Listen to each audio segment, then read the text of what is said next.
Ladies and gentlemen, please stand for the playing of the national anthem of Jamaica, followed by the CARICOM song.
Forefathers came, some seeking adventure, some bound in chains. Through battles waged and fought, through victory and pain, by test of their courage, our freedom was gained.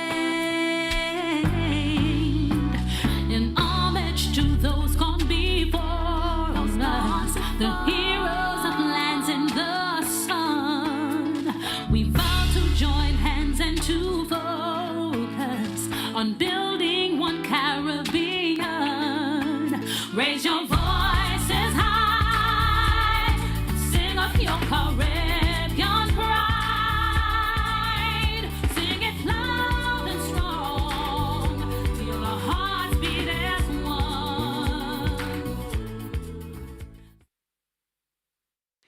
Please be seated.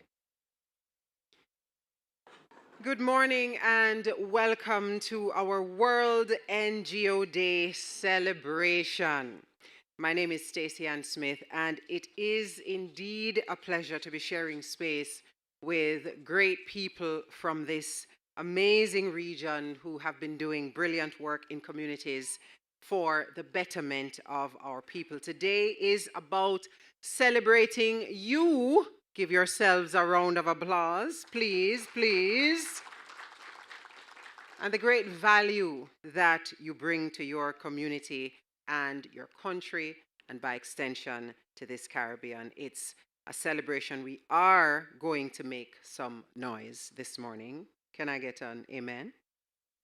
And we are going to bring a little vibe and energy. Yes? The people from Guyana were here and we got lots of energy. So I'm waiting and listening out for Guyana, right? Where are my Guyanese people? I love that. I can always depend on them. But first, we will begin with an indigenous blessing, the sacred call to the directions. This indigenous blessing honors the ancestral guardians of the land and invokes balance, clarity, and protection for this gathering. The blessing is said to acknowledge the east, west, north, and south as sources of wisdom and guidance, aligning this space in unity and shared purpose. To lead us in the process, we invite Kalan Nebronrix Kaiman of the Jamaican Hummingbird Taino people.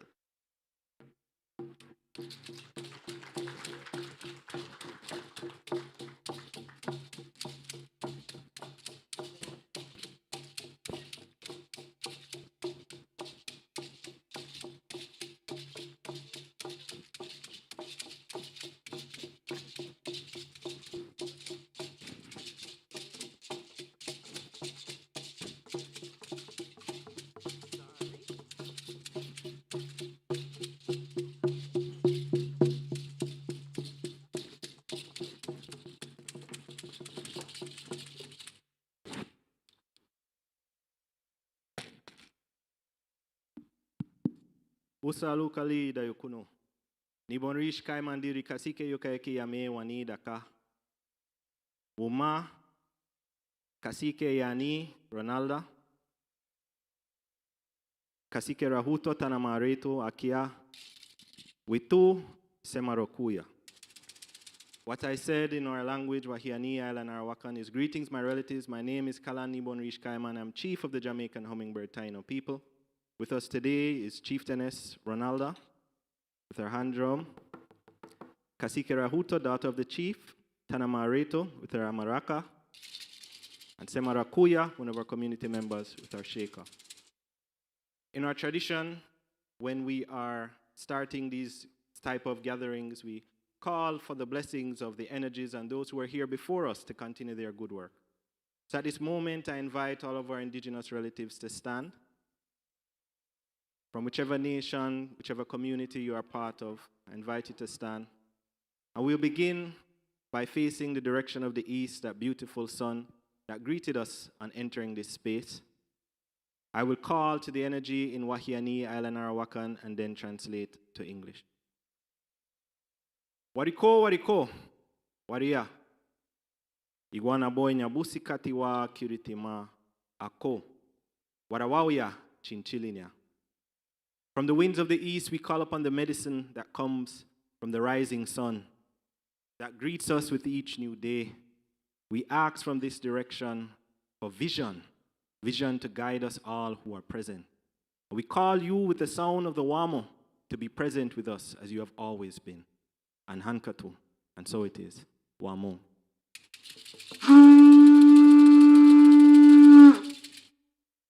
We turn to the right, facing the south.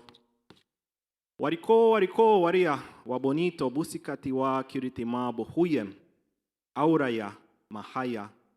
From the winds of the south, we call upon the medicine from the waters, the medicine of healing, from our great spirit of waters, which though the colonizers believed it divided us, we know that it united us. We call upon the energy of the aura, or turkey vulture we know as the John Crow, that cleanses the land. So too may we clean our spaces. And hankatu. And so it is. Wamo.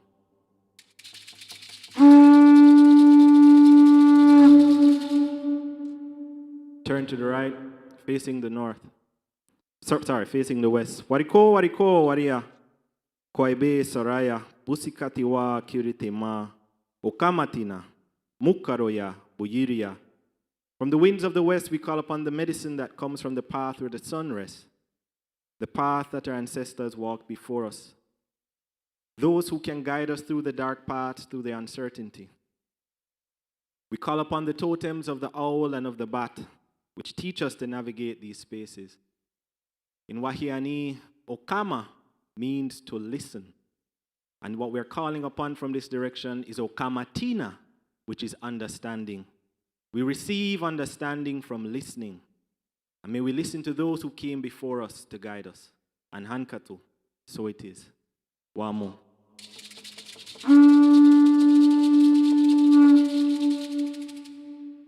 Turn to the right, facing the north. Wariko, wariko, waria. Kasiba hagwa, hayana wa hayana. Busikati wa kiritima eitahu eitani. Wania, yaboya. From the winds of the north, we call upon the medicine that comes from our first leaders, healers, teachers, chiefs, medicine people. Those who are the custodians of ancestral knowledge and wisdom that has survived until today. We give them thanks for this opportunity. And they are embodied in the medicine of the wani, the totem of our community, the hummingbird, which teaches us to sip the sweet nectar of life. This is also connected to the yaboa, the night heron, which teaches us adaptability. For as a water bird, it has the knowledge of how to use tools. We give thanks for these teachers. And hankatu, and so it is.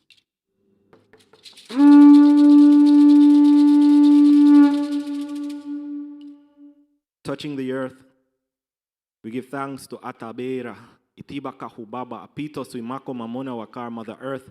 We give thanks for an opportunity to gather with our relatives. We as indigenous people, we honor you and we share wisdom and thanks for the opportunities to continue this journey in harmony. May we all be united as people of this one world, this one planet. and acknowledge that the shift has already begun. And Hankatu, so it is.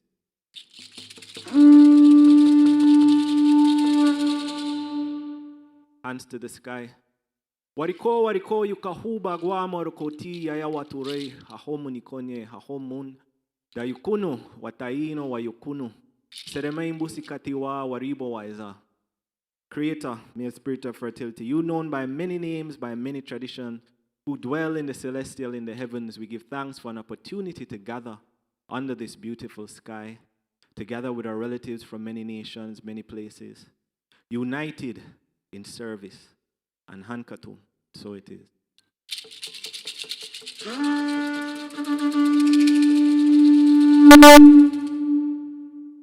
Invite our indigenous relatives to sit. In our tradition, we always bless a gathering with a song. The song is called and response. I invite you to join us. And with this song, it is about giving Atabera, Mother Earth, thanks for opportunities to come together and to celebrate. Bomatom, Atabe, Busika, Areto, Bomatom, Atabe, Busika, Busika, Areto,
Home. I'd like to ask Brother Richard Akins to stand. We just wanted to give thanks for the opportunity to be here and to share that on behalf of the indigenous communities that are gathered, we have prepared our feedback and a document to share with the bank, and I know that you'll ensure that it gets to who it needs to. Good work has started, the shift has started, and we champion you as the person who will help to continue. So, home. Thank you. Home.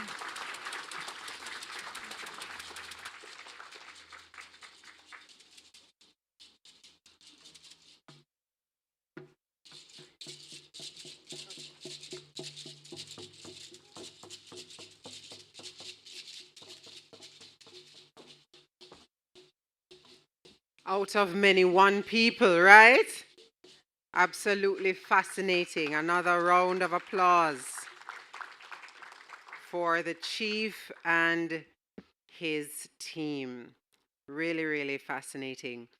Before we jump into the celebratory events of this morning's ceremony, allow me to formally acknowledge the presence of the Minister of Environment, Rural Modernization and Kalinago Upliftment of the Commonwealth of Dominica, the Honorable Kozia Frederick. Chief of the Kalinago Territory of Dominica, Chief Annette Sanford.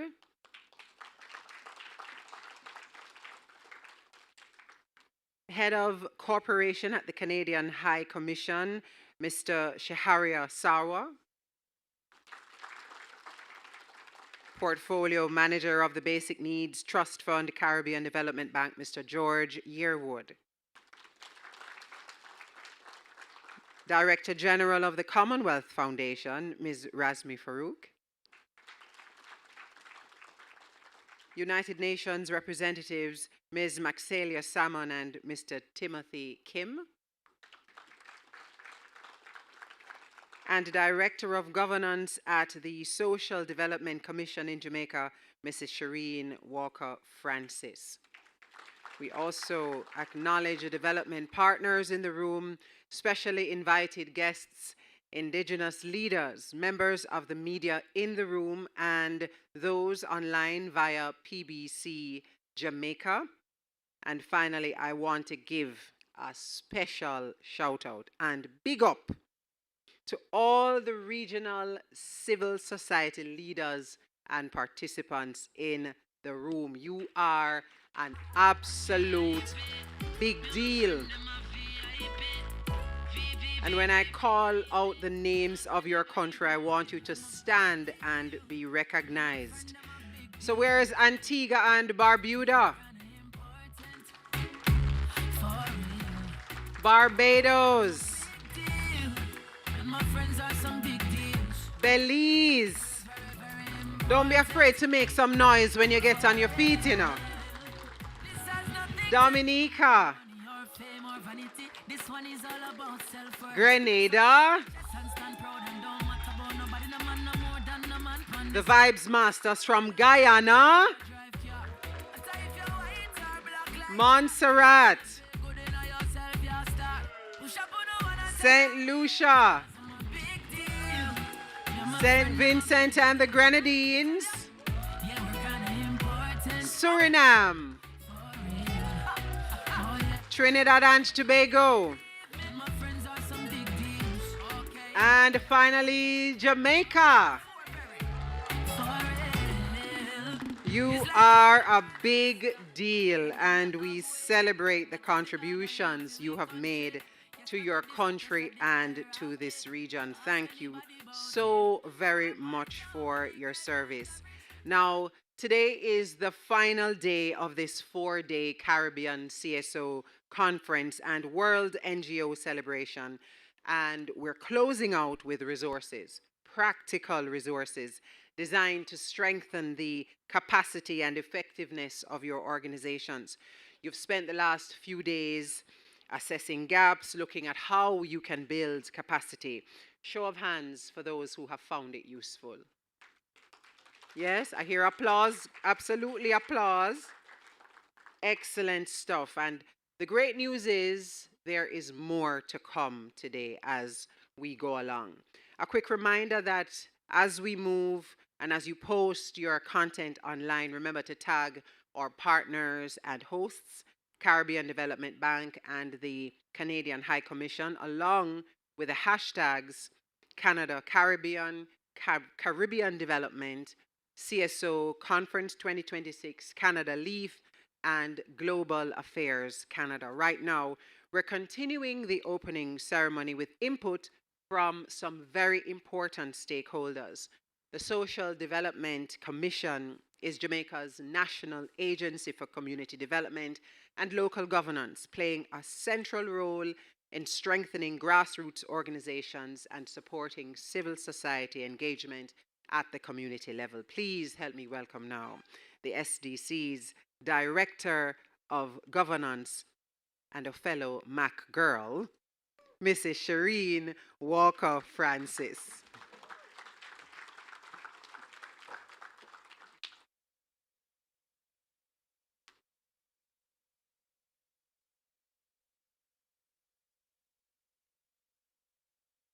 A warm Jamaican welcome.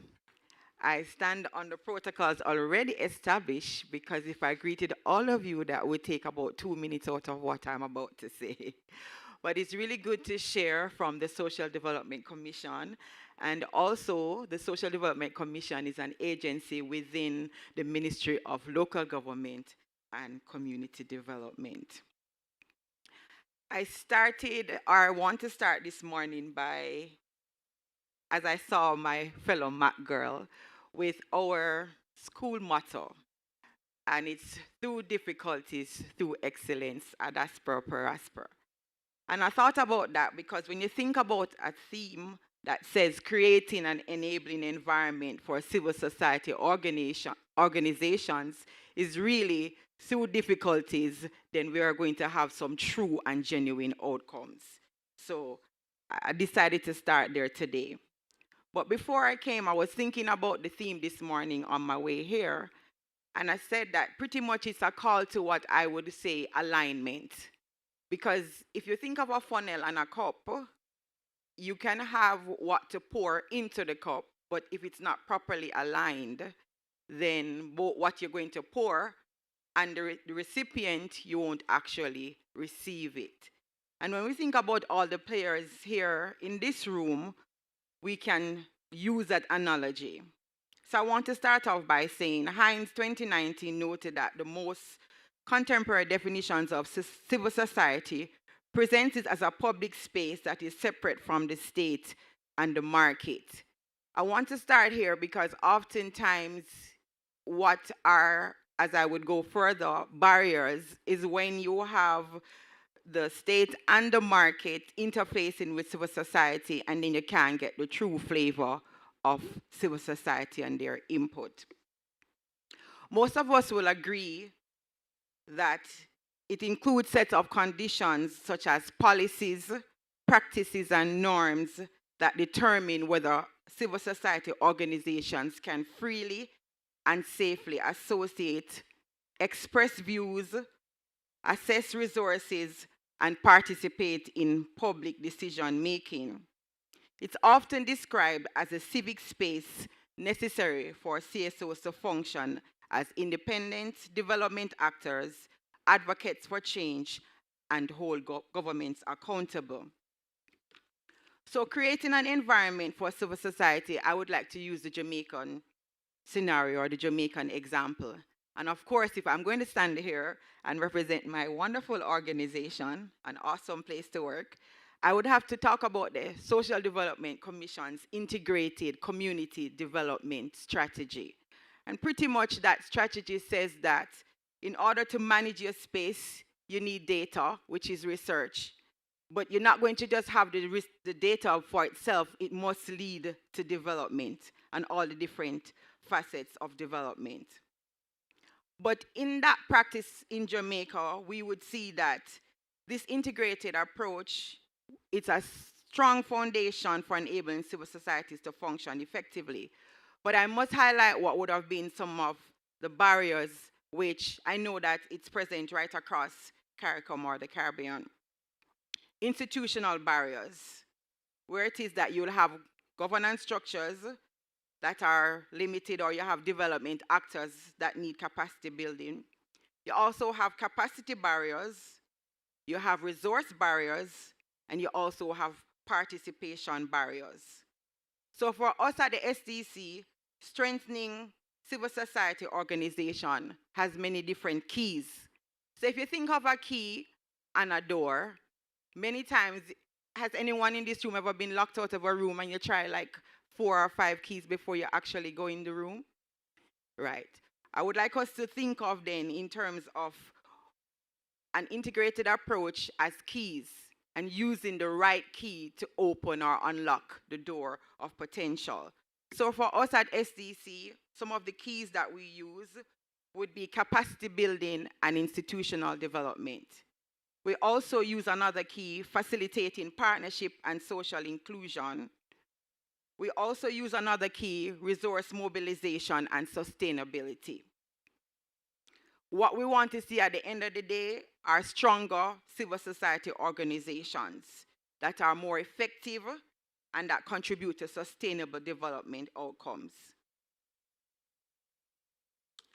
I end by saying, because I could speak for the entire morning based on our example, but I end by saying, if we look that participatory approach to development has been widely criticized as failing. You even hear they use the phrase, voluntarism is dying when they don't want to say that, if we talk truth in the room this morning. So it's widely criticized for failing to achieve empowerment and democratic transformation it promises. For example, Arnstein 1969 points to the ladder of citizen participation, arguing that many participatory processes operate at lower rungs, such as manipulation, therapy, and tokenism.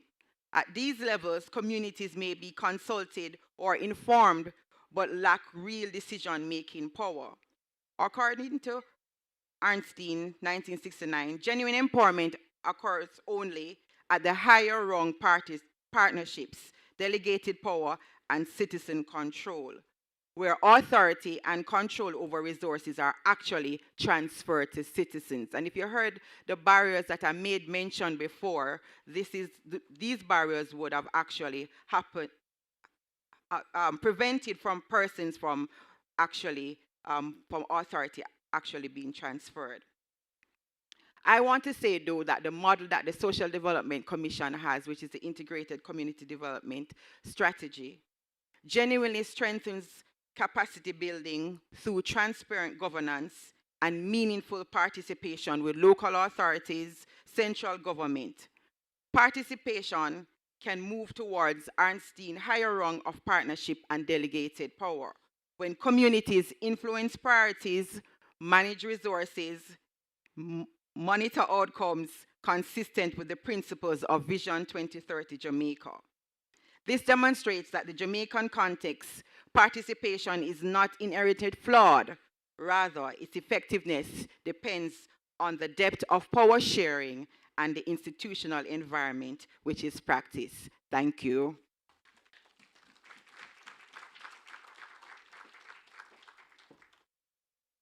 Thank you so much, Shireen. Your presence here really underscores the Jamaican government's commitment to structured collaboration and this business of strengthening community-based governance, which is so very important. Allow me to acknowledge the presence of the United Nations Resident Coordinator, Mr. Dennis Zulu. Wave at me, sir. Welcome, welcome. Our next speaker leads an organization that supports participatory governance and works to strengthen the voice and influence of civil society across Commonwealth member states. Ladies and gentlemen, please help me welcome the Director General of the Commonwealth Foundation, Ms. Razmi Farouk.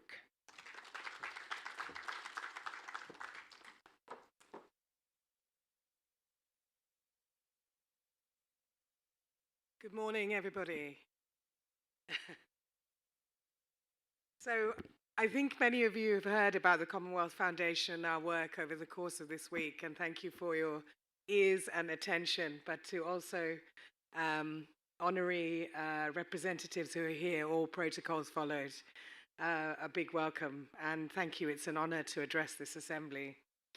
Particularly because it's a privilege to mark World NGO Day here in Jamaica, as we gather over these days for a conversation on igniting civil society's next chapter, bringing together civil society organizations, policymakers, and development partners from across the Caribbean. It's been a great honor to get to know you and to understand your realities, your challenges, your opportunities, and how we can work with you. And for me, this conference really reflects the spirit of collaboration, innovation, and strategic dialogue that is so essential to strengthening resilience and driving impact. On World NGO Day, we pause to recognize and celebrate the extraordinary work of civil society organizations, the people and communities who act every day to build a more just, sustainable, and compassionate world. It's your efforts, your strength, your commitment that is the quality and the success of NGOs and communities across the world. It's the collateral, the real money, the real material that fuels and fires our work and our commitment. Across continents and across causes, NGOs are often the first to respond to crisis and the last to leave. And I've heard in the room the effects and impact of Hurricane Melissa. And even in these last few months, the real community-based organizations and the communities who have been impacted are the first to respond and to mobilize themselves and to deal with the catastrophes that they are faced with. And we have all known and seen this and witnessed this across the world. They restore ecosystems, protect rights, deliver health services, advance education, and amplify voices that might otherwise go unheard. Their impact is both profound and practical. Communities reforested, children vaccinated, policies changed, and dignity upheld where it is most at risk. Yet today, we also acknowledge a more complex reality. Civil society operates within an increasingly challenging environment, shaped by shrinking civic space, growing inequality, climate vulnerability, and social polarization. In many contexts, NGOs are not simply service providers or advocates, they are lifelines. They hold together social fabric under strain, offering trust and hope when institutions alone cannot meet the moment. This is why the work of the Commonwealth Foundation matters so deeply. We are the sole intergovernmental organization in the world dedicated entirely to supporting civil society. Our role is distinct. We do not speak instead of civil society. We are here to amplify your voices, your messages, your struggles. We help create the spaces where civil society voice can engage with decision makers, influence policy, and help shape collective futures. We work to bring community perspectives into national, regional, and international conversations that too often happen without them. This is not an easy task, and work is very much cut out and is done in partnership with others, and that's why we very much welcome the collaboration here with CDB, with the UN, with high commissioners from across the world. As we know that advocacy does not speak only in one language, creativity is central to civic agency. Storytelling, art, performance, poetry, and cultural expression are not peripheral to policy change. They drive it forward. Creative expression allows communities to communicate their experience, imagine alternatives, and connect emotionally across boundaries that form dialogue that dialogue alone cannot bridge.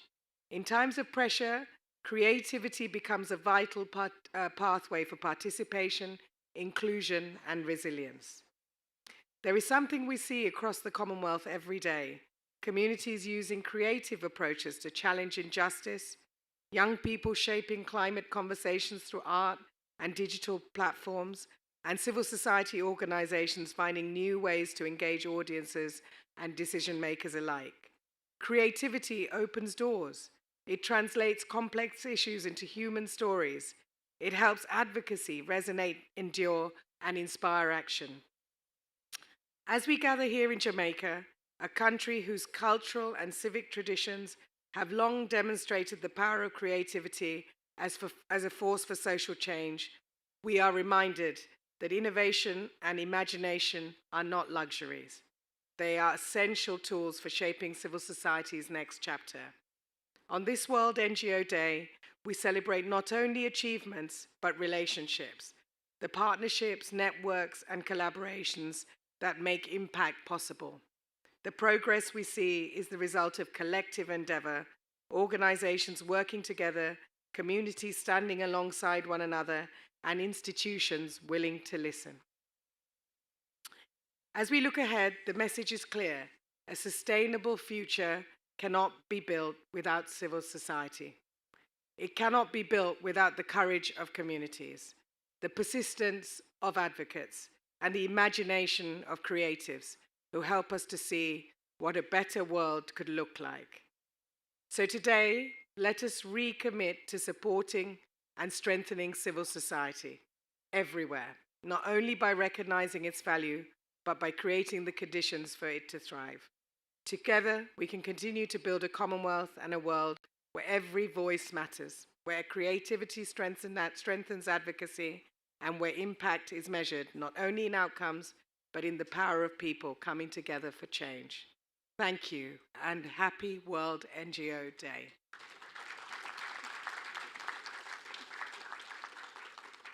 Before we close, we have a short film.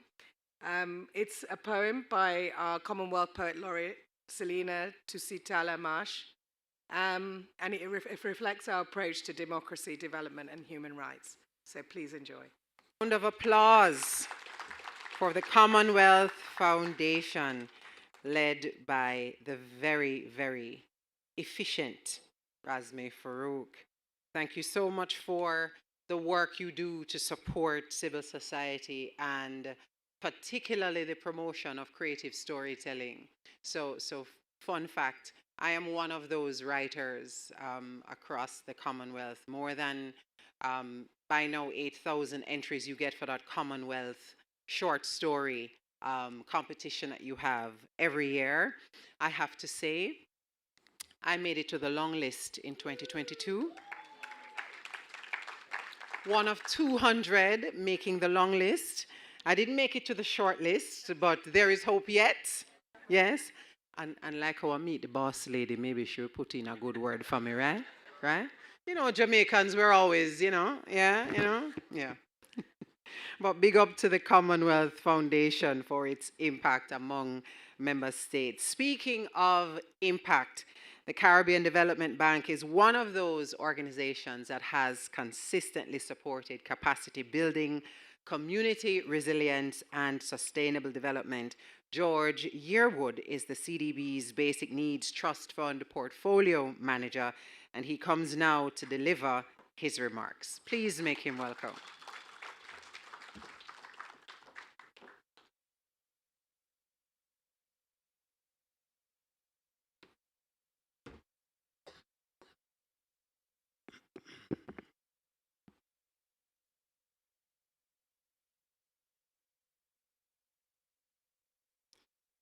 Thank you very much, Stacey Ann, and good morning to all. Okay, so according to the United Nations, civil society organizations play a critical role in contributing to the achievement of sustainable development goals by reaching the poorest and most marginalized, holding governments accountable, and ensuring that no one is left behind. They are not merely beneficiaries of development assistance, but essential partners in the design, implementation, monitoring, and accountability of sustainable development processes. Today, as we commemorate World NGO Day, under the global theme, Together We Rise, Unleashing Collective Power for People and Planet, the Caribbean Development Bank joins its partners across the region in recognizing and celebrating the indispensable contribution of civil society organizations, the third sector, as a central pillar of sustainable development in the Caribbean. For CDB, civil society is not simply stakeholders, it is a strategic development partner. This week's regional civil society conference, hosted by CDB in collaboration with the Local Engagement and Action Fund, stands as a clear and practical demonstration of our commitment to this sector. By bringing NGOs together with government partners, development institutions, and private sector actors, we have advanced collective dialogue, identified capacity gaps, strengthened the partnerships, and co-created pathways towards a more enabling environment. This conference embodies the spirit of today's global theme, Together We Rise, because meaningful development gains emerge when diverse voices shape solutions together. Ooh, come on. Across our border member countries, NGOs and community-based organizations are often the first responders during crises, as mentioned earlier.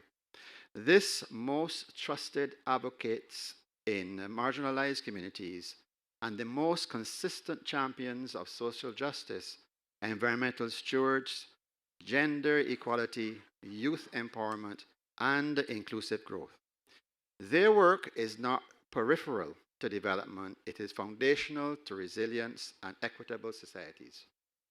Through instruments such as our main poverty reduction program, the Basic Needs Trust Fund, and our expanding work in climate resilience and locally led adaptation, we have consistently observed the sustainable outcomes sustainable outcomes are strongest when community voices are embedded from project identification through implementation and monitoring.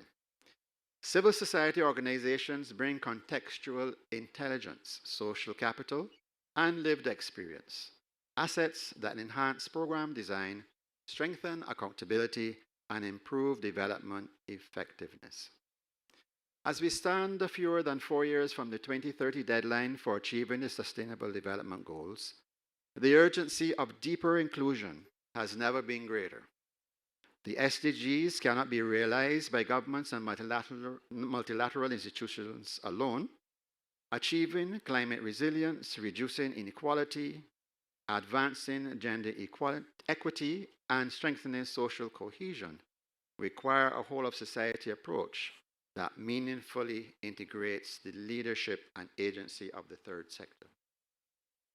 We also take this opportunity to commend the international development partners and government agencies present today, who continue to provide technical, financial, and policy support to civil society entities.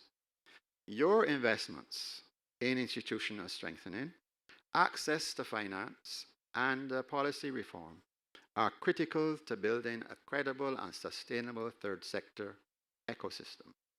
At the same time, we must collectively move from commitment to concrete action. An enabling environment cannot exist only in workshop reports, strategy documents, or policy pronouncements. It must be reflected in simplified regulatory frameworks, predictable financing mechanisms, institutional engagement processes, data access, and capacity building systems that allow CSOs to operate with sustainability, legitimacy, and scale.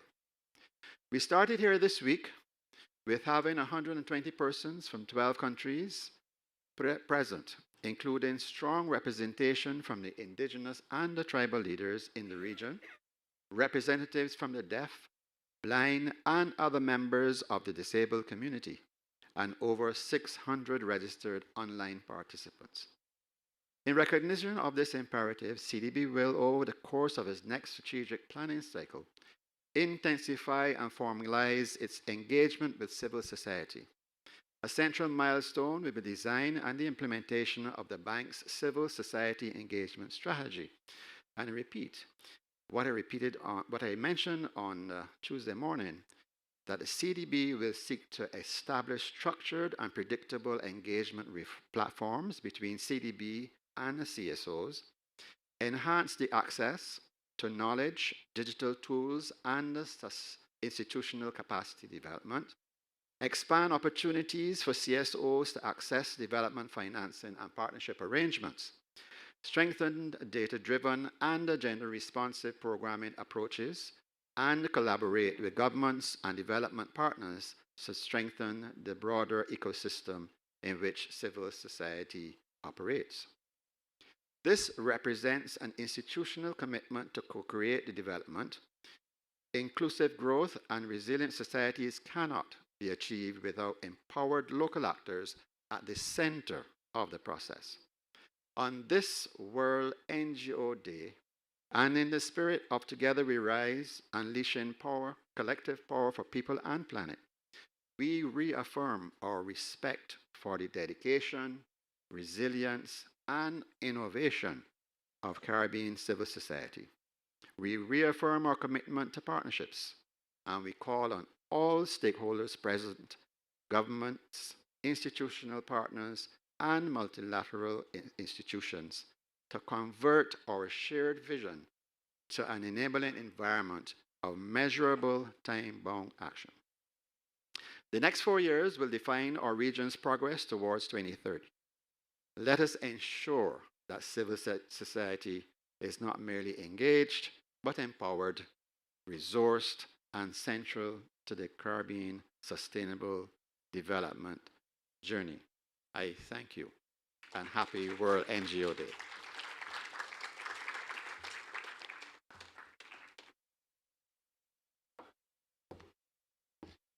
Thank you so much, Mr. Yearwood, representing the CDB, who together with the Canadian High Commission are co-hosting this conference, and we applaud their commitment to the progression of civil society organizations. I invite you now to welcome warmly the High Commission's Head of Cooperation, Mr. Shehariar Sarwar. I hope I pronounced your name correctly.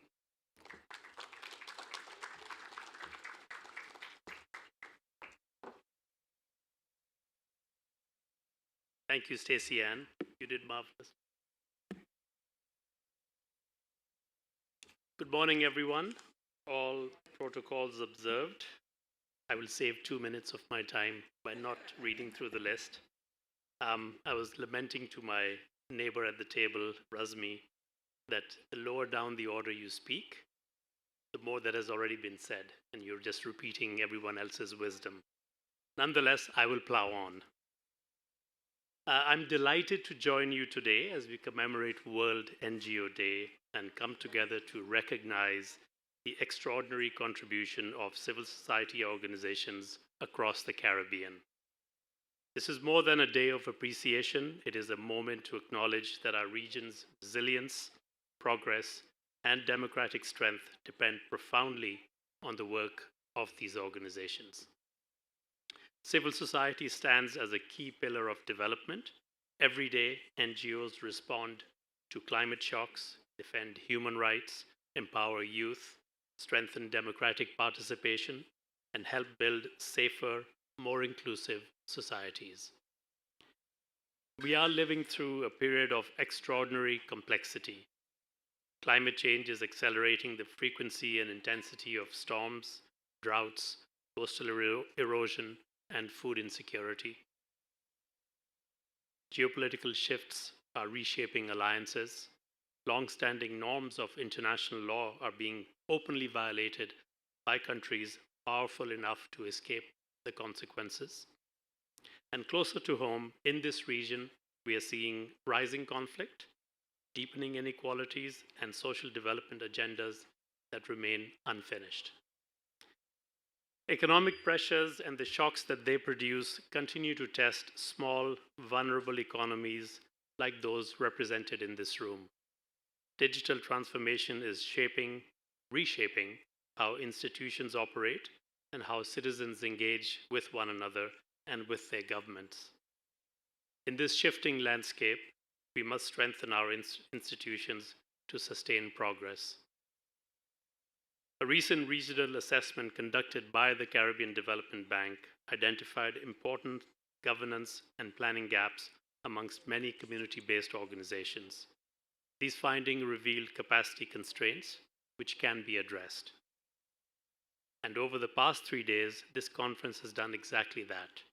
You have engaged in intense discussions on strengthening your governance, sharpening financial sustainability strategies, learning about and applying results-based management and social return on investment tools, and exploring how technology can improve operational impact. This work involves considerable knowledge sharing and in the process builds and strengthens institutional resilience and networks. Canada advances an integrated approach in Jamaica, Belize, and across the Caribbean. We support climate resilience, regional security, economic stability, women's economic empowerment, human rights, democratic participation, and good governance. These priorities reinforce one another.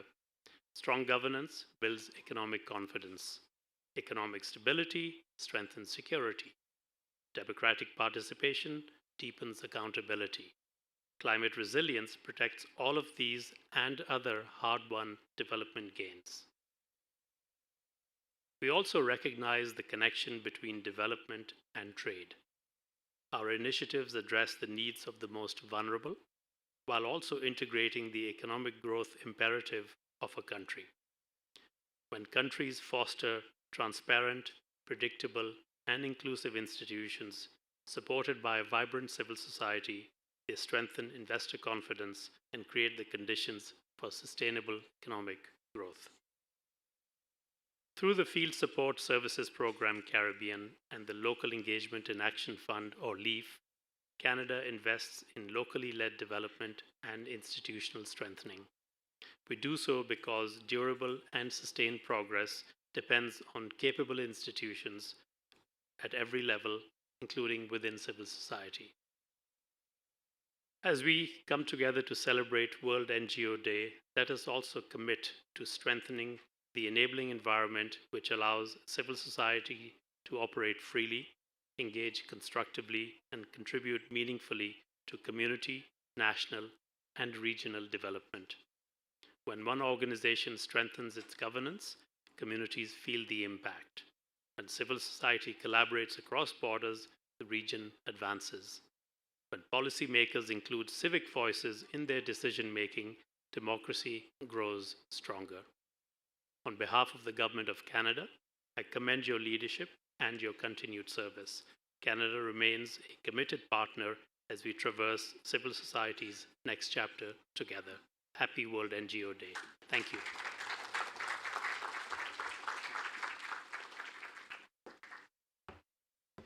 Thank you so much, Mr. Sauer. Our next speaker is a public servant playing an important role in sustainable development, environmental stewardship, and inclusive rural transformation on the island of Dominica. The Honorable Kozia Frederick is the Minister of Environment, Rural Modernization, and Kalinago Upliftment. His presence here reflects the importance of strong collaboration between governments and civil society in shaping equitable development outcomes. Ladies and gentlemen, please welcome the Honorable Kozia Frederick.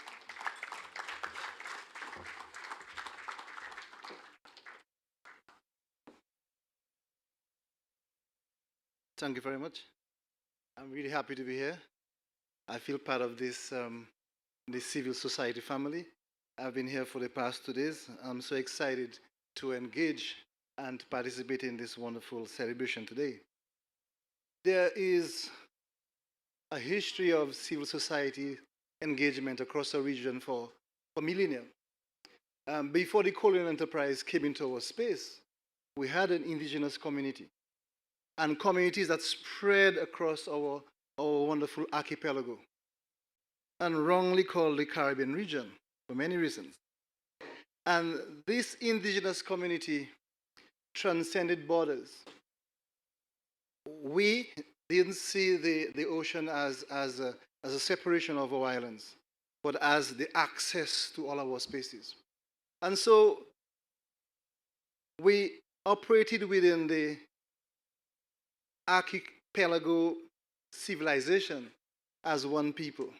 Even when this space was invaded, the invaders couldn't clearly discern the differences of the people who lived on that space.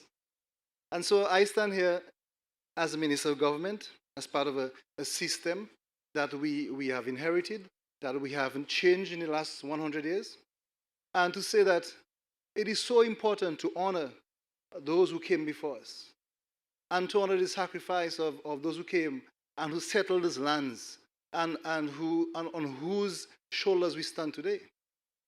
And even when we see the archipelago being transformed in our own time, it's important to celebrate the importance of civil societies. Because during the colonial period, these societies were managed and maintained by the elite. And at a certain point in our history, it was the churches and the people in power that managed those institutions. And they were, of course, for self-interest. And they governed the education systems. They governed the spirituality of the space. And so we see a transformation in our own lifetime as post-colonial states, wrongly called republics, and those jurisdictional names that we give. And we see during the 1970s, when we have a shift of independence, moving away from under the gaze of empire, that civil societies start to transform. And we see in the 1930s, for instance, the trade union coming in as something very powerful. But during that evolution also, people are popping into these wonderful engagements and these civil society organizations. In some instances, hijacking them for political gains. And so we have to look at the history of our space. One that is so powerfully grounded in indigenous heritage, in the people who came and who survived and who struggled and who fought back. And when we look at the 20th century, we see civil society still struggling. And I'm here as a member of parliament, as a member of the cabinet of the Commonwealth of Dominica, to say that within the constructs of the archipelago, we have to find better ways to facilitate civil society. Because from where I sit, civil society, and what I've been engaged through the last few days here, civil society is not the other. Civil society is part of. And sometimes governments see civil society as separate from. And sometimes, based on the personalities in civil society as well, they see government as the other. And so there's a very thin balance between this. And I'm so delighted to be here that the CDB can do this, with the Canadian government to do this, to ensure that we have that conversation and we speak honestly to each other, leading to the fact that we have to have policy, which is government-driven. We have to have laws, but also we have to build the capacity of civil society to understand that government can't not do everything, or ought not to do everything, or should not be involved in everything. And civil society also has to understand that government has to facilitate. And when there are rules and regulations, when there are laws set up, that it is to guide. And I don't want us to mix this up. Looking at personalities and looking at organizations, we have to look at the philosophy that drives this, coming from more than 500 years of history. So what we're doing today is nothing new. My Kalinag ancestors who survived on St. Vincent Island, on Dominica Waitikubuli, we were doing this thing all our lives. It's in our blood, it's in our DNA. So when my brother came here and blessed this space, he is doing this from generations of people who understand how important it was as a people to have an open space that is free of all distractions. And I would like to say to you, brothers, sisters, comrades, friends, that we have to shift the narrative. We have to hold ourselves accountable, because at various points of our lives, we may sit in different positions and have a different perspective. And we also have to hold leadership responsible. I am a child of the 70s. And the 70s was a time of rebellion and taking on systems. And I stand here today as a minister of government in 2026, and I find that we have lost the fighting spirit. And this fighting spirit came from the ancestors who were indigenous to these lands, who helped the brothers who came across chained and shackled, and who fought the system. And we are the children of that generation, and we weak, and we complain, and we worry, and we seem to be helpless. Our fathers, our grandfathers had limited experience in geopolitics. They had limited experience in management. They had limited experience in how governance works. But they knew what they wanted for themselves, for their families, for their communities. And they selflessly gave their skills and talent. And that's what I want to celebrate today with all of you here. That your skills and talents are what you're giving to humanity. You're giving to society. And for the most part, when you look at your friends and your colleagues, you almost feel that society is very ungrateful for what you do.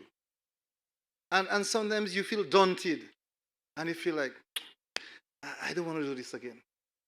And you feel that if you chart a different course, that you would be much more powerful and have much more presence. But I say to you that your work isn't going unnoticed at all. And that's why the CDB is here. And that's why Richardo and the CDB team is ensuring that you become part of that conversation. And you cannot dampen your spirit. Your spirit has to thrive. And this forum gives that kind of space. And how do we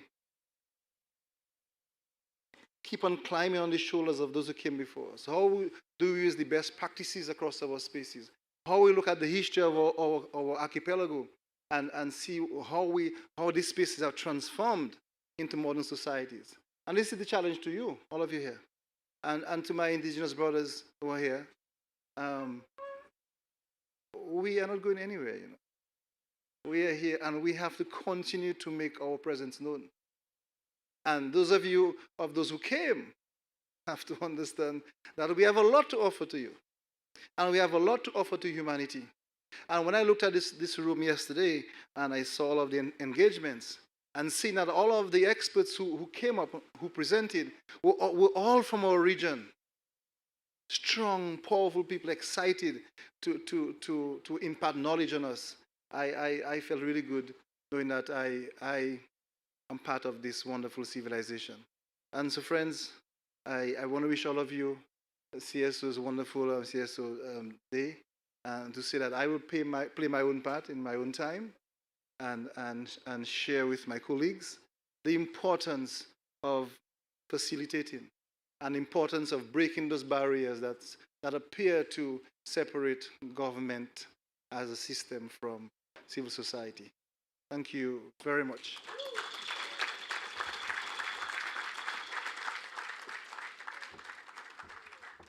The Honorable Kozia Frederick came to stir us up this morning, right, sir? Absolutely, I love that. Reigniting that fighting spirit. And I just want to say that I agree with you fully. I sometimes feel we have lost our fight. And more than ever before, we need that fight. You need that thing in your belly that gets you up every day and makes you feel alive and ready to lay down your life for a cause. So absolutely, we need to really, as you said, keep climbing on the shoulders of those who came before. It is so important to recognize that, especially on World NGO Day. Give him another round of applause, ladies and gentlemen. We are now going to invite you to turn your attention to the screens as we continue now with a recognition moment, a video presentation.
Yes, you can clap, please. Thank you very much. We are celebrating and saluting civil society organizations across the Caribbean in big and small ways. Our next speaker is no stranger to service and community development. Please put your hands together for the Executive Director of the Caribbean Policy Development Center, Mr. Richard Jones.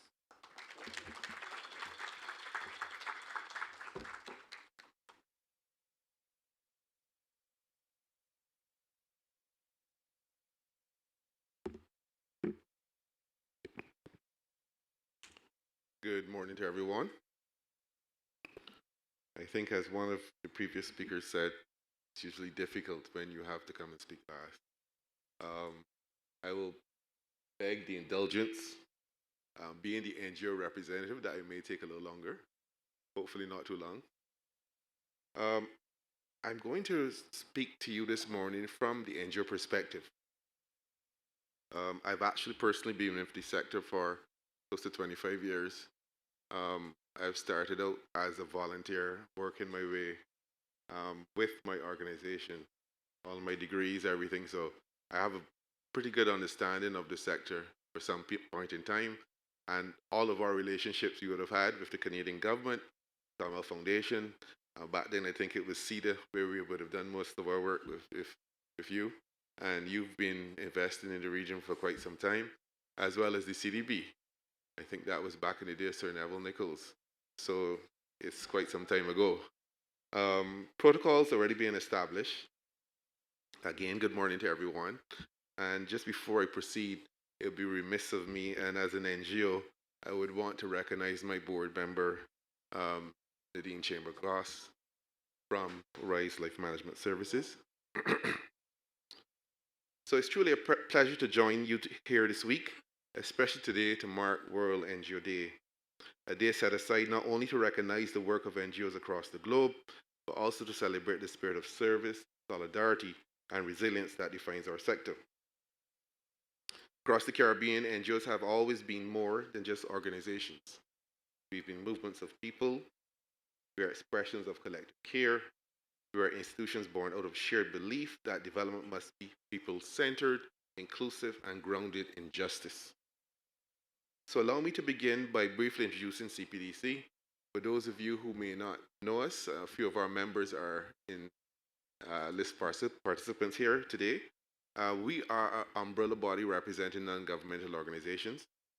We've been existing for 33 years now, so we've been around for quite some time. And we were created to be the voice of the sector in intergovernmental and policy making spaces. So we do that at various levels, mainly at regional level, CARICOM. Sometimes the CARICOM has a government, so when we don't upset the Prime Ministers too much. We do that at whether SEDIMA, World Bank, from regional to the international level. Our membership comprises of diversity. We're talking about climate activists, women's rights organizations, indigenous peoples. We're talking about the LGBTI community, the Rastafari community, and I can go on and on. So we're quite broad-based. For more than 3 decades, we've worked alongside civil society partners to strengthen institutional capacity and to ensure that voices of Caribbean communities are meaningfully reflected in national, regional, international development planning processes. Through our work, one thing has become abundantly clear. The Caribbean NGO sector has been and continues to be the driving force for transformation across our societies. NGOs in our region have implemented programs that have improved, and we've heard some of this before, health and well-being, expand education opportunities, we strengthen livelihoods, preserve ecosystems, support vulnerable families, empower women and youth, and foster inclusive economic development. In moments of crisis, natural disasters, we're usually first responders, as you would have heard before, but more importantly, we also are one of the last to leave. Long after the relief has given way to slower, more complex work of recovery and resilience building, NGOs are there. Today, therefore, we celebrate these contributions. We celebrate the thousands of volunteers who give their time freely, the community leaders who advocate tirelessly, the organizations that innovate with limited resources, and the countless individuals whose lives have been improved through timely NGO intervention. But celebration must also be accompanied by reflection, because even as we recognize the achievements of our sector, we must confront an important reality. For too long, we have been more comfortable describing what we do than articulating the value of what we are. And there's a difference. Internally, many NGOs see our work as an expression of compassion and solidarity, and rightfully so. Yet, a CPDC study we did over 2023 to 2025 on the contribution of NGOs to national and regional development indicates that leaders within the sector are often reluctant to assign financial value to their contributions, viewing such calculations as diminishing the intrinsic human worth of what they're doing.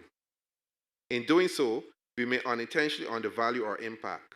We overlook the economic multiplier effect of our programs, and we fail to quantify the value of volunteer time and community contributions. And we leave much of our development impact undocumented, oftentimes preserved in internal reports or institutional memory, rather than reflect in national development accounts and statistics. On this World NGO Day, we must therefore affirm that recognizing and communicating the value of our work is not at odds with our mission. It strengthens it. When we understand our own worth, we are better positioned to advocate for resources, partnerships, and policy spaces necessary to sustain our contributions. We are not asking for handouts. From the perspective of our stakeholders, this conversation is equally important. NGOs are frequently relied upon to fill socioeconomic and service delivery gaps where state systems are limited. We are seldom sufficiently enabled, resourced, or included in policy dialogues to effectively fulfill that developmental role.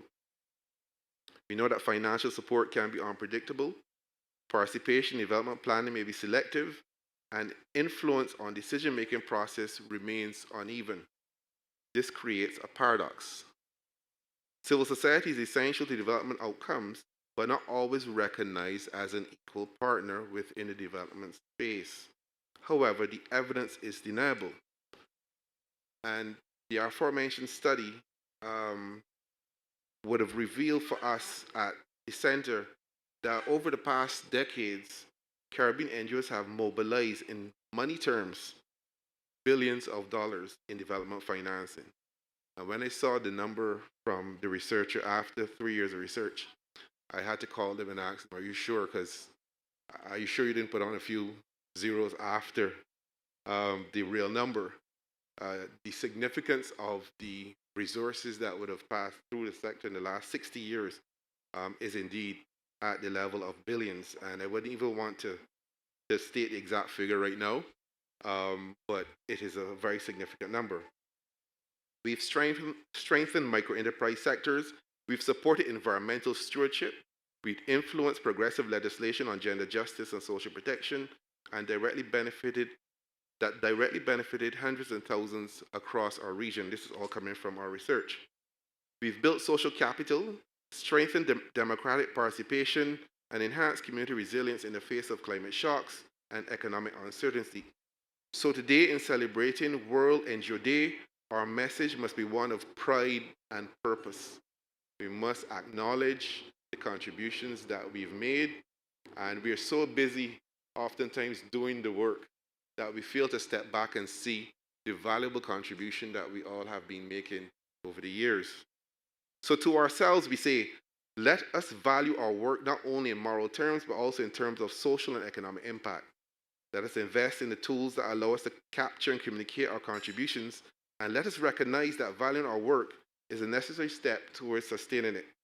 To our partners, we say, strengthening the enabling environment for NGOs through predictable financing, access to information, and meaningful participation in policy dialogue is not an act of charity. It is an investment in sustainable development. Without NGOs, the region would lose not only critical services, but also intellectual capital, social trust, and civic infrastructure that supports participatory democracy and accountable governance. So valuing the NGO sector internally and externally is therefore not only about recognition, it's about resilience. It's about the sustainability and it's about ensuring that development in the Caribbean remains inclusive, participatory, and people-centered. So today on World NGO Day, let us celebrate not only what we have achieved, but who we are. Let us stand in the knowledge that our work matters and that our voices carry weight, and that our contributions, though often quiet, are indeed transformative. May we continue to serve with courage, advocate with conviction, and collaborate with purpose. May we never forget that the future of Caribbean development will not be built by governments alone, but by the collective action of communities working together through strong, valued civil society organizations. As I wrap up, on behalf, I think, of all of us here, I would like to recognize the Caribbean Development Bank and the Government of Canada, certainly through the LEAF program, for taking the initiative to host this event. As I said, I've been around for a little while, and this is actually the first time that any of our partners have decided to host an event to recognize our value and our work. So I just want to...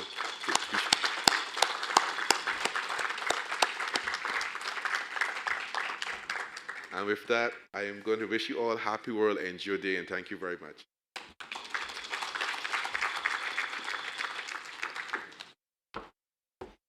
Thank you so very much for that perspective, Mr. Jones.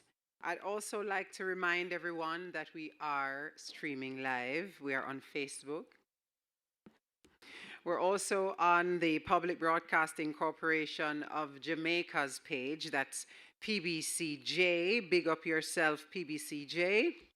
And reminding you also that you can post your content, your photos, your videos, and tag the partners. I'm looking for the hashtags.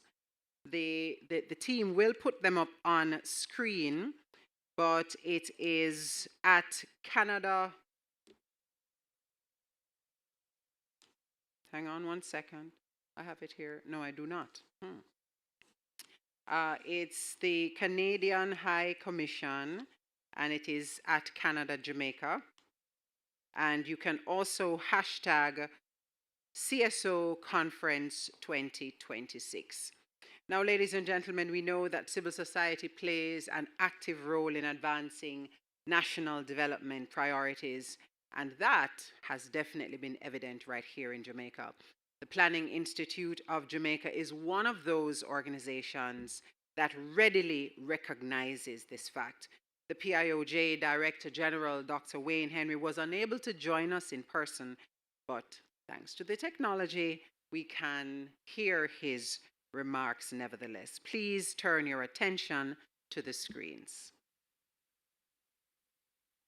Good morning.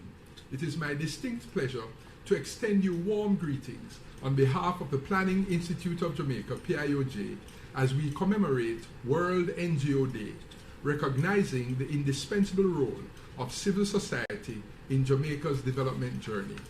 In this regard, I express sincere gratitude to Global Affairs Canada, GAC, for its continued partnership and for supporting initiatives that strengthen local institutional capacity and community resilience. Today's observance is not only a celebration, it is an affirmation of the collaborative model that underpins sustainable development.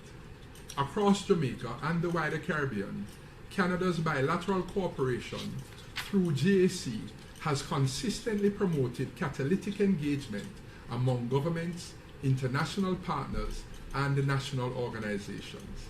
These partnerships have translated into tangible empowerment at the community level, ensuring that development is inclusive, responsive, and sustainable. The launch of the Local Engagement for Action Fund, LEAF, by Global Affairs Canada in 2023, valued at Canadian $3 million, represents a strategic investment in Jamaica's social architecture. Through LEAF, support has been channeled to local, non-governmental, and civil society organizations advancing human rights, gender equality, climate action, and youth engagement, all of which are central pillars of Jamaica's National Development Framework. Over the past 2 years, allocations by LEAF have strengthened the work of organizations such as the Jamaica Association for the Deaf, enhancing advocacy and disability rights training, the Bureau of Gender Affairs Women Entrepreneurship Initiatives, expanding access to tailored business training, entrepreneurial grants, and mentorship, and the Clarendon Parish Development Committee, supporting at-risk youth towards economic participation. Most recently, the Sisters of Mercy of Jamaica was approved as an entity to which support will also be provided. This initiative will equip at-risk youth in Manchester with specialized skills to enhance their livelihoods and create income opportunities. Examining the suite of initiatives, we recognize that these interventions are not standalone activities. They are aligned investments that support the implementation of Vision 2030 Jamaica and contribute directly to the achievement of the Sustainable Development Goals. As a main interlocutor between the Government of Jamaica and all international development partners, IDPs, the PIOJ remains committed to ensuring that external resources are strategically aligned with Jamaica's priorities, efficiently implemented and effectively monitored to deliver measurable outcomes. We also seek to build and maintain relationships to safeguard coherence, strengthen accountability, and promote results that advance national progress. Civil society organizations are central to this effort. These entities have been instrumental in translating policies, plans, and prospects into real-time experiences for thousands of people and their families and communities. Their contributions have assisted in shaping Jamaica's development trajectory and continue to reinforce social stability and inclusive growth. Today, as we commemorate World NGO Day, we recognize not only your work, but your impact. We anticipate that this event will serve to foster deeper collaboration, strengthen partnerships, and sharpen implementation as we collectively pursue sustainable development. The PIOJ stands in full support of the LEAF program and all initiatives that empower communities and expand opportunity. We look forward to the continued tangible outcomes that bring us closer to our shared goal of making Jamaica the place of choice to live, work, raise families, and do business. We applaud the work of all stakeholders gathered and wish for you a valuable interaction. God bless you all.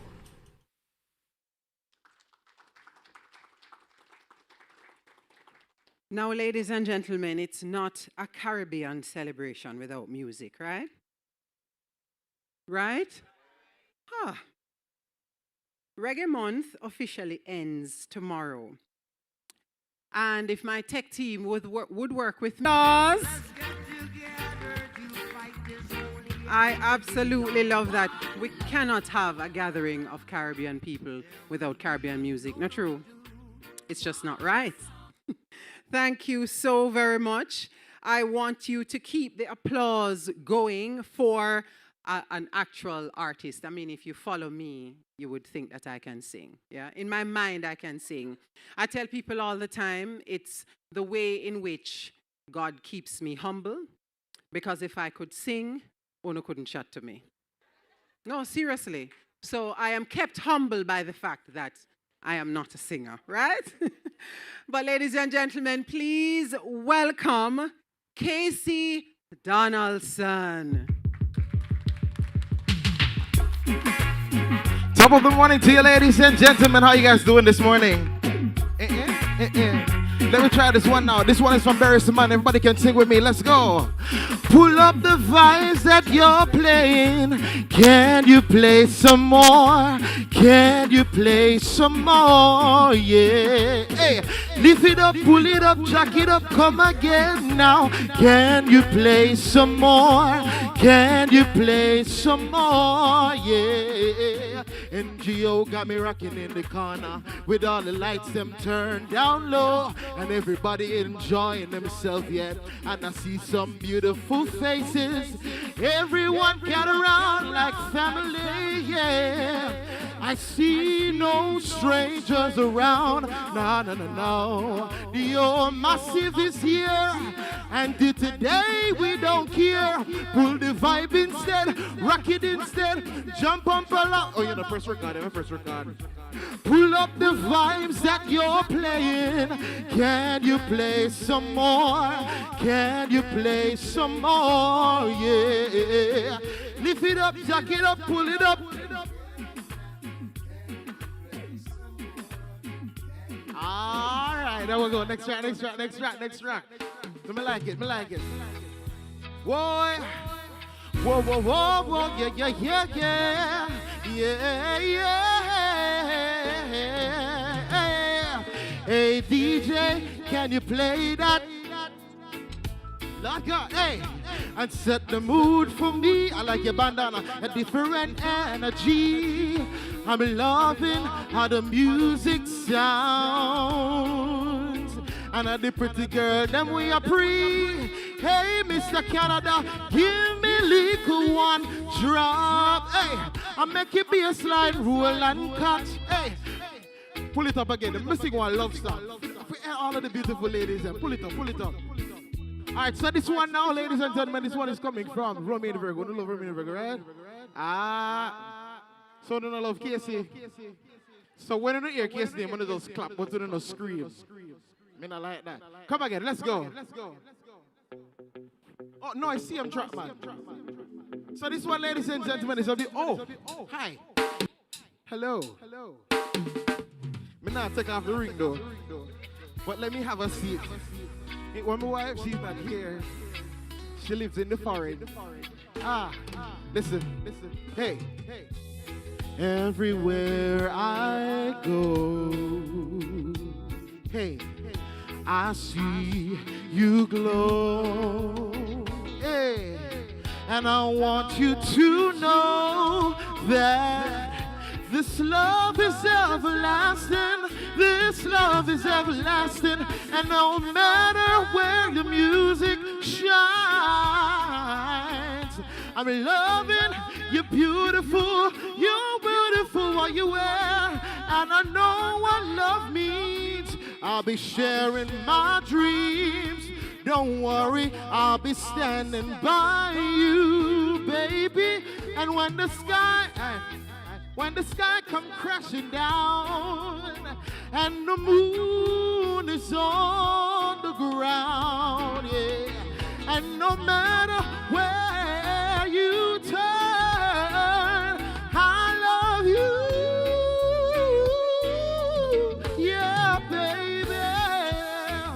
Oh, that's all. All right, next track.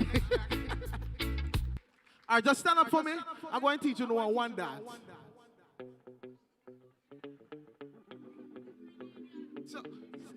So can I call him up? All right, just hold the track. From Grenada. Lord, hey, Grenada, pretty, you know? Mercy. And the ladies, them pretty too. This way. Hi, how are you? I'm good, thank you. What's your name? Narissa. And you? Sherry-Ann. Wow. I have a friend by the name of Sherry-Ann. Come with me. I see one lady from Dominica down there. Excuse me, sir. Can you go for that beautiful lady in that brown, right? In that brown, yes. Yeah, man, that brown one. Can you hold my jacket for me, please? Oh. She said, of course, fast. All right, so we're going to do a little skanking. We're going to teach them. Oh, you're, where are you from? Dominica, right? Yes, and what's your name? Joanna. Is there any Jamaican in the building here, you know? A whole heap of Jamaican there? All right, let me see if we can probably pick up one Jamaican. Oh, can you come this way? There we go. Come on, make some noise for the beautiful lady, no man. Run the track. All right, so it's simple. All you're doing is skanking. Skanking, right foot, left foot. That's all you do. That's called Jamaican skank. Skank, Can you teach these people for me how to skank? Lord Jesus. All right, so we're going to skank. Ready? 1, 2, 3. Right foot. Hey. Could you be loved? Oh, yeah. Let me sing. And be. I can hear you say it on the track. Could you be loved? Yeah. And be loved. Woo. Don't let them fool you. Stand up, stand up. You know the song, right? Sing it with me now. You can't sing. Or even try to school you. That's all right, man. All of us are singers, no? But not everybody can hold a note, right? Hey, we've got a mind of our own. So go to hell if what you're thinking is not right. Yeah. Oh, true love. You know, so sister, a church rock now. Come on, man. Skank, move your body. Move your waist, man. Let's go. Hey, everybody sing. Could you be loved? Yeah. And be loved. I can hear you say. Yeah, forget your vibe. We don't want a white man dance. Come in, man. He's swinging with us. Hey. And be loved. Next track. All right, so this one is the real skanking. So you love Jimmy Cliff, right? Anybody know Jimmy Cliff? All right. So let's try this one now. I think everybody's supposed to know this one. Let's go. Hey.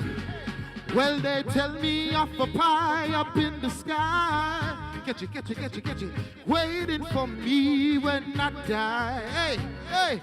But between the day you're born and when you die, they never seem to hear me when you cry. Oh, but as sure as the sun will shine, I'm gonna get my share of what's mine. Everybody hear me sing, and when the harder they fall, one and all, yeah. Whoa, and when the harder they come, harder they fall, one and all. Come on, make some rest of the beautiful ladies. And they keep on fighting for the things I want. Hey, knowing when you're dead you can, but I'd rather be a free man in my grave than living like a puppet or a slave. Oh, but as sure as the sun will shine, I'm gonna get my share of what's mine. Yeah, and when there we go, harder they fall, one and all, yeah. And when the harder they come, harder they fall, one and all. Thank you.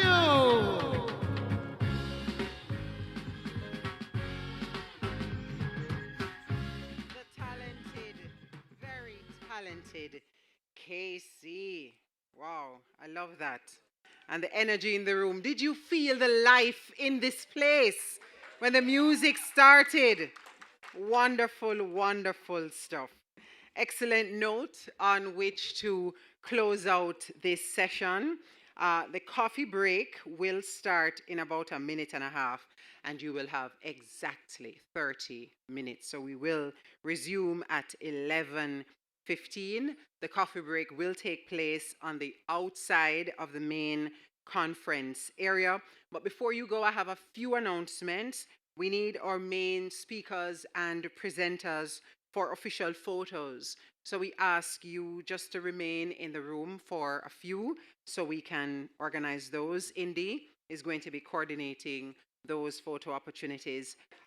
There may also be an interview or two. I'm not sure. She will let you know what media organizations have requested interviews, and then you'll be escorted to the media booth right after those photos. So for all other conference participants, we want you to remember to get involved in our social media engagement and activities, and that's going to happen during the 30-minute break. So look out for the team members who will approach you and smile and say something wonderful about the conference.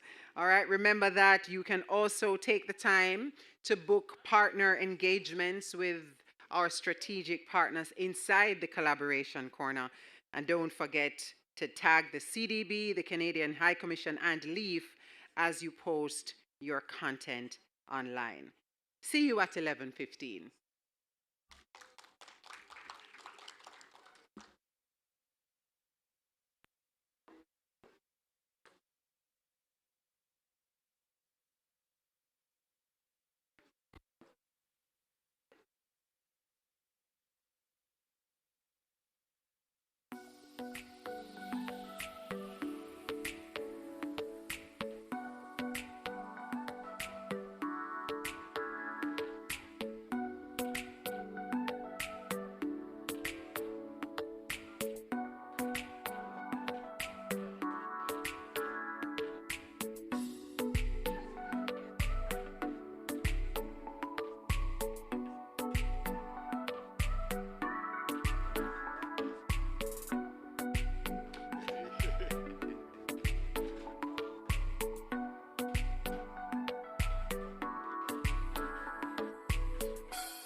Nothing about us without us. That is a saying that many vulnerable groups are familiar with. It is also a saying that in part informs a 3-country regional community capacity assessment undertaken by the Caribbean Development Bank's CDB Basic Needs Trust Fund, BNTF. From February to April 2023, the BNTF conducted a capacity assessment of 32 community groups in 28 communities in Jamaica, Guyana, and St. Lucia. 565 persons participated in the exercise. This intervention aimed to identify areas for strengthening the operations of each group to aid communities with pursuing sustainable local development. With that in mind, under the 10th cycle of the Basic Needs Trust Fund, we sought to look at the community capacity assessment, focusing on the community groups themselves to see how we could understand where their areas of needs are, and then to develop interventions to improve their operations as a group so that they could have more sustained interventions within their spaces and becoming champions for development within those communities. The BNTF program is the CDB's main vehicle for direct poverty reduction in the Caribbean. It responds to needs identified by the most vulnerable communities in the priority areas of water and sanitation, education and livelihoods enhancement, and access and drainage.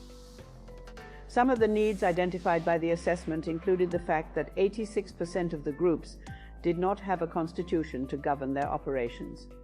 Additionally, 96% of the group members did not have the capacity to write proposals. This questionnaire caught all of us sitting last night at the table, where it came to vision, mission, and then we went back as teachers, goals, philosophy, object. So we were saying, now it teach us a lesson now, because it might be another NGO we might want to seek grants from, and they might ask us the very question. So if we get help in formulating objectives, visions, and missions, it will put our community, I think, on a better track. As BNTF's program strongly aligns with the Sustainable Development Goals, the assessments also incorporated community awareness of and alignment with the goals. Overall, 62% of the 32 communities were unaware of the SDGs or how the goals applied to the work they were doing on the ground. Coming out of the meeting, something that is very critical. Jamaica is a country that has aligned its national development plans to the Sustainable Development Goals. 91.3% of the indicators are mapped, if not one-to-one closely. But speaking to the community, they had not heard about the SDGs. They didn't understand what it meant. They were unaware of even its existence. I think that's a critical disconnect. I think we need to stop to get between that disconnect and pull the parts together. The assessments were conducted using the intuitive software Kobo Toolbox, which allowed for data collection using a smartphone and for speedy preliminary assessments. Reliable data is crucial in aiding vulnerable communities and reducing poverty. My name is Tino Kreutzer, and I'm the CSO at Kobo, the nonprofit behind Kobo Toolbox, a data collection platform used globally for research and social good. We were privileged to support the Caribbean Development Bank in strengthening the resilience of local communities in Jamaica and Guyana to ensure a successful project rollout. Our team helped design assessment forms, streamline data collection, and provide custom visualizations. Our offline data collection features were essential in remote areas lacking internet. Supporting organizations like CDB is central to our work. Our goal is to ensure that programs like BNTF have access to high-quality data tools so they can make an impact on the ground. By enabling access to reliable, high-quality data, we at Kobo are committed to empowering organizations like CDB to create meaningful, on-the-ground changes and to increase resilience. The assessments have challenged the countries involved to look more critically at its work. Some things that we've seen from these assessment visits that we can also do more for the community, which I'm looking forward to doing more for the community in terms of building their capacity and working with them as a group to, when we leave the community, for them to also be able to move forward and progress and develop further in their space. For Laverne Luard-Greaves, social analyst at the CDB, a major part of the substantive value of the assessments is that many of the participating community groups will have their capacity for action built. In the first instance, the coming out of these activities directly, there is the promise to provide support for the entities to build out their action plans. In a very real way, the BNTF will be providing support for them to have these action plans finalized. We will also be providing support in terms of strengthening their operational capacity so that they're better equipped to conduct some of the tasks that they need to conduct and to better represent their communities within the spaces. As a part of the next steps from the assessment, the BNTF will be organising a proposal writing workshop in July, as well as preparing an online community development course.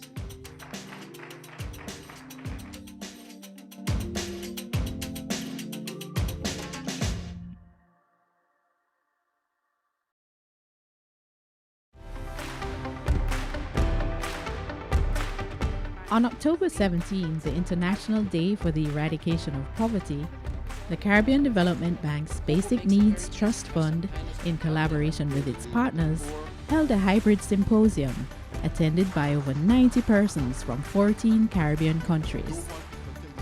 It underscored the vital role of robust data in driving poverty reduction and building peaceful and inclusive societies.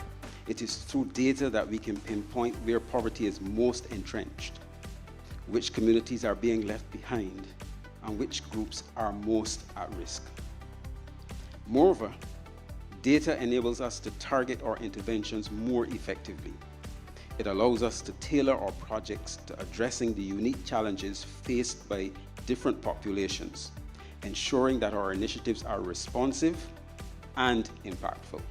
We must build sustainable livelihoods. At the same time, we need to make further investments to ensure that we strengthen welfare, so generation to generation, that cycle of poverty is broken. In meetings like this, a highlight of the symposium was a discussion on innovative approaches to data collection for poverty reduction. We need to use innovative strategies to reach those who are most in need, but respond to what they need. GEMS is a big capacity building program, and the idea is really to give the skills and the tools to collect granular data to local stakeholders. The idea of GEMS is to get eyes on the ground where you cannot always have boots on the ground or feet on the ground. Here in Jamaica, we have a poverty map. And for instance, at JSIF, our targeted incidents of poverty are normally the poorest of the poor. We manage and have developed over the years a proprietary system that actually takes all that data and it overlays the other geospatial data that's present so that we can contextualize, for instance, and know at any given time what is the most critical, the most needed, and probably the most feasible investment. In another discussion, experts explored the power of technology in facilitating community involvement and ensuring sustainable development outcomes. It is actually an intuitive tool that many people pick up every single day to begin collecting data to inform their little community initiatives. And they are able to pick up Kobo Toolbox, as you heard, because it is a free tool. We were able to use something simple as something we carry all the time with us, mobile telephones, to obtain data. We have to ensure that we have field officers in the space to where the technology will not work, that persons are there. Because the truth is, no matter how far advanced we get, there is always a need for that human contact. Any community with the right capacity can transform their space. So I think even as we start our development conversation, a lot should be around how can I leave this community at the end of Project A more capacitated than when we first started. Beneficiaries from the Pisgah Primary and Infant School and the Child Protection and Family Services Agency shared their experience of data driving real change. The communities of Pisgah, Huntley Castle, Berkshire Wood, Chevet Hills, we are proud beneficiary of a new school that is now being constructed. Thank you to CDB. Further data was used to assist 6 groups of parents who were trained and they were given grants to start their small businesses. We are now employing women on the site. Community persons are earning a living. And I'm telling you, we are coming out of the generational and the rural poverty that we have been experiencing over the years. In 2023, the CPFSA benefited from the construction of our first child therapeutic center through funding from CDB under the Basic Needs Trust Fund. The therapeutic center provides services for what I would call the most acute cases, the children who require in-depth therapeutic interventions. Since January of this year, the center has seen 226 children. The symposium was not just an event, but a call to action. By building capacity and empowering communities through data, Caribbean nations can move closer to eradicating poverty and achieving inclusive societies. And together we can find the hope that's buried deep within. If we put away our differences and let's all be friends.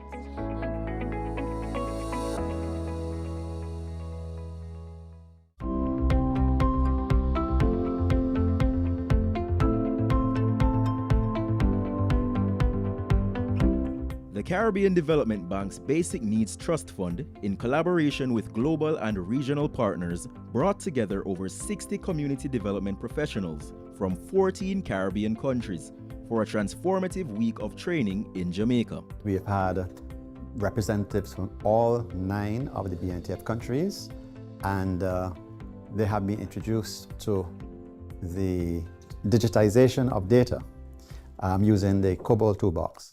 A main feature of the workshop was the World Bank's Geo-Enabling Initiative for Monitoring and Supervision, GEMS, a capacity-building program which uses cost-free open-source tools such as COBOL Toolbox. GEMS is an extremely impactful program because it enables governments and other local stakeholders around the world to set up customized digital data collection and analysis systems or digital monitoring systems. And through this, it has brought a lot of accountability into project implementation, service delivery, inclusions. It has really helped to get eyes on the ground where you cannot always have feet on the ground, giving them real-time information on what is happening in the field. All of this gives us a better handle on the data collection process, the authenticity of the data, the longevity of the data, in that we know it is reliable, it is accurate. The GEMS training is what exactly the Caribbean needs with respect to addressing the shortcomings that we have in poverty eradication.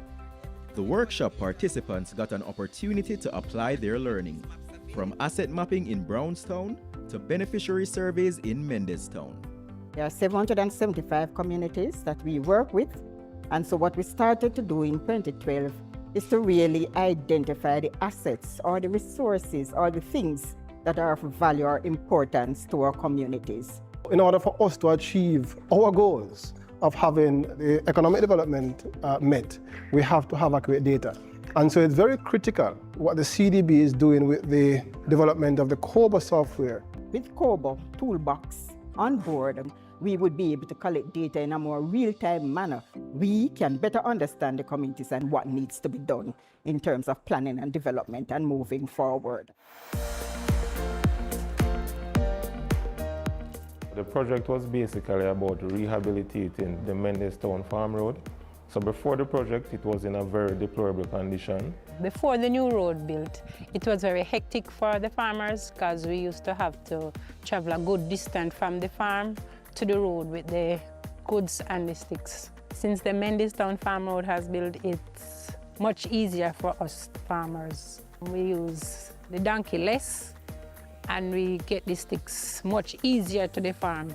Two main impacts is we and our children get into the main to go to our businesses, and the farmers getting out their produce to go to the market.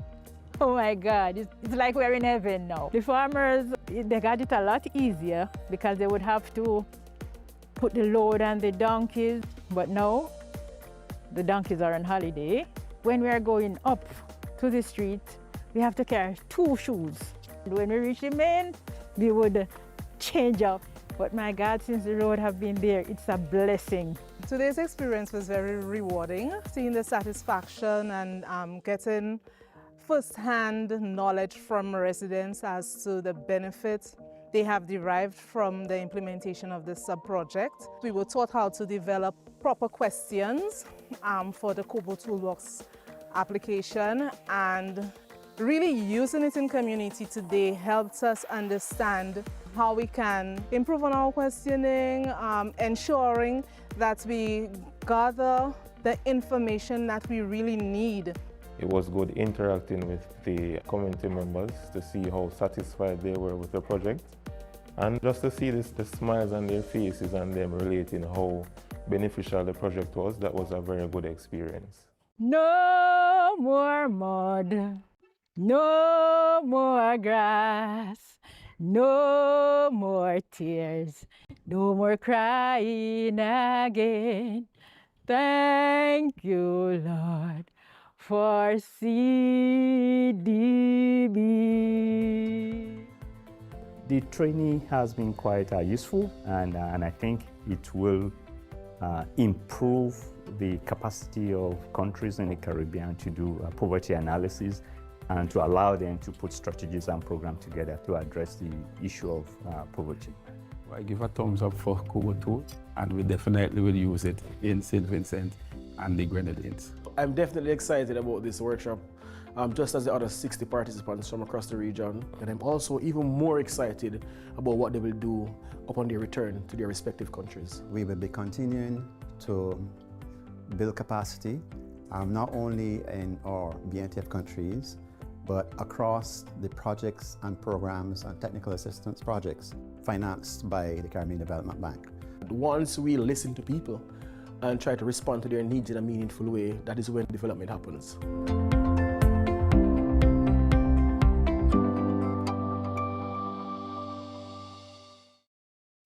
Community leaders are champions of change, building better lives, stronger organizations, and more resilient communities.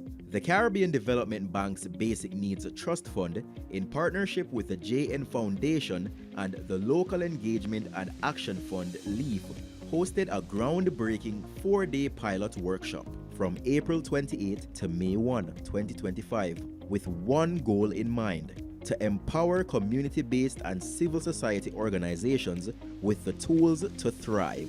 We had a collective view, both CDB and JN Foundation, in terms of the urgent need to strengthen community organizations to move the needle forward. So when JN put forward the idea around the financial literacy training, we were happy to be a part of that intervention. We have had a long-standing relationship with the Local Engagement and Action Fund, financed by the Global Affairs Canada. So moving along with this financial literacy capacity building session for community champions means a lot. When you combine your resources, you're able to reach more persons. And so this allowed an opportunity for us to bring our knowledge. JN Foundation provided the financial management training, and CDB also looked at what are the necessary steps for preparing a solid project proposal. And we looked at elements that would ensure that you have a winning project proposal when you submit to your donor.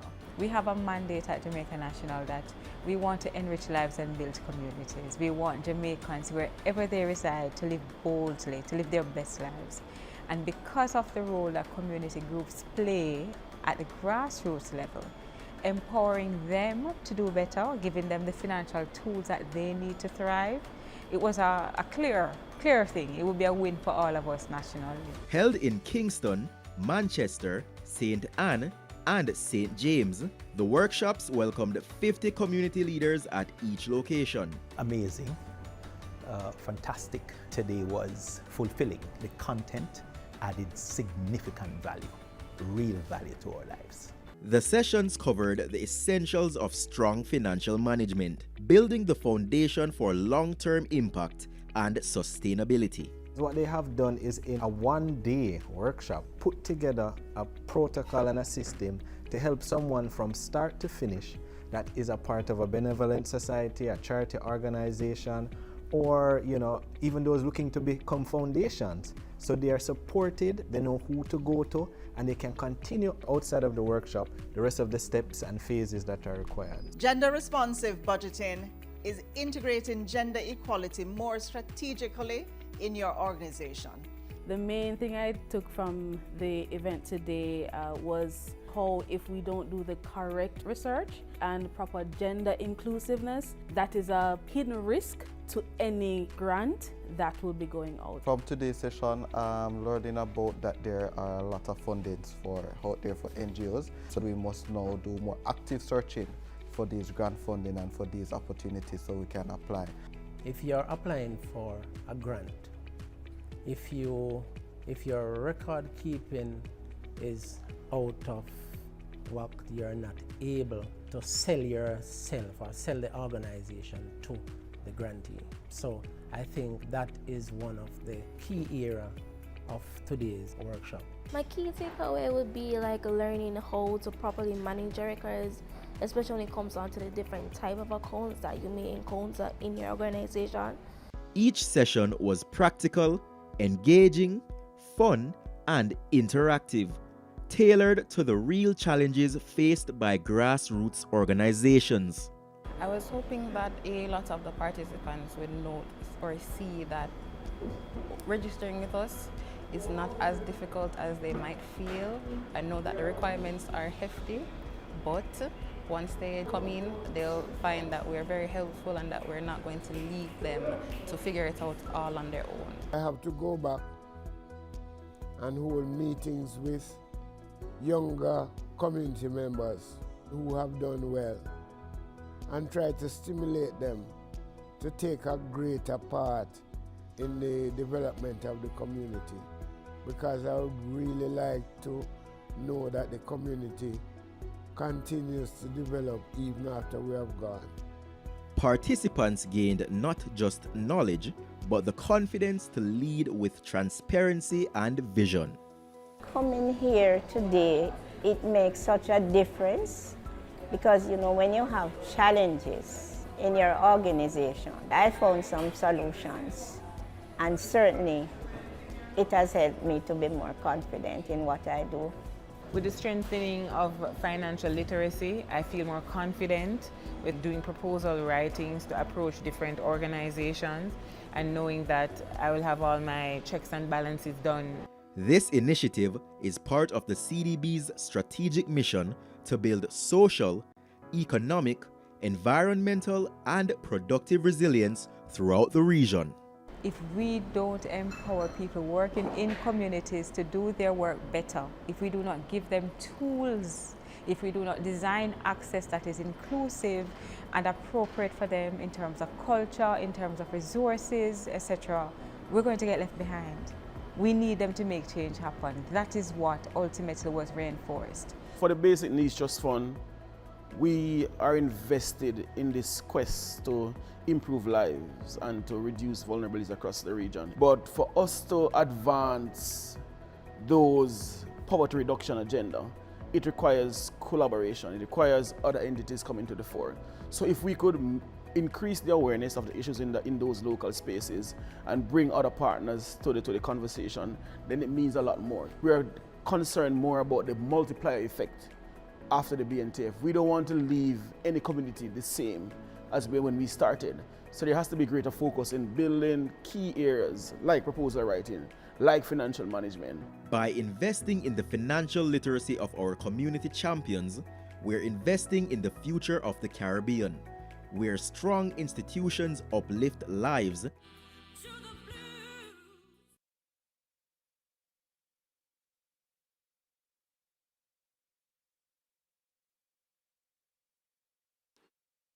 Greetings and welcome to you all. Special welcome to those joining via live stream on Facebook as well as on the PBC Jamaica platform. If you are just joining us, this is World NGO Day, and it is a celebration of civil society contribution not only in Jamaica but across this entire Caribbean. You are all champions of civil society in this room, And before we get to our esteemed guest speaker, I have an activity for you all, right? Because I'm sure we had a little bit of calories, yeah? So I'm going to invite you to stand. We're not going to do anything wild. Don't fret, because somebody looked at me like, oh, Lord, have mercy. What you going to tell me to do now? So I'll invite you to stand, please. And I'm going to start from this side of the room. We're going to do this really, really fast because we want to keep the pace going and get moving. So I want you starting from that table, that's to my left, your right. I want everyone to shout one word that describes your experience so far at this 2026 Caribbean CSO conference. Now here is the trick. You can't repeat a word somebody else says. Yes. Yeah? All right, so starting from this table, quick, motivating, informative. Keep going. Yes. I didn't hear you, sir.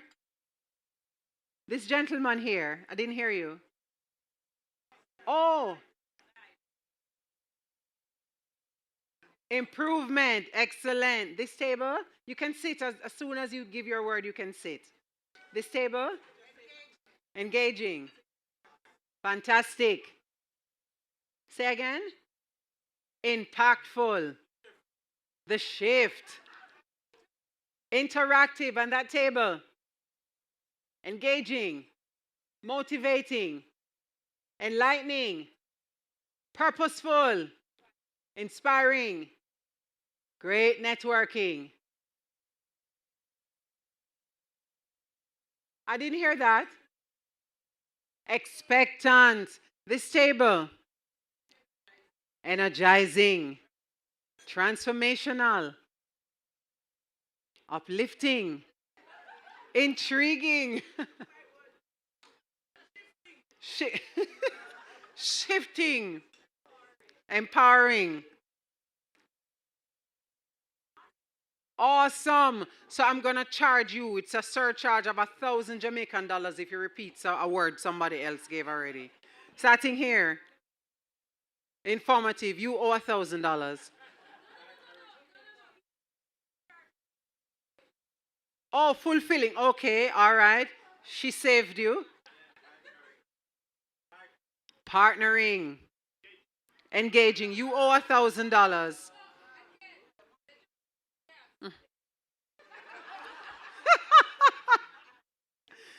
Single-handedly, she's rescuing the entire table, you know. Go ahead. Compassionate. Invigorating. You may sit as soon as you share your word. Building. Hopeful. Rejuvenating. I love that. Affirming. Creative. Posturing. I love that.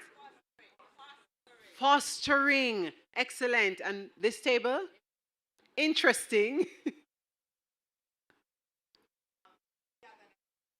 Togetherness. Allegiances. Spiritual upliftment. Karen. Bold. Catalytic. Reflective. All right? Moving. Eye-opening. Collaborative. Educational. Participatory. Diverse. Empowering. Connectedness. She's not in this room, you know. Technology. Informative, you owe $1,000. Togetherness, you owe $1,000. Connecting, you owe $1,000 too. Thank you so much. Give yourselves a round of applause. I do believe that this conference has been all of those things and so much more. This second session begins on a high note with the keynote address. We heard much about him on Tuesday when Mr. Powell spoke about the developers of the JSSE SROI, yes, the calculator. And now we get a chance to meet the man himself. It is my great privilege to introduce a gentleman who is serious about sustainable development. Dr. Kadamawi Naif holds a PhD in sustainable development, a researcher and lecturer at the Mona School of Business and Management at the UWI Mona in the field of entrepreneurship and strategic planning. Ladies and gentlemen, our keynote speaker, Dr. Kadamawi Naif.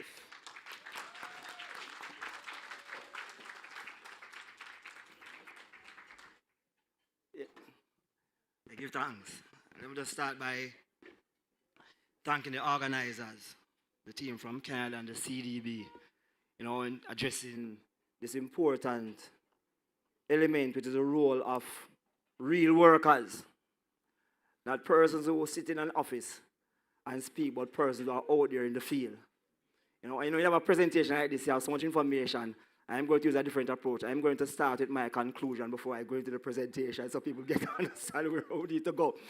But right off the bat, let me make it very clear. It is impossible to attain the SDGs, the Sustainable Development Goals, or any of the national visions across the region without CSOs playing the lead central role. I'm going to use the word lead central role for a number of reasons. One, we know that governments and politicians, their focus is on becoming re-elected. That's their primary focus. They become re-elected, then they put in place a program to deal with the country. Private sector organizations, their primary function is to make profit for self, the individual. The only organizations that are mission-driven, that centralizes people, tend to be those who operate in civil society organizations. The only organization. And so in the presentation, you'll find that when we start to look at the SDGs, you're going to realize that the only persons with the mandate to do so are the CSOs. However, as it relates to CSOs, and somebody came out this morning in some of the presentations, you ask yourself, why you do so much work?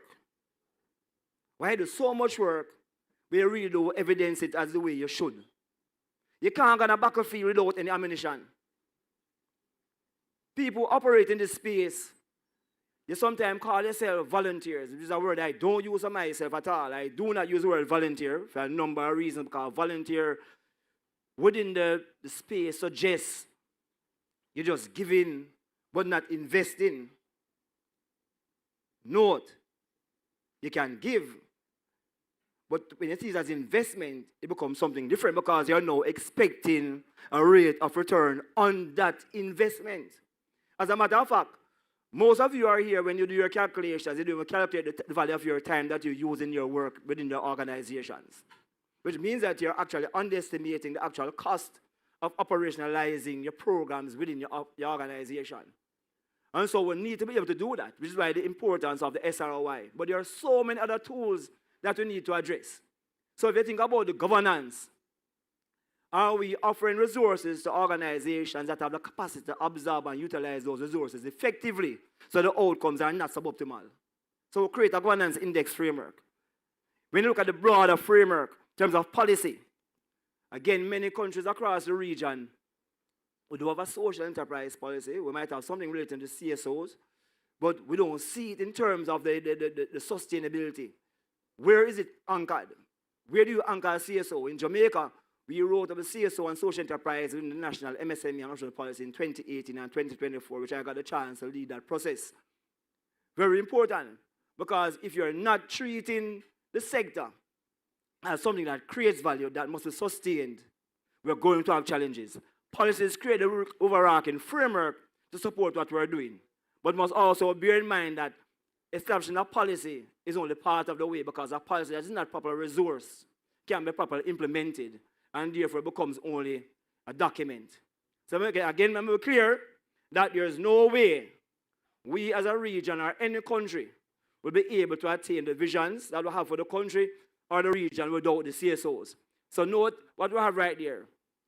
It's a shift, igniting civil society, the next chapter, NGO, a third sector for development. And I put on it, bolstering the CSO ecosystem for the regional sustainable development. Now, these are just new words. And my brethren from Dominica said quite clearly, new words, that new concept. We have been doing these things for centuries. Yes? And we're not going to solve what we call Columbus syndrome, where we're trying to discover things that already exist. Yeah, we have a lot of that in the region. And we get some guys from somewhere else to come and speak. And, oh, what, this is such a new idea. That's not a new idea, because we're not observing our people. So let me move through the presentation.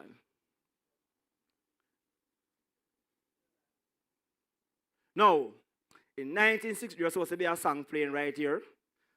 But anyway, in 1963, Haile Selassie addressed the United Nations. And in the address of the United Nations, he mentioned a couple of things that are very important, which I think are actually critical today as well. He said, I will mention briefly today two particular issues which are of deep concern to all men: disarmament and the assumption of true equality among men. Today, there's the same concern. How do you think the inclusivity and equity? What he argued, though, is that we must look into ourselves, into the depth of our souls. We must become something we have never been, and for which our education, or what education is like, and our experience and environment have ill-prepared us. We must become bigger than we've been, more courageous, greater in spirit, larger in outlook. We must become members of a new race, overcoming petty prejudice, owing our ultimate allegiance, not to nations, but to our fellow men within the human community. If you think about the work of CSOs, this is what you're doing every day. I'm not Rastafari myself. This is not something which is about Rasta. It's about human beings. And we have carried that mandate. And that has been, this is 1963, that's over 50 years ago. We still have the same challenges that we spoke about then, we have it today. What is the context we're operating in? I know we have about 30 minutes. Generation Z, we are operating in a time and space. We have at least 6 different generations on the face of the earth. From the baby boomers, the silent generation, Generation X, Y, Z, the current Alpha generation, and of course, Delta generations are also going to come. These are the people we are serving. Do we understand what this generation is like? What is your mindset? You can't be offering service to a customer that you do not understand if you want to do any kind of business. We believe the SDGs, and we are talking about environmental and social and governance framework, has is discussed by the countries of parties discussion 28 and 30. Talking about companies becoming more responsible in terms of how they operate their businesses. Of course, we have the national visions, and I'm saying it's 2030 and beyond, because 2030 is just around the corner. But at the micro level, we have the mainstream imperatives that we have to address across gender, youth, persons with disabilities, and of course, climate change. How do we frame what we are doing? How do we frame CSOs? CSOs must have a very robust business model. That's why we push the whole idea of social enterprises. And my sister from St. Lucia spoke about social enterprises on the first day. Yes, but we're also a part of what's called the social and solidarity economy. Again, new words, not new practices. Social economy are people working together. We have always been working together within the region. People through what we call partners, or people through SUSU as a way of creating their own banking schemes. We have all that. We have the Kalinago people. We have the Maroon people from Jamaica and from Suriname. Yes? We have the Ghanaian people from Belize. People all over the space. We have always been doing these kind of things, creating our own economies. But again, we tend to wait on external partners to tell what we are doing. Why wouldn't you listen to a brother like Ivan van Sertima from Guyana, who wrote the book We Came Before Columbus, which actually show you the relationship that you were speaking about this morning, that we're actually engaging in relationships long before anyone from Europe came into the region. We were always working together. But CSOs, because remember you're talking to people who think about money, you know. CSOs must be able to show how their work is contributing to the GDP of the country. And I remember the colleague from the CDB speaking today about the billions of dollars that have come into the region through the CSO organization. When you look at basic economics in terms of agri-demand curve, an injection into the system grows the economy. So you ask yourself, the counterfactual, what if CSOs were not here? Would that money have come into the region? Would have been no. Would the work being done have been done? It would have been no. So we need to recognize the value of the contribution to the GDP of the region, and of course we always have some key recommendations. So Gen Z is who? They are seen as the most entrepreneurial generation yet. They're very independent-minded, but they also want to create a very positive impact on their communities. This doesn't sound like the same people that we are quarreling with every day. Because most of the time, I actually hear people say that these youths have no interest in anything, but yes, their innate characteristic is to actually contribute to. And I ask persons, when you enter into some classrooms, probably in Jamaica, and you see the young man draw a gun on the table, what comes to your mind? Is he a gunman? Or probably he's an engineer, because his engineer make guns. If you do not see the value in your people, you will not invest in those persons. So we have to really think about it. But we have been trained to think a particular way. And this is what I'm saying to you. We cannot achieve anything in sustainable development without CSOs being at the heart of it. Why? Because the CSOs are the ones who tend to see the value in the things that the general market doesn't see. That's why you invest your time. That's why you invest your energy. And you invest it so much that they don't even put any value on it because it is a natural thing to do. Yes, it is a natural thing to do. But we must recognize that this investment, the more meaningful investment, it means it better for our society in the long run. And again now, understanding how to translate it into the language, because remember that communication, I learned, is visual, vocal, and verbal, but you must also know the audience that you are addressing, and you speak according to the language of that audience. So you don't go to my brethren from the CDB and ask for resources without giving me the ammunition and say, okay, when you invest this amount, for every dollar you invest, you're generating this amount of value. Which means then he's able to say to his team members that is a meaningful investment with a very positive rate of return on that investment. If you look at Jamaica's Vision 2030, Jamaica is the place of choice to live, work, raise families, and do business. And we have 4 goals. What are the goals? All Jamaicans are empowered to achieve their fullest potential. The neoclassical market mechanism is not concerned about people achieving their fullest potential. The neoclassical market is not interested about people making money for themselves. So who's going to pay attention to that? My colleague here is interested, but he's also interested in becoming re-elected first and foremost. It is secondary because in his head, if he's not elected, he can't do any work. But we are not seeking any election. So your focus is primarily on doing the work. So, requires empowerment. Look at the HDI indices, education, healthcare, all of those things that comes out through the Social Progress Index. These are the areas that the CSOs tend to operate. The Jamaican economy is secure. It is just and secure. Who deals with things related to equity? Who deals with things related to social justice? Again, it is the CSOs. The third one, that the economy is prosperous. Yes, we know that the state put in place all systems to support economic development. But whether you're a traditional business, a social enterprise, or a general NGO, you are creating value that contributes to the prosperity of the economy. If it's a basic thing, if you're a part of a CSO, you're employed. What is employment? Employment is a contribution to the economy as well. So you're always making that contribution. And finally, Jamaica has a healthy, natural environment. Who focuses on these environmental issues? We know we have all the ministries in the region, We have all the policies as well. But we have all the complaints that we're not actually following these things. And who's out there being the vanguard to ensure that we put in place these things? Again, this is CSO. So while we recognize the role of the market mechanism in supporting economic prosperity, the only sector that can address all 4 components within the sustainable framework tend to be those who operate as civil society organizations. No other group, no government, no private sector, it is the CSO. And I'm not anti-government, I'm not anti-private sector, but very clearly I have a bias towards the people who improve the quality of lives of my people in a very genuine way. I'm not looking for any reward. Not looking for any reward.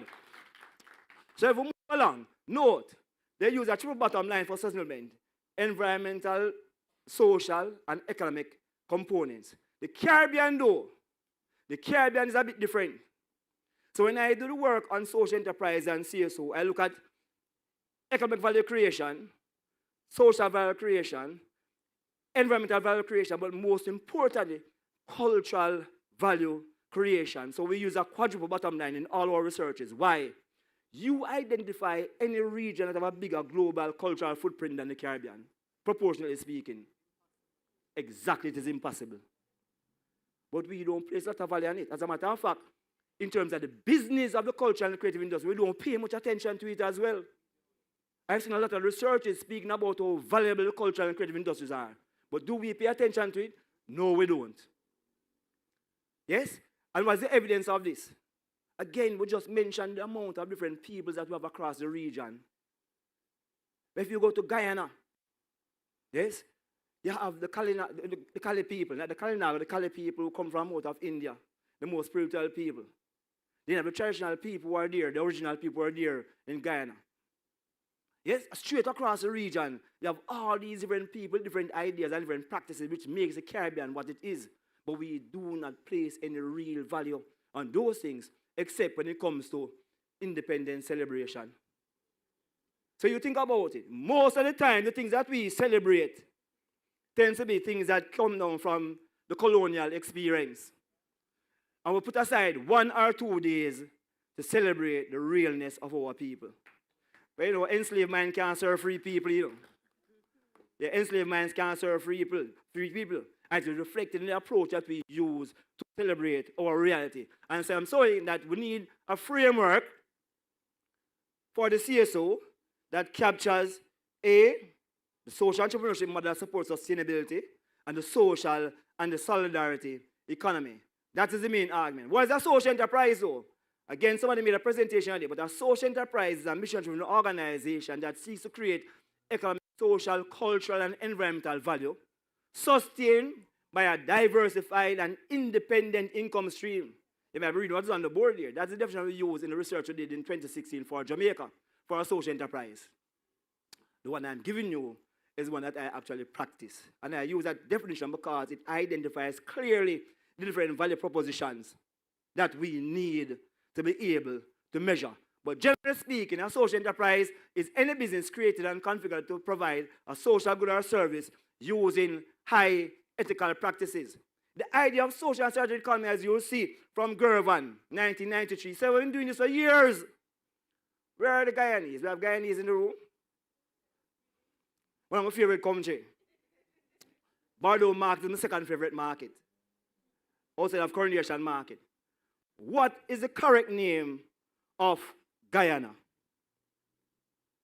The Cooperative Republic of Guyana is the only country in the world that has in its name the word cooperative. That's what the social and strategic economy is about. Cooperatives are a form of social and strategic economy. And Burnham and Jagan said that through cooperation, we're going to make Guyana great. We're going to feed, clothe, and shelter ourselves in 10 years. These are not no new terms. These are things that we've been practicing for generations. Yes? And we know that the NGOs, all those other organizations are part of the social and solidarity economy. But the data is showing that the way we measure development has changed. So look at Porter's idea, what is called a social progress index. They are saying you have a more robust framework which includes social and environmental performance as a way of measuring your contribution to your country. And this captures the areas of basic human needs: nutrition and basic medical care, water and sanitation, shelter, personal safety. Which organizations focus on these things? We know the role of the state, but who carries out as part of their mission? Foundation of well-being, access to basic knowledge, access to information and communication, health and wellness, ecosystem sustainability. Again, who are the persons who are in these areas doing the work? Again, let me make it clear, say, I have biases as Rastafari, but I am saying I have what is called evidence-based bias. Because I can show you, I can prove to people that the work that is being done, that is creating these meaningful changes, are being done by a particular group of persons. If you look at opportunity, personal rights, personal freedom and choice, those are social justice issues being addressed right there as part of how we measure development. But note when Wayne spoke this morning, I've been doing a lot of work with PIOJ because currently PIOJ is trying to get funding through Charmaine Brim to create what is called a social impact measurement framework to show how the work of CSOs are contributing to the GDP. But across the region, we're not seeing in our national reports the work being done by this particular group of people. And so sometimes they tend to skip over it. But check out a country like Jamaica. Let me give you an example. We argue that Jamaica was the highest homicide rate in the world. And in the year where the highest homicide rate in the world, we also have the highest happiness index rate in the world as well. And we know so we're not happy killing people. So what is happening right there? And that data also shows that we're the #1 country in the world in terms of helping people as well. I mean, but this don't sound like Jamaica. I've heard the data about the Caribbean. It don't sound like the Caribbean either. We know who we are. And sometimes we tend to highlight that minute part that is negative and omit all those positives that we have been doing. And when we talk about what we have done for the world, we know that, man, the Caribbeans will save the world. The Caribbeans are the conscience of the world. All the music, that's reggae music, because the original calypso music about social justice as well. Yes? We know who we are and we know what we have done. But again, I'm arguing that these ideas are not new because Marcus Garvey, a Caribbean person, established what I call the first transnational social enterprise. If you listen to the work of Carter and Lewis, they argue that he argued for a form of cooperative structure which are worldwide systems for economic cooperation using a socialistic, not a socialist, a socialistic, as Burning Spear sing that, don't you know that social living is the best? Not socialism, but social living. What do we mean? Putting people at the center is the best. And note that the UNIA, and I'm going to show them, went beyond corporate businesses. They had a big arm that deals with the social issues and community service that was required. Note, Marcus Garvey was actually selling shares as a way of capitalizing the operations. But that's why they sent him to prison. Because you'll find a way to sustain the operations of the organization. So you must be careful now because the biggest enemy of a foolish politician would be those who work in the CSO. And the operative word is a foolish politician. The biggest friend of a wise politician will be the CSO. Because man can't kill work. And if I have a lot of CSOs who are part of my group, and we know what the plans are, I can now empower these persons who are there on the ground every day to get the work done, which means I will not have to campaign for the next election. Because when the work speaks for itself, there's no need to interrupt. But note, that organization was also registered, which is part of our challenge. Because within the CSO space, sometimes we are not registered as we should. But remember, do not try to formalize every organization. It's not the license that drives the vehicle, it's the driver. So if the organization is doing the work, but not registered, still support the organization in the transition process. So we argue to standardize them operation in terms of processes, regularize the organization in terms of structure, and then they will see the need to formalize. But here's the structure that Marcus Garvey used. At the head of the structure is the UNIA, Universal Negro Improvement Association. That is who we are as a CSO. Where is your supporting model? Marcus established the African Communities League, which was the arm that leads the enterprise development. He had a big transnational enterprise in the black style and shipping companies, what is called micro small enterprises, through Negro Corporation and other forms of business which we now call nano enterprises. When the monies are generated from the businesses, they flow into the UNIA to support the programs of the UNIA. So if they have the Black Cross Nurse, they have the teaching programs, they have all those programs, how they were financed. You couldn't expect that the person that you were trying to disrupt the process were the ones who support you. And disrupting a process is not something bad enough. Because if you review the work of the plantation economists that came out in the 1950s in the region, Bess, Levitt, Gervin, Beckford, they argue that we need to destroy, literally destroy the plantation system because it hasn't worked and it will never work. What is required is a model that endogenizes growth.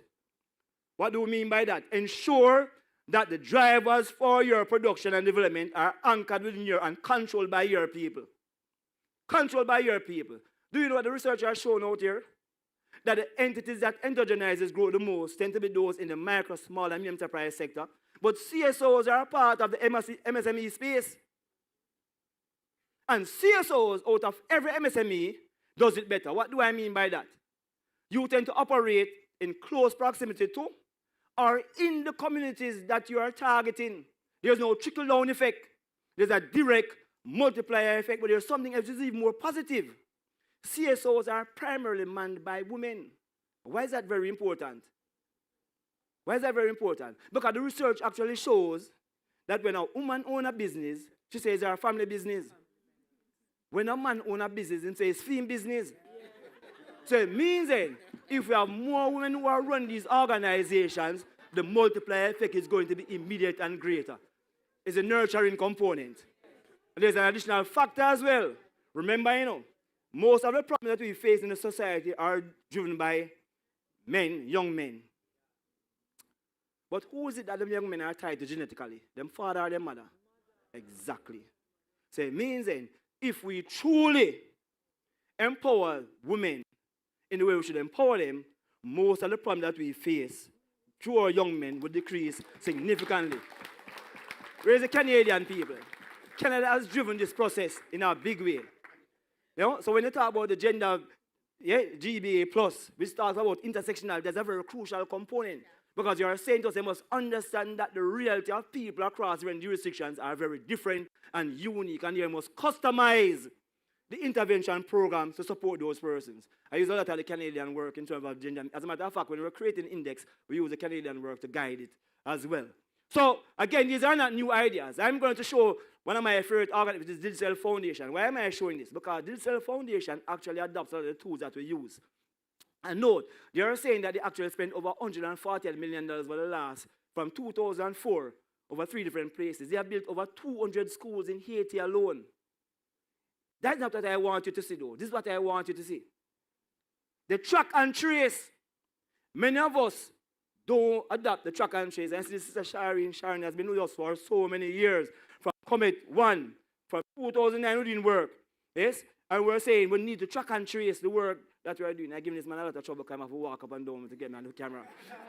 But track and trace is important to know your numbers. Know your number, because if you do not know the numbers, how then do you attach values? What are you going to attach the values to? And you have done so much work. If I ask any of you how many persons you have assisted over the years, you're going to say, oh, a knife is a lot of people. But the can't say to me that is 200,000 persons that you have helped. It's different. So when you ask Richard now for funding, and say, Richard, I help a lot of persons. Him can't write on a paper saying a lot of persons. Him need the numbers. And so that's why I like the digital, because they actually track and trace the numbers. So look at it.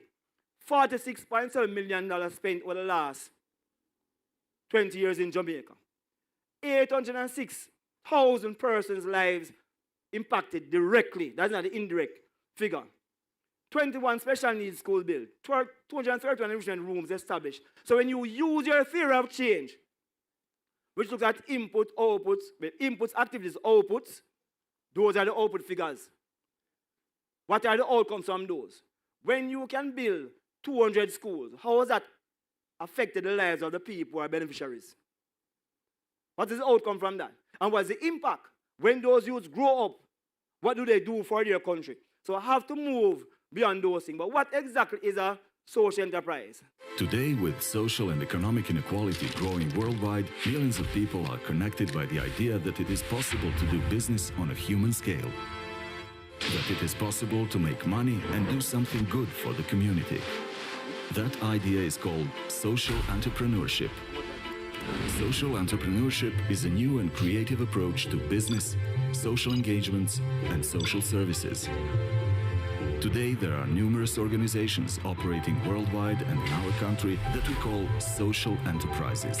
A social enterprise is just like any other business. Its work is charged at market rates and it generates profit. What makes it a business on a human scale is the way that profit is used. Profit serves to fulfill clear social missions. Social enterprises do not serve to enlarge the wealth of their owners or shareholders. They operate in order to contribute to social equality and to improve the living conditions of people in the community. Generated profit is reinvested in the business or in realizing social goals like job creation, social inclusion, cultural needs, healthcare, and preservation of the environment. A social enterprise places social goals ahead of increased profit, uses business as a means of social change, resolves social problems through market strategies. Social entrepreneurship is also a good way for civil society organizations that want to reduce their dependency on donor assistance and gain greater financial and operational freedom. Starting a social enterprise is a challenge for all those to whom profit is not the only goal, who want a job that makes sense and has a purpose. Visit www. So now, this is our landscape. Again, I mentioned earlier about the work that was being done by Sharon. In 2009, we did some research to look at the effectiveness of community-based programs across Jamaica and how do we establish sustainable community development. And what the research actually showed was that the best way to do it was to empower the community-based organization, which is the CSO sector. And we were saying to ourselves, then how do we do this in a meaningful and sustainable way? And then in our work, given our own bias as persons, we're members of the Marcus Garvey movement, we started to look for different models, and we found the social enterprise model. New words, not new practices, because we were seeing those things before. And so we pitched that argument, and our main partner would have been the Jamaica Constabulary Force. Not the Ministry of Local Government, but the Jamaica Constabulary Force, because the idea was about how we improve community safety and security. So all this work that we're doing in Jamaica is because of the police. Not because of other, but the police. And the community-based police in arm. And USAID, of course, funded a lot of those programs about Comet 1 and Comet 2. So what did the landscape show? It showed we have so many entities in the CSO space. And this was research. This was a fraction of the research that was done for the sector. You have those who are emerging, transitioning, and you have hybrids. But it's always the same. The CBOs, the youth groups, individuals, advocacy groups, yes? FBOs are faith-based organizations. You have cooperatives, micro-enterprises, agriculture groups, cottage industries. You have foundations, charities, and service clubs. And of course, you have particular government agencies that are supported. But what I find is that we do not finance state agencies that are supposed to be engaged in the communities. And it's sometimes may make people wonder if it's a strategy not to support community development.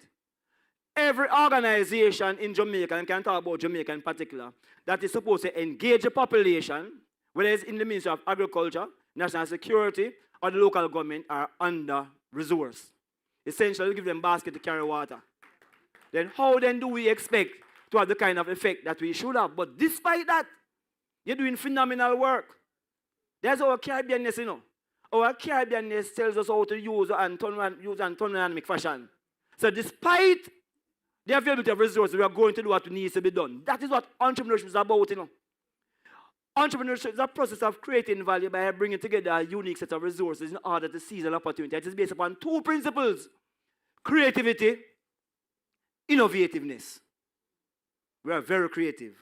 We are very innovative. You know, it's a good indicator of that. The high levels of youth who are involved in nefarious activities. You go and read the work of Schumpeter and show the relationship between entrepreneurship and the criminal mind. They are one and the same. And if the person who are very creative and innovative are not given the opportunity to express that creative and innovative in the formal legal space, it will be expressed in the formal legal space. And clearly we are seeing that we are the best at good things, but also the best at bad things. Essentially it says that we are the best at anything we used to do. How then can we support our youth to become the best that they can be for our region? What is the motivational factors for these organizations? Economic empowerment and social development. This is what the data is showing. What else is it showing? What are the factors that, how do you create value? Community empowerment is your core value for your organization. Community empowerment is the core focus of the organization. Who are the targeted beneficiaries? People in a particular geographic area, young people. Young people. So while a big part of the society has written off our young people, you have put them at the center of your operations. If you go further and look at what the data is showing again, how does your organization use the surplus that it generates? One, to reinvest to create economic value for the target beneficiary, and two, fulfillment of the mission. Let me warn you now, though. Do not engage in revenue generating activity, and because you're generating a lot of revenue, you start to shift from the mission. What we call mission drift. Cannot lose focus. So we need to make sure we have a system in place to ensure that we maintain our focus. Finally, in terms of the data, what are your areas of social value creation? Look at the number of different areas. You can't read them now because the writing is so small. A number of areas. But no, the one of the most responsible was to address social, cultural, economic, and environmental problems. Those are the 4 elements within the sustainable development framework. And the data shows that the CSOs, the majority of them have that particular kind of focus. The other thing about providing opportunities for people from a specific area. Why a specific area? It leads to the point I was mentioning earlier about you targeting and being close to the beneficiaries, which means that the effect is not trickling down, it is direct. It is direct. And that's why the changes can become meaningful and systemic. So today, it seems that the CSOs are the new plantation economists persons out there. So note, we also face challenges along the 4 key areas that we call from. We have financial challenges, human resource challenges, operations challenges, and of course, marketing and communication. Human resource, the challenge in terms of, can be addressed easily in terms of capacity building. But there's a big advantage that we have in terms of human resource. You will never find a more committed set of people to a development process than those who operate in the CSO space. So it's a commitment. And remember, we know that brain without heart can lead to growth, but not sustainable development. You can always use your brain to generate money. But you have to use your brain to think, but use your heart to decide how the resources are allocated. And it's through your heart you'll ensure that those who are most needed are the ones who are most supported. If you use your brain based on how we are taught in the universities, in economics, that we operate of selfish self-interest. We learn that. That is not our reality. I have never been to a Caribbean country, and I've been to most of them. I've been to at least 10 out of the 12 Caribbean countries who are here today. And everywhere I go, I mean, anything I want, I get. I'm don't think because I am Rasta, that's why I'm given. It's just the nature of the Caribbean people. You see what I mean? So we're not trying to. This is who we are as a people. So we're going to move into the final set of slides. And this, I think, is a crucial component. Tools for the way forward. You know? So we're talking about policy and legislation framework. Speak about understanding the social entrepreneurship process, because if you're going to support organizations, you must support them over the entire process to make sure they actually create the value they're supposed to create. Secondly, thirdly, understanding the governance index framework. These are tools that you can use to assess the readiness of the organization in terms of governance. How effective you are in creating social value. These are tools that we have developed. All of these we mentioned here, we have the indices that can be used to do the assessment. Mainstream indexing as well. And of course, impact measurement. We have been using SROIs for the last 15 years. 15 years. And the other day I got a chance to go to this Global Circular Economy Forum, and they're speaking about, yes, we are doing SROIs for impact measurement. But we say we've been doing it for 15 years. So how come we never see it as such a big thing? They actually asked us to come there in France to make that presentation on SROI. And what I learned though, is that when you ask a company in France to do a SROI, there's a 20 to 30,000 US dollar bill. And we have been doing it free in the Jamaica and the Caribbean. Nothing wrong with that, because we can do things free for people. That's part. Don't follow people, it's not everything you have to sell. That's why we don't get out of development, because we're altering the price and everything.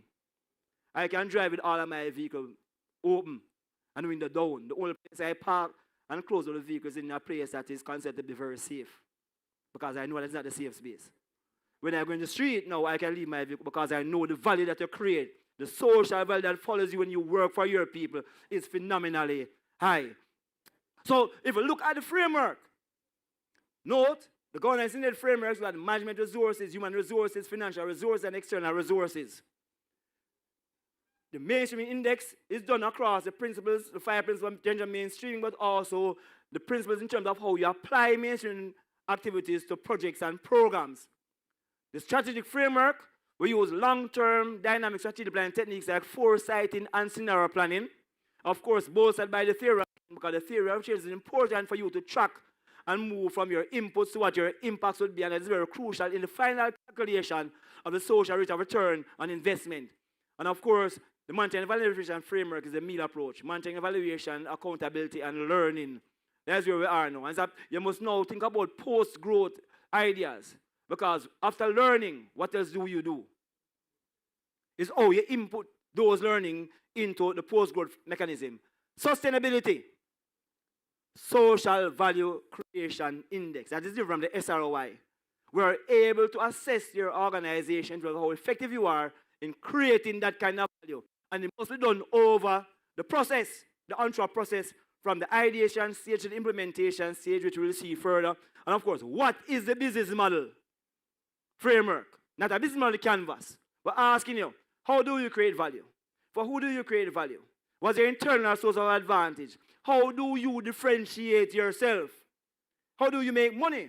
Because social enterprises are in the business of making money, but not for yourself, but money to support people's development. And find what's the growth strategy. The entities must also be scalable. You cannot create systemic changes on a subsistence model. There's a hand-to-mouth survival model. It has to be a very high growth model, which means that the ecosystem has to be very robust. And if we understand that the majority of players in the CSO space are women, there's something that came out of research by myself and Denzel, which shows that women tend to be a bit more cautious in terms of scaling operations. Why is that so? Because they link the business to them family. They don't want to scale an operation and the business fails and the family loses out. Which means then, we need to build the ecosystem so they are confident enough to scale the operations. There's nothing wrong with being cautious. Because again, remember that entrepreneurs are calculated risk takers now. We're not just risk takers. We are calculated risk takers. So there's some amount of caution in there as well. So if you look at the mainstream index, these are the elements for the mainstream indices. The language, and know that mainstream must not be blind or neutral or just sensitive. It must be responsive, but more crucial, it must be what? Transformative. Transformative. Creating systemic changes. This is what the process is. As an entrepreneur, we do not see problems. Problems are an opportunity to provide a good or service to satisfy an unfulfilled need. So if you have a lot of problems, it means you have a lot of opportunities. This is also shift the lens. But you must know what the concept is. Identify the resources, financial, human, operations, and marketing. Launch and implement. Because if you don't implement, it's just an idea. And then you start to reap the benefits from that. Again, you must be able to support along the process, but importantly, this point here, the blank column, supporting institutions. You must identify which institutions support whatever area on the process. Who's responsible for supporting, identifying, and opportunity recognition in your country? Who these are resources? Identify those, because if the players in the system don't know who the institutional supporters are, we can't get the work done. And I find that in the region, ignorance is one of the biggest problems. People do not know that there are so many persons out there who are willing to help and who can help, and so you don't get the help. Yes? It's what I meet Richardo. I was starting to reason about programs already. And I know I stay. I make him meet about 5 more persons. Every time I meet somebody as a proposal, we're thinking about it. Yes? Because I'm saying, this is the man who you want to speak to.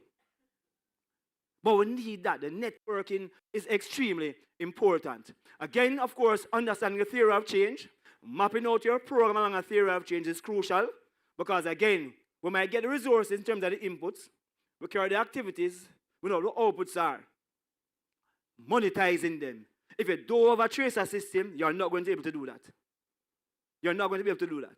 In Jamaica, do you know that in Jamaica it costs 1.4 million Jamaican dollars to keep a youth in prison? 1.4. Do you know the exact economic cost of keeping a youth at the University of the West Indies as well, though? But we give a youth a full scholarship to prison.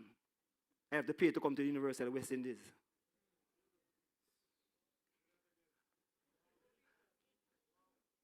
So note, these are the steps in calculating the SROI, and I've seen the sign. There are many different ways of doing it. You can use non-price predictive proxies, but of course, you can use actual market-based things to actually get the calculation done. So about 9 different ways, and it's a simple process. How do you create a ratio between value creation and the input cost? That's what it's really about. Taking into consideration things like dead weight, etc. And I want to know, Georgia, this is going to take a little bit more than the 2 minutes that you just showed me a while ago. Because I want to play this video, please. Can you play this video for me, please? Yes, it's playing now. There is ongoing buzz and debate about minutes how and to 2 measure minutes. the social and environmental benefits of organizations. Yet, there are common questions about this process, including how do we calculate the social benefits, and which inputs and outcomes should be included in the analysis. To explain how an organization could measure their impact, let's look at Tutoring for Tomorrow, an after-school program for at-risk youth, and discuss the process it might go through to develop a social return on investment, or SROI analysis. The organization knows its goals are to provide students with support to build confidence, improve grades, and encourage their enrollment in college or university, but does not know whether these goals are achieved. To begin this process, Tutoring for Tomorrow creates an impact map. Stakeholders are identified, in this case, teachers and students, and the organization connects with the stakeholders to discuss the key activities and outcomes of Tutoring for Tomorrow. Once these items are identified, indicators are developed, which are used to measure the social impact created. These indicators explain the changes for students, but a question remains: how much of this change was caused by Tutoring for Tomorrow? To factor this out, adjustments are applied to isolate the impact of the organization. For example, the average graduation rates for youth at risk can be used as a baseline to determine how the students would have performed if they were not involved with the program. Since the SROI analysis compares the benefits of a program to its costs, the outcomes, where appropriate, need to be expressed in monetary terms. I'm going to move along because, again, you have full access to these PowerPoints. Yes? Anybody can get those PowerPoints. This is crucial for us now, though. How do we show, and we have done this in an Axe research in 2016 and in 2018 to show how is that people in the CSO actually contribute to the GDP. But you do not need a big research to show that. Because in reality, we calculate GDP using aggregate demand curve, which includes C, which is traditional household consumption, I, traditional investment, G, which is government expenditure, and export minus imports. Do you realize that in this equation, we totally omit CSOs? So when you include the money generated, you're the one who spoke about the billions, but you didn't want to mention the actual figure. Because it will make people start to think what is happening. You're right. If you should add those actual figures in the aggregate demand curve for the region, it is a phenomenally high aggregate demand curve.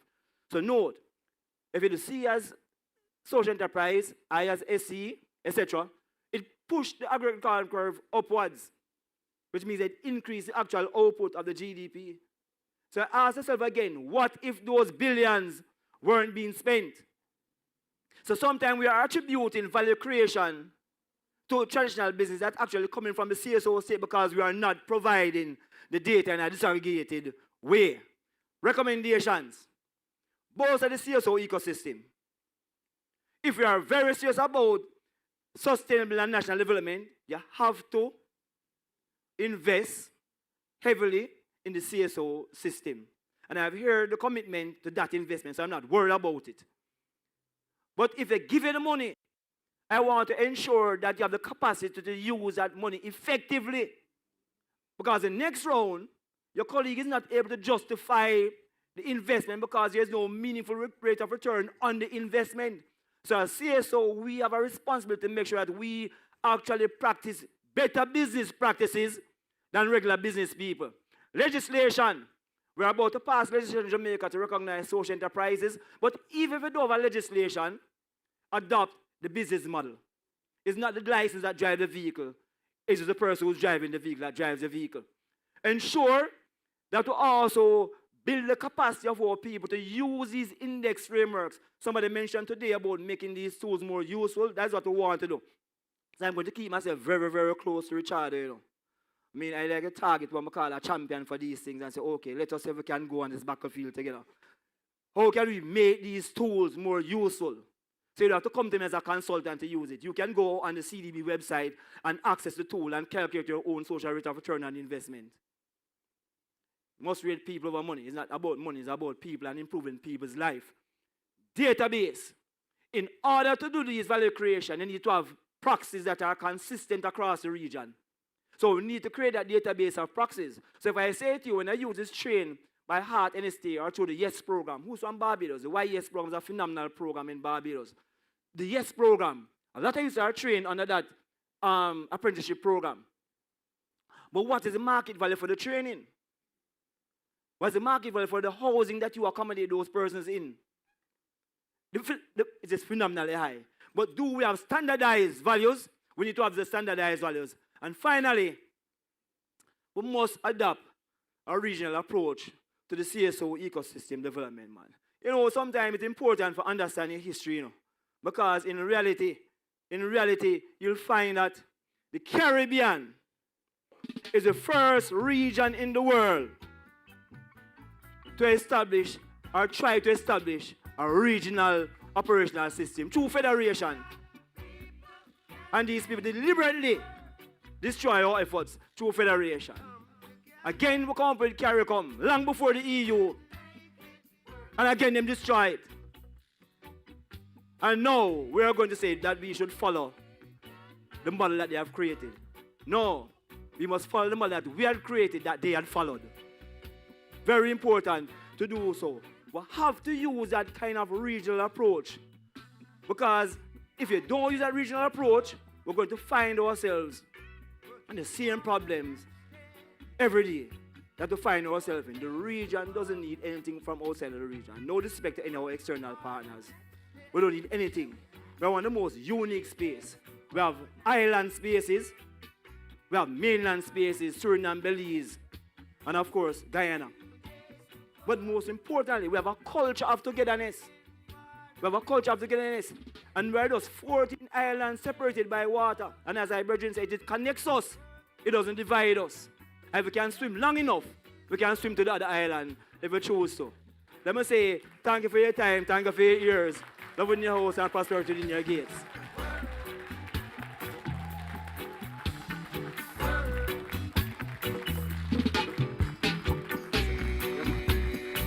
So, Charlie, adios.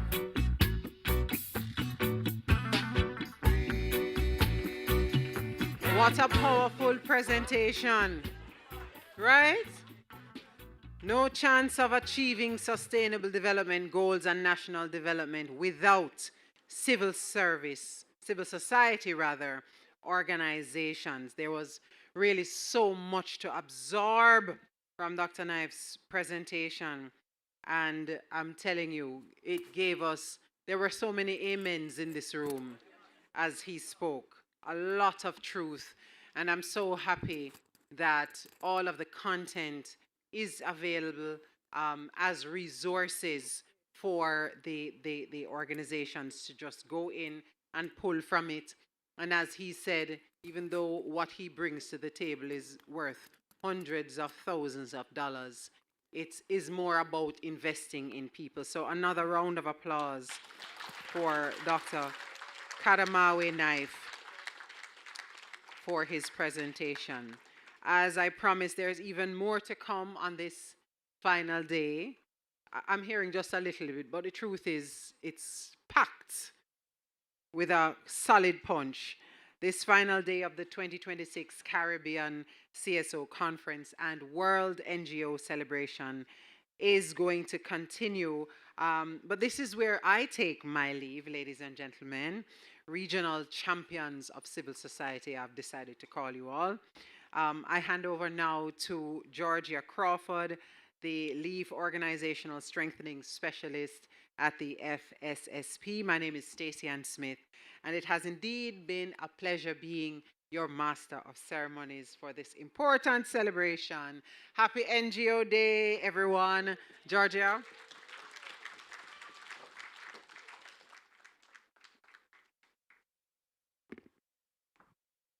Good afternoon, ladies and gentlemen. Give it up once more for Stacey. Give it up once more. Thank you so very, very, very much. She did such an excellent job, didn't she? It is so wonderful to have this caliber. That's the talk about, the minister spoke about it, the caliber of talent that we have here. And of course, Dr. Knife, Professor Knife, to everything. I can just call him Knife. I've known him forever. And he has been teaching us for such a long time. As I sat here, I taped a small amount of what he was saying, and I sent to my family group. And they reminded me that when my brother was on campus in his first year, Knife was also on campus, and we were all Taylorites. And my brother, he was playing football and kick with knife ball. Just by mistake, him kick with knife ball where him never borrow need. I'm just go for knife ball, go take it and kick it away, And so him actually leave off campus. We were home and we were like, why is my brother home? Why is Damien home? Why is he kind of hiding out? Because him live on hall and the way you're saying kick with knife ball. And that's the first time we learned a lesson, because when he went back, Knife, I said, before you come tell me now, say. And this happened with the ball, you're going to hide out. That's what he reminded us of. That he was one of the first persons that told him of the importance to stand and face the consequences of your actions. And so, we appreciate the lessons that you continue to teach. I could understand the fear when you kick with knife ball, but when you get back, that was that he told me to remind you that you were one of the very first ones that said, no matter what, man. Come say the ball gone and what we are going to do. And then, of course, you have to go start out the ball. Yes? But it is wonderful. Thank you. Now, there's not much to say when you have a person like Knife that has just delivered a presentation that we have just all listened to. And so we really are going to wrap up with our final panel discussion. And I've changed it a little bit, listening to Knife and just seeing the engagement and knowing what it is that we have to do. I've changed it a little bit because it now must inform the same priorities that we spoke about yesterday. Yesterday, I told you that coming out of the conference, we were asked as champions, is what Stacey called you, of the region, to actually come up with the CSO priorities that the Director General of the Commonwealth Foundation will actually go in front of the heads of government at the Commonwealth Foundation Heads of Government Summit and present as the priorities of Caribbean CSOs. Notice I didn't say the priorities of the Caribbean, but the priorities of the Caribbean CSOs. And so when you get an opportunity like that, you must be very careful. You must ensure that when you put forward something, this is what represents not only our reality, but it represents the actions that we want to ensure is taken by those who have the pen, who can write it into the future. You understand? So that's what we want to do. And to help us to get a better understanding of what could create an enabling environment for us so that we as CSOs can maximize our impact, so that we can continue to lead the world forward in all the good things that we do. We have some persons who can take it from different lens, who can see it in different ways. And we're going to invite our panelists on the stage to help to give us that sort of context so that we all can put in that little crocus bag that I tell you yesterday, that we're going to put in a little crocus bag what our suggestion that the priority should be, but make sure that it is coming from knowledge. Our panelists are going to help us with the knowledge necessary on what we need for an enabling environment. So allow me to welcome once more to the stage. We heard his passion this morning. The Honorable Cozier Frederick is going to be our first panelist, Minister of Environment, Rural Modernization, and Kalinago Upliftment in the Commonwealth of Dominica. And of course, him being here represents the government and their commitment to CSOs, not just Dominica, but the entire Caribbean. Make him welcome once more, please. Now, we can't have a conversation like this without the NGOs themselves. So I have Miss Marla, and please ensure that I got this right? When I asked, he said, you got it right, so I'm going to hope it is so. Let me put on my glasses.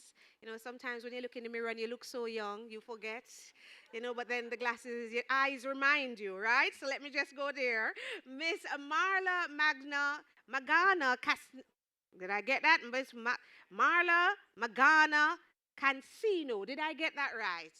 Is that correct? Yes? I got it right. Thank you so very much. So he's the executive manager of the Belize Network of NGOs. because we have been talking about finances and we are now making the shift to ensure that we are totally streamlined, I am now going to also invite the Jamaica National Bank, which is one of the region's foremost financial institutions. But what is important about them is the fact that they have deep roots in cooperative and community finance. Representing him today is Client Relationship Manager, Mr. Karan Lewis. Is he here with me? Yes, he is. Join me, please. I also have from the Department of the Cooperatives and Friendly Societies that actually regulates and oversees registered CSOs in Jamaica. And you know that registration system and regulator clarity is always central in strengthening public trust and who we are as an organization. So I'm going to invite Ms. Spacey, Director of Inspectorate of the Department of Cooperatives and Friendly Societies. Is she here with me? Is she here? Yes, she is. Thank you so very, very much. And back to the stage today, the Executive Director of the Caribbean Policy Development Center, Mr. Richard Jones. Mr. Richard Jones. Mr. Jones, could you just carry that mic for us as well? Thank you.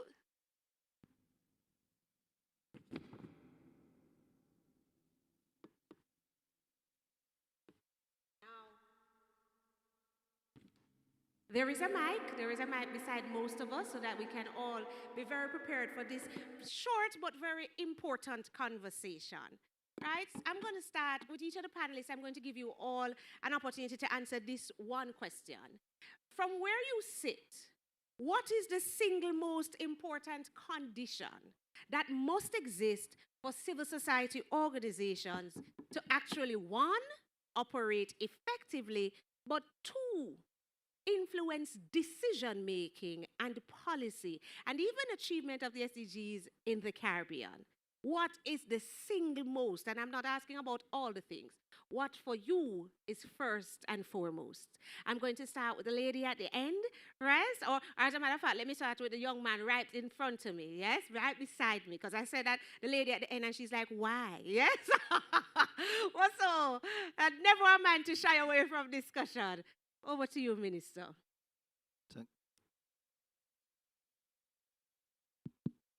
Thank you very much. So the single most important thing, I think, as I sitting as a minister, as a member of cabinet, as a parliamentarian, at the policy level, I think the most important thing is, as a minister, is to create an enabling environment, and also to the CSOs to look at all of the laws and regulations and see how they can adjust to them, and in so doing as well to provide some reflections on how we can improve on that. In the case of Dominica, where I'm from, we for example, have the Non-Profit Organizations Act. There's the Business Act that you can register on. Also, there's the Commercial Enterprises Act that you can also be part of. So there is existing legislation, but it's important for CSOs to understand those types of legislation, be part of it. And although you also have to understand that you may at a certain time not want to formalize until you have some structure in place. I think it is important to do that from a policy level, to make that synergy between what exists and what you ought to do as a civil society organization. Thank you so very much. So very, very important that we analyze the laws and understand how we can work within the remits of what exists, is what I'm hearing from the minister. I'm going over to you, Mr. Jones. Thank you. That's a very, very difficult question, because it's a difficult toss-up between two or three things. I think I'll have to share the view of the minister. The regulatory environment as it exists now is one of the most challenging we've seen, and I've seen for some time in the Caribbean. CPDC would have done in the last 2 years quite a few consultations across the Caribbean on the implications, for example, of the Financial Action Task Force Recommendation 8 on our sector. We did that at the urging of many of our members who would have been facing some very unusual and stringent requirements as a result of our government. I think true to the urgency of not being blacklisted by the Financial Action Task Force rules in particular, because they don't blacklist. What we saw was that We found situations where registration for NGOs became very difficult. We found situations, for example, we tend to give sub-grants as well. So we attempted to give a sub-grant to an organization in Belize, representing very vulnerable groups. And we were unable to do that because they didn't have the certificate of good standing, I think it's called. And so we had to withdraw the grant. And that was an EU project. We reached out to the EU itself and asked them, can you facilitate? But it was not possible. So when we find a situation where there are hindrances to citizens performing their civic duty and engagement, it becomes very problematic for us. And I think that's the key starting point. We need to have a regulatory environment that is responsive to our needs and doesn't hinder or inhibit non-governmental organizations from receiving funding, for example, to do their work, or present an environment of fear for reprisals as well. And that's another part of it. We need inclusion and spaces for civil society to engage as well in the development space. I think it's all part of the regulatory environment, but I'll stop there for now because it's a very big issue. But in some instances, we found that an NGO registration takes 2 years. So we've had members who took 2 years and 2.5 years to register an NGO. So these are issues. I think we need a common framework across CARICOM. That we all can actually apply and know that this works for us all. On. Thank you so very, very much. You know, and as I go to Mr. Lewis, who is going to now respond, we have heard the same thing about, you know, speaking to the banks and how hard it is for the banks to recognize the CSO and what they do. And it seems, I mean, I remember in Jamaica, they used to say that if it is that you want to open a bank account, you know, you have to give your name, your everything, your last 2 people, your date, you know, any sort of biometric data, that sort of thing. You talk to us about what we might not be understanding from your standpoint about what is necessary for you to not only work effectively, but for you to serve us effectively so that we can now get to a better place where we're working together. Thank you. Good afternoon, ladies and gentlemen. Before I start through the big stones, in terms of account opening and the processes, I want us to recognize and appreciate one thing, that it is a mutually beneficial relationship that we're trying to foster. And in developing that relationship, we have to also remember that there are control mechanisms that are in place, both internally and those imposed by the bank from a central bank, that we have to live by. And away from that, these controls protect not only our interests, but also yours from a stakeholder standpoint. And to your question initially, what is one of the main things that the CSOs can do? I would say to become financially included. But how do you become financially included? You have to ensure that there's some amount of structure to your organization. And this is what the bank requires. So we not ask for your blood type and what size t-shirt you might wear. Yeah. But at the same time, we just want the requisite documentation to be in place. One very important thing that we realize, and it's a sore point, is source of funding. And sometimes the organization might not want to send to, the donors might not want to send to the organization their banking details or so on. But the bank needs to, from an AML perspective, anti-money laundering, we have to ensure that we dot our I's and cross our T's. So the workaround for that is they could send it directly to us at the bank. But all we're asking is for you to be financially included, and the financial services are there, but they only make sense when you can participate and take advantage of them. So all we ask is just to become compliant, introduce the necessary controls and the structure that is required. And once you do that, I promise you, it is not as tedious a process. But for persons who complain, it's usually those who do not have the requisite documentation. There are also, what should I say? No, we can meet you halfway with certain things. So it's not a one-size-fits-all policy. So it comes down to the conversation that you're willing to have. So come in and speak with us, and let's see how we can make this a mutually beneficial relationship. Thank you. Thank you so very, very much. And we're moving on to Maria. And you represent Maria, you know, as the Belize NGOs, a group of NGOs, network of NGOs. So you have had the experience of the small, the big, and the in-between. Talk to us about what it is that your entities are looking forward to so that they can maximize their impact.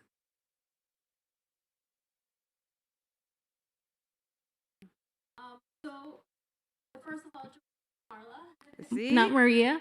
All Marla, right. yes. Sifa. Thank you. But I would say, and of course, Belize is very, I guess, similar in many ways, but also very different. Just to go off from where Minister Cozier and Richard had mentioned, the enabling environment is very important. It's extremely important, as a matter of fact. But based on the experience of what we are currently experiencing in Belize, I would say that what is most important is a strong and united civil society in every country. Because any legal framework that is going to be passed, that is going to be proposed, needs to be informed by your challenges.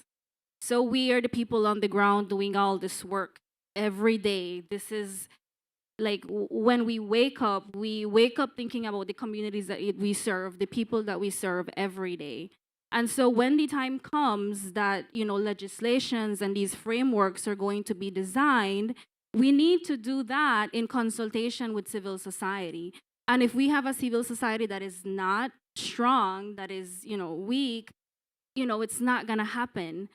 So I think, and my recommendation would be for all of us here, and not just like in your own countries, but also as a region, that we need to learn to mobilize together. We need to talk to each other. We need to talk about our challenges. We need to talk about what it is that we want for an enabling environment and a framework that recognizes the work that we do. And currently in Belize, and Georgia, please stop me if I go too ahead. I don't want to take people's time. But currently in Belize, we have two pieces of legislation that govern civil society organizations. So we have an NPO Act and we have an NGO Act. And now this, comes with many challenges, because what this has done is that this has created a lot of confusion among civil society about what is required of them. And so it has resulted in many organizations being, struck off the system, organizations taking out of pocket money to pay for fees, to get back into the system, to pay for their filings and things like this. And so when we think about an enabling framework, I think we have to think about what it is that we want this framework to look, whether it's going to comprise of incentives, for all the work and all the money that we bring in the countries and all the people that we serve. Because otherwise, our governments probably or won't be able to do it, because as a matter of fact, there's always Marla, an I'm going to issue. stop you right there, Yes. because I thought that you made such a major point, which we can allow the Department of Friendly Societies to jump in on, Yes. where we talk about, what does the regulatory environment look like? How can we get it to a point where, yes, there is, compliance and regulation, but it is also easy, well, or if not easy, at least it facilitates the CSOs coming in and doing what they need to do. So I'm going to ask her to just jump in on that point for me, please, about how they are structured and what they have been doing to facilitate that. Thank you, Georgia. It's interesting that Marla spoke about cooperative working together, because that is exactly where I was going. And I wanted to use my one word just to say that it really isn't one word for us. It's about the cooperative principles and the CSOs working together. And when we think about the cooperative principles, we're talking about self-help and self-responsibility, democracy, equality, and equity and solidarity. And I know Dr. Knife would have spoken about some of those principles earlier. On the regulatory landscape, what we try to do at the Department of Cooperatives and Friendly Societies is to create an environment where it's not just the CSOs working in their groups, but we're working alongside them. And so there's a lot of hand-holding. We do a lot of training, and we provide guidance notes, and we help them in, revamping their rules and their governance structure. And so we are integrally involved in their operations. I dare say sometimes we blend in a little bit too much, and so when you go into the space, you think that we are one of the members of the particular groups or the societies. So we have been trying to work with them. And whilst we create and we amend the different legislation that govern the different groups that the department supervises and regulates, what we do is we try to get their inputs. How will these amendments affect you? these legislative amendments? How will they affect you? What will be the impact? So it's collaborative. And that has been working. It has been working. And and so I have to ask the hard questions to the CSOs here. Is it that the CSOs are asking for too much? Is it that as CSOs, we don't expect the rules to apply because we are doing good work? When even L of law. I don't want us to really look ourselves in the mirror right now and ask a question, because I heard from the minister, he's asking the question, are you working within the remit of what is possible? Do you even know? Have we been doing this sort of research for us to understand how we can get things done? Are we only turn we on and make fashion when a time for go on, the road and do the work? Yeah? So is it, and based on what you have seen, minister, and I'm going to ask, Richard as well to jump in on it. Are we being fair to like the JN Bank? Are we being fair to the government in terms of how we assess the assistance that we need, when in reality it is us here that not doing what we need to do to get to where we need to be? An honest answer right there. I'm going to start with the minister, then I'm going to run to Richard. And sorry, I am going to take a few questions. I'm going to ask the mic person. I don't want to hug your guests here. If you have a question, please hold hand up and Clement will assist. Over to you, Minister. So we have to situate the CSO movement and the laws and regulations within the constructs of the Caribbean civilization. And so within our Caribbean civilization, there are rights that are afforded to us by laws, by constitution. That's important. And that's, as a minister, as a cabinet member, and a parliament member, I also see this as very, very important. So you have to have rights. And this comes from a struggle, from the serious struggle, indigenous, African descent, slavery. And so in the 1970s up till independence, we had the struggle for our rights.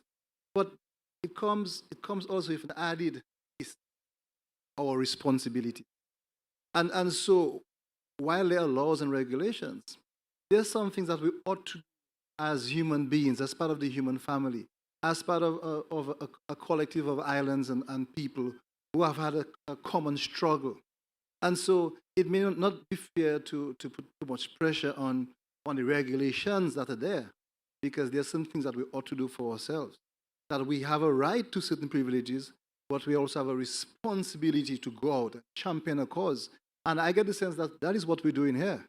And what we need to do is to magnify that work and to make connections. And as the sister from Belly said, how do we create a bigger network that will support each other? And so there will be a sharing of that responsibility, where we learn from each other, we share best practices, and we have that shared responsibility inform the laws and regulations that I'll be so happy to part and parcel of. All right, so Richard, your response as a, not only just for NGO, but has been dealing with NGOs across the Caribbean. Is it that we're asking for too much and we don't want to do what we ought to be doing? That's a difficult question. It can be yes or no. As a civil society and NGO leader, I'll say no.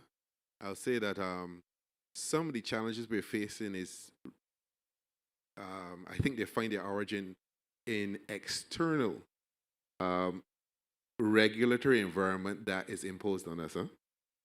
And so part of our challenge is that when we looked at and we got a legal mind to look at the particular regulation, the Financial Action Task Force, and what we found from that study was that the requirement didn't even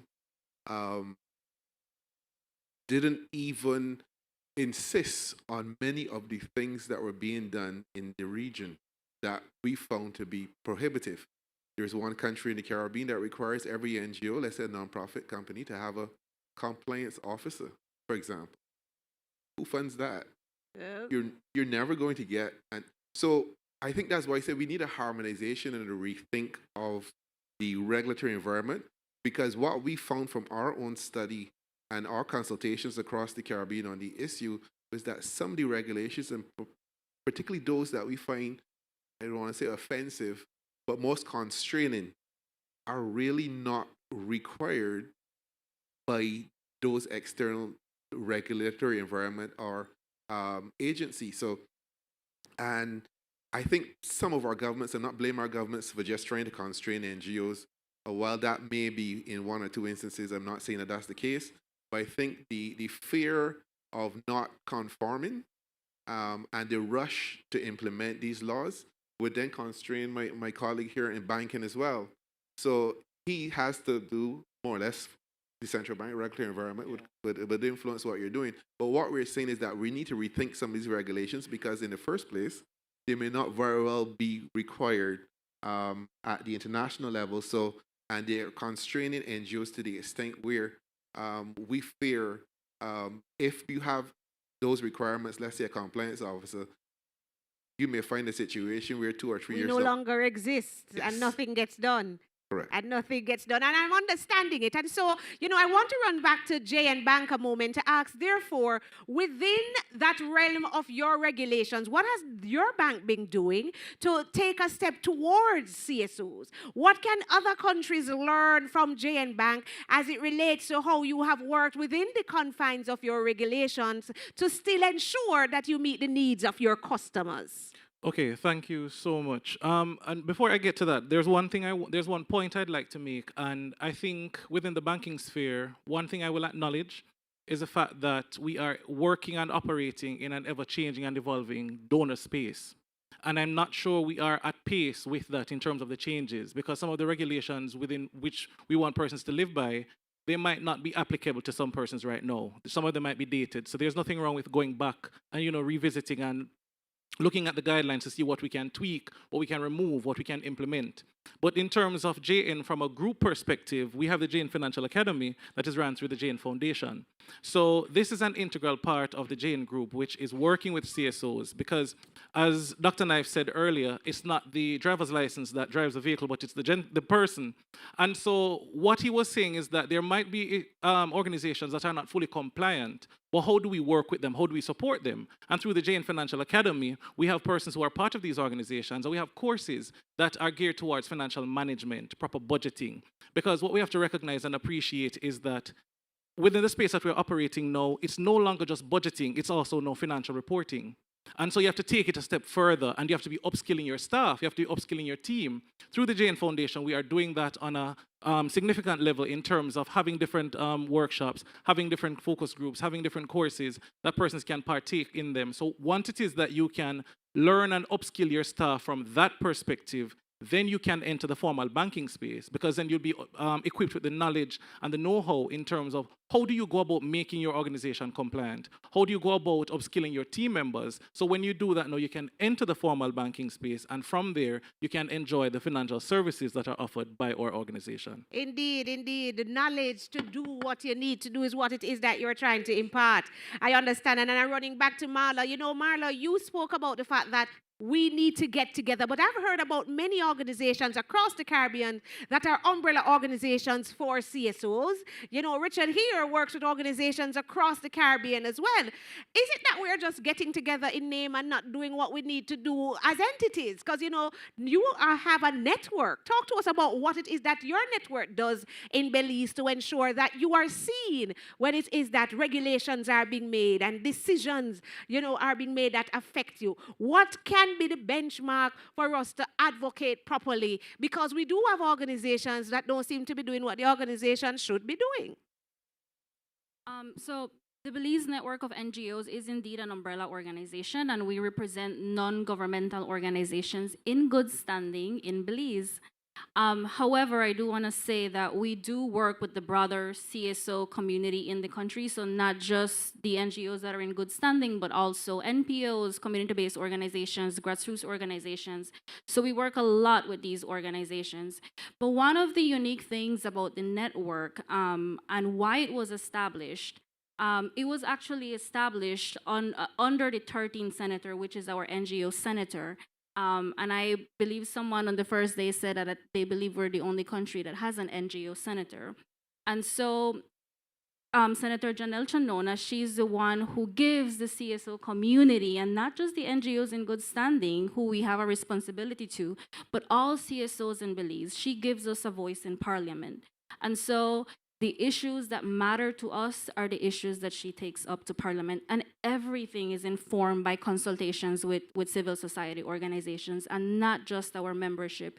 And she's an amazing person. She's a great advocate, and everything that we do and we advocate for, we always say that it's done through a human rights lens. And so I would say that that's what we're doing in Belize. All right, so who is the advocate in your country? Who can you call? We heard about the importance of relationships, but who is at the forefront fighting for you when it is that decisions are being made and people putting down things that we're going to discuss and your things are down at the bottom? And you don't have nobody where you can link. We got to write down a name that we're going to link somebody today. Now, do we have any questions? Do we have any questions before I allow my participants, my panelists here to tell me what should be the priority that we give to the Commonwealth Foundation when it is that they ask for two, which one they would say? And when we talk about the priority, it have to be an actionable priority. You would say, we want the Commonwealth Foundation to say that CSOs want this now. Now, I always guide persons, I say, think about it before you say it, because I want practicality. I want it to be logical, but I want to make sure so I'm not left with nothing. I said it yesterday, when you go in a room, when you can get something, don't left with nothing. Sometimes the ask that we have mean that we're left with nothing. You understand? But do we have any questions before we get to that, before we allow them to guide us in that way?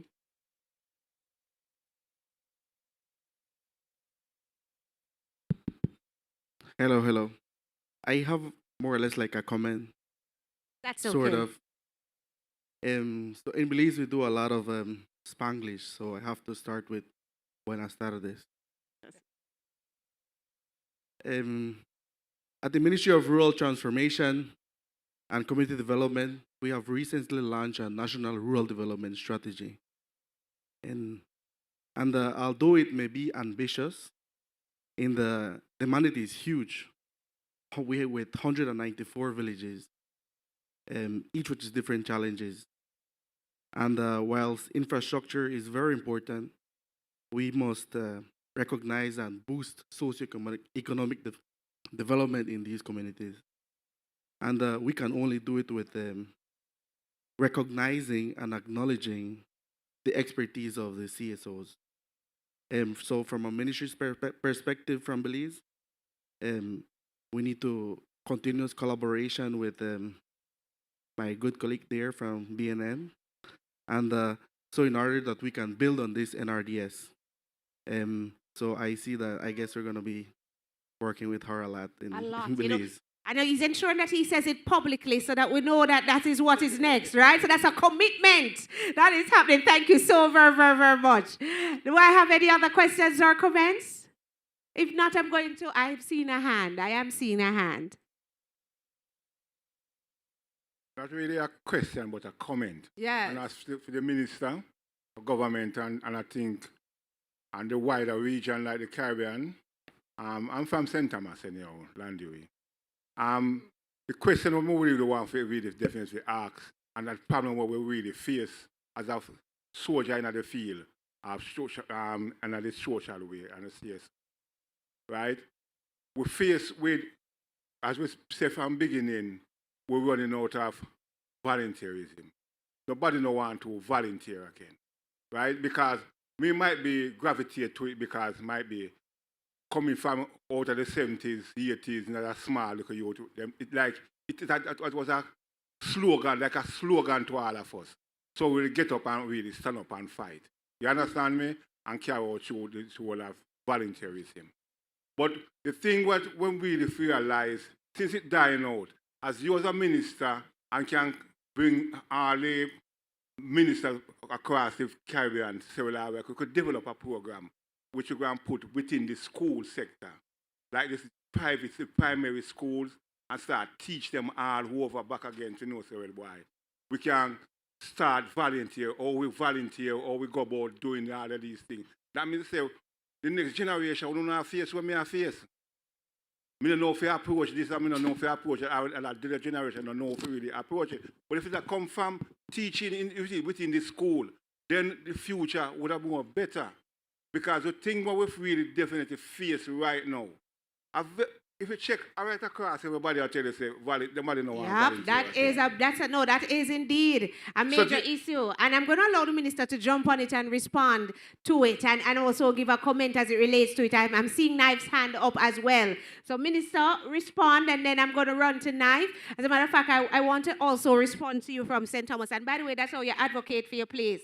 He never starts without, I am a man from St. Thomas and this is my place, you know. You understand? So there's nobody that don't know. When you start thinking about which area need St. Thomas first, you know, is written in the action plan. That's how we advocate. Over to you, Minister. Yes, so I want to agree with the comrade there that there has to be some kind of a structured education reform in our countries where we teach history as a serious part of a course of study, even at the primary schools, and also civics, your duty as a citizen. Like I said earlier on, we have rights as citizens, but we also have to have responsibilities. And I think that is so important because it starts at the school, really. And also, the part of the education reform cannot only be from the government end.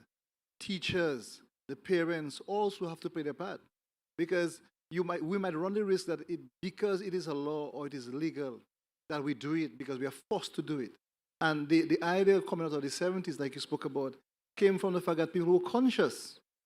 And consciousness and love cannot be legislated. You cannot put that movement in law or in a written paper. It has to be built from within, and it starts at the school. And so students have to be exposed to that kind of atmosphere. And that's why I have some issues with a Caribbean project like a CXC, for instance, because it's about testing people, making us fight against each other to have a top student from our country, a top student from our own island, and we fight to get a top grade. And in that fighting, we're not building the camaraderie and the strength we can have as people united with a common history and common culture. So the legality of a CXC, for example, we could argue it's a bad thing. So not everything that's regulated in law can always work. And so I just want to say that the responsibility of teachers and parents to really craft what we teach at the schools. And we don't really need an education ministry to come in and say that this is what you have to do. I think there has to be a certain level of consciousness, a certain level of harmony that we can build within our school systems, and to have a serious reform from within, and government can step in to give the necessary resources to make it work. Indeed, indeed. And I tell you, I'm going to give an unpopular opinion. I'm going to say it is CSOs that have led to the death of volunteerism because you have not demanded mutual obligation from the persons that you have helped. You have gone into communities and with young persons, and you have not included in your programs that if you get, you ought to give. We have created a dependency syndrome and a community of expectation and entitlement where nothing has to be given back. I could not understand with Melissa in Jamaica where we had schools to rebuild and I had Fort Formers, and I'm like, every school should have a Thursday where every young able-bodied boy have to go down to Montego Bay and you just have to go start take up rubble. That's how you do. God call you because you're strong, you're young.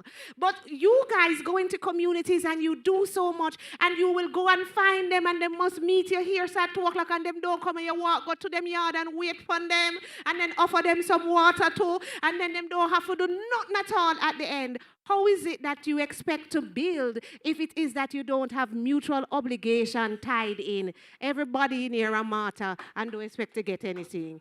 I believe you have destroyed it. I honestly do. But hey, that's not my job. Over to you. There are a couple of things that we could use that actually exist. For example, there was a program that was developed by the British Council with the Centre as well, which look at social enterprises in schools.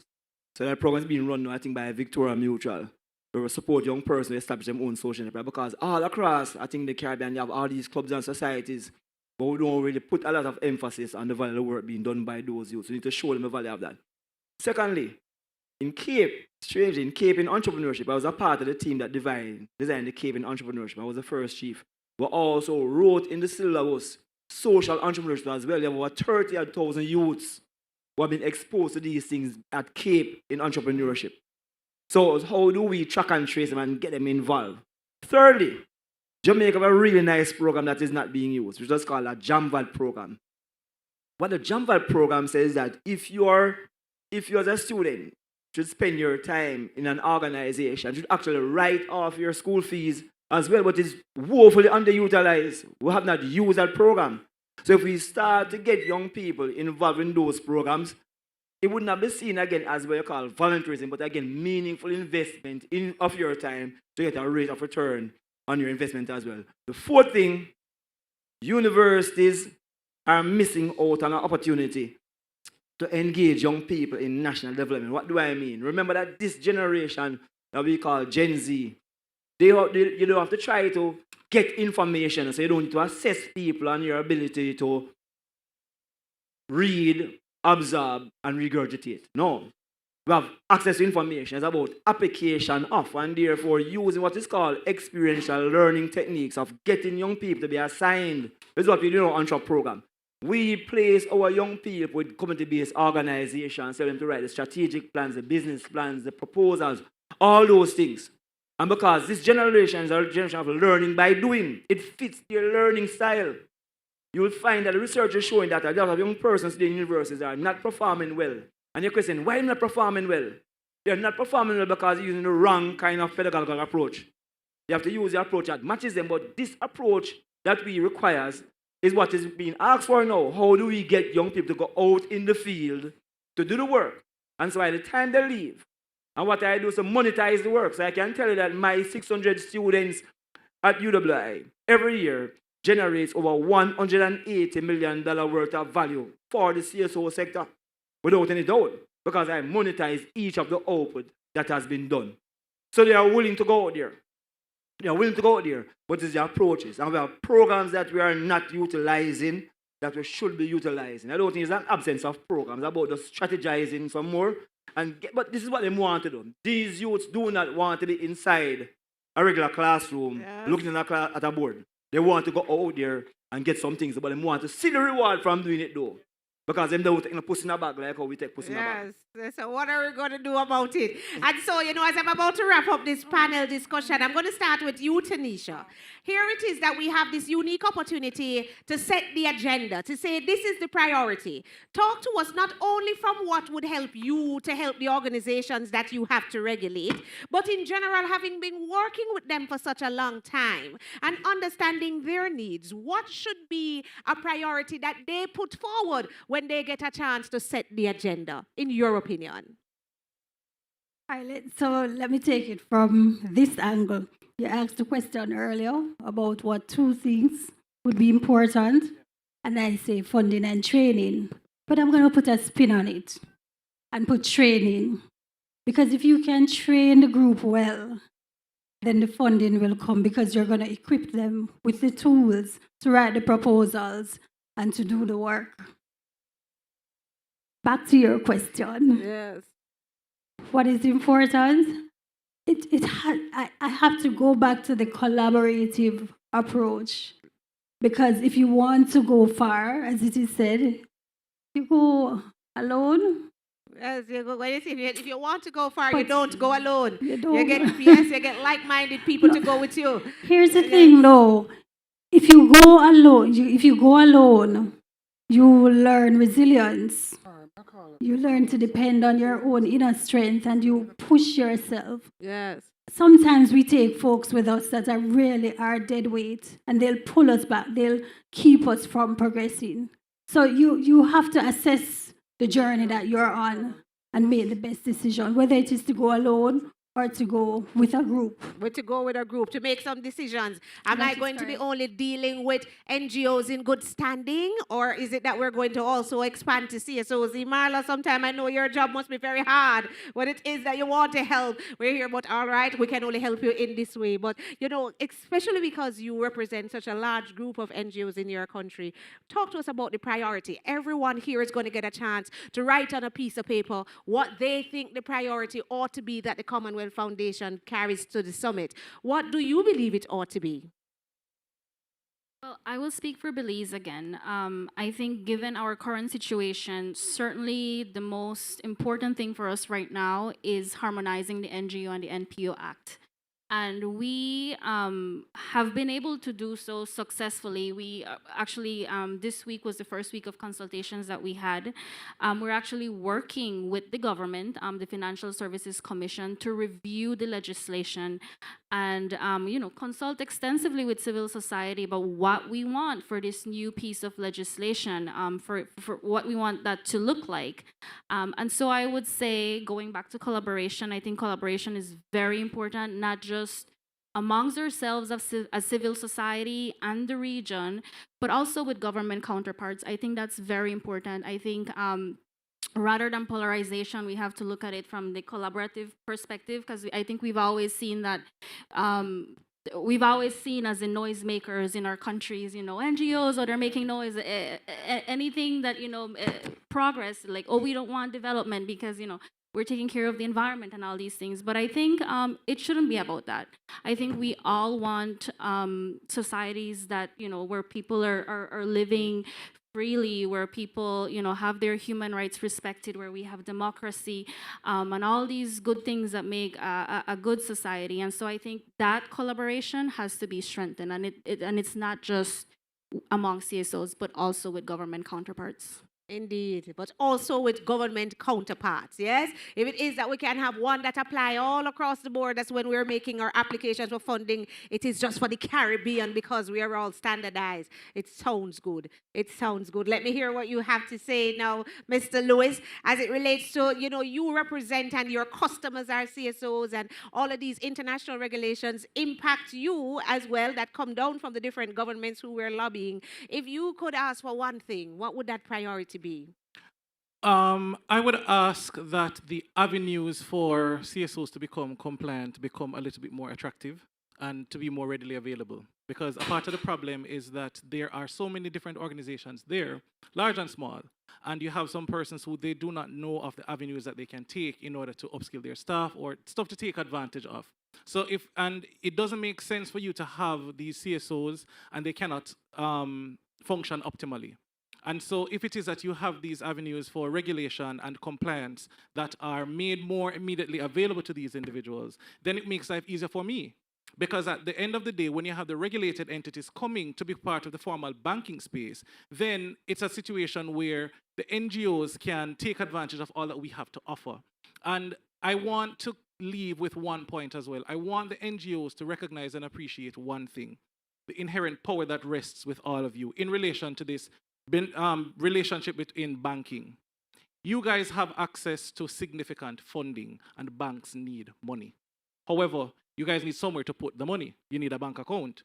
However, and away from that, what you have to understand and appreciate is that when you get your ducks in a row, you become attractive to the banks. They now start chasing you because the banks do not operate devoid of cash. The banks do not operate devoid of NSI because it is these same funds that we unlend at a profit. So I want you guys to accept the power that you have, hone it, take advantage of it, become attractive to banks, because at the end of the day, the dimensions can change, and what you might find is that the movement of the needle will slow, and balance will then be restored. So that is the two bits I leave with you. Thank you. The power of the people. That's the two bits that he's leaving. Do you understand your power? Well, one man that has been dealing with this power relationship for a very long time. Mr. Jones, over to you.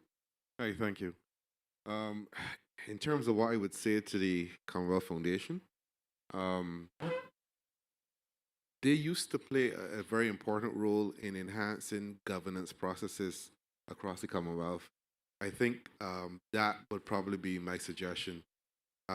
Improving and scaling the civic space for NGOs to engage with governments, helping build those partnerships. I think enhancing the regulatory framework as well, given that that is a priority issue for our sector at this point in time, is also very important. Possibly even developing a common regulatory framework that we can present to governments at the national and regional level would assist in a great deal. One that enhances and enables us rather than constrains us. I think that would be my key suggestions in terms of moving forward. That's, I think, what we need most. And to also support Marla. And Marla happens to be a member of CPDC as well. We support the need for increased collaboration and networking of our sector. I think a collective voice is much stronger, both at the national and regional level, than if we were to approach this as individual organizations after we have been impacted. I think that a common approach is needed, and building that collaborative and networking capacity is going to be very, very crucial for us to succeed in maintaining and I think regaining the level of engagement and that the qualitative civic space that we had to take us back to that level and probably enhance it.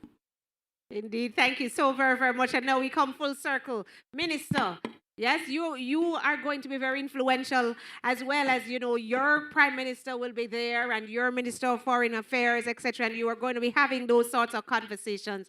What would you advise those that are listening from persons who have been in the rooms of decision making? What would you advise the priority to be? I believe the priority is to build on the capacity of the CSOs, to help them to be more sustainable. And I think projects are very important. But as we all know in CSO environment, that projects have a time frame, the end. And so I believe that the Commonwealth can assist in the programming of the CSOs to build capacity of the membership and also create that enabling environment that will have them easily access grant funding. And importantly, I want to suggest that this has to be based on ancient knowledge, ancient indigenous knowledge, how you can work together in a community, support each other, have policies that will guide, but importantly, have a responsibility to share among the resources among the CSOs. I think it's so important to do that, to ensure that the CSOs are able to sustain themselves and to be able to have the programming that will put them in a better footing as they engage and to continue to engage young people and the government in moving their projects forward. Indeed. Thank you so very much, ladies and gentlemen. Give it up for our panelists, our final panel of our 4-day conference. Let's give some more noise for them and encourage them. Thank you so very much, ladies and gentlemen. You may take your seats. You may take your seats. I tell you, it has been a very, very, very good 4 days. And I just want to ensure that we are aware of a few things that we have to get done before we get into the wrap-up of our next steps or moving forward, right? I am going to give the reminder, especially to those who are on our live stream as well, that we do have an evaluation that is on our portal. And we're encouraging those on our live stream as well to jump in on it.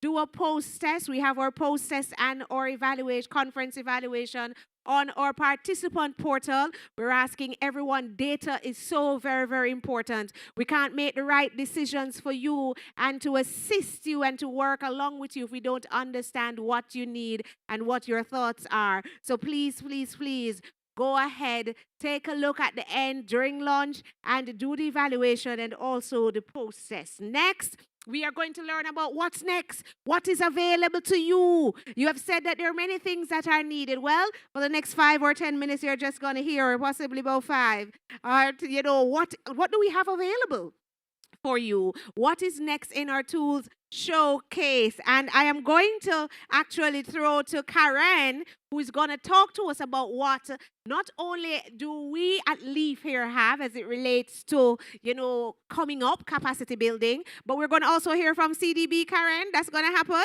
Yes, indeed. What they have that you can indulge in. Please make her welcome. And of course, I won't be seeing you again for the rest of the day. So Godspeed and walk good. Walk good.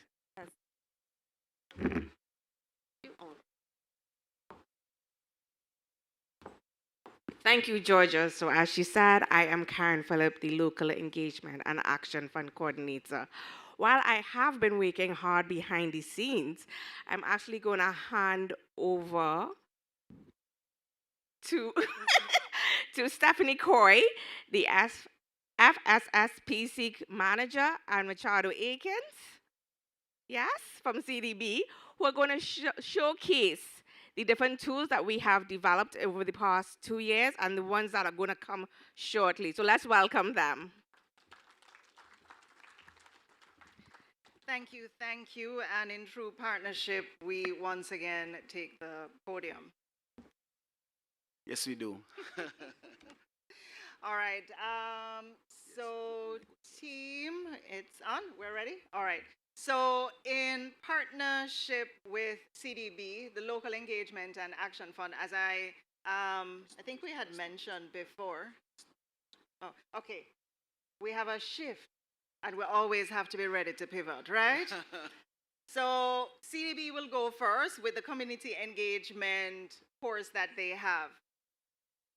All right, good. Right, so again, so quickly, so we're going to take you through a few slides as it relates to our community engagement course that the Caribbean Development Bank Basic Needs Trust Fund. Each time I see George, when I say CDB, I can't just say CDB, I got to say Basic Needs Trust Fund, right? And this was designed, remember we started from a point of some gaps, right? So what we're doing now to show how both CDB and LEAVE, as separate entities as well as together, are responding to the issues. So here we are, the community engagement course. All right, thank you. So this course was developed from what we call a community engagement guidance note that was developed earlier under another project, the Community Disaster Risk Reduction Fund. And I'll talk to you a bit about how the course is grown within the Caribbean context, and it provides a framework for strengthening community involvement around the project cycle. Take your phones out, right? When you see the QR code, feel free to scan it at any point, right? And then you could register to complete the course if you haven't. So the course, I'll just be talking through the slides quickly because we're trying to also catch up on time, as well as to allow you to, you'll have these presentations to look at at your own convenience. So the course is really for community development professionals or people operating in community serving roles. All of you are here. So both CSOs and those within different ministries departments working to provide support to communities. And it may also be of interest to policymakers and the staff within the international financial institutions, but it's focused on engagement within the Caribbean context. And I love for Dr. Knife to show me what value we're having on people's lives from this particular course. Right? What you'll gain, just some insights on community engagement. The main thought is around how do you engage communities throughout the project life cycle. What communities say, and I think Shireen mentioned Arnstein earlier, that what we had is, in most instances, communities being engaged at the project design stage, but as you move into implementation, there seems to be less and less of the engagement. So how do we keep that going? So what we have is online.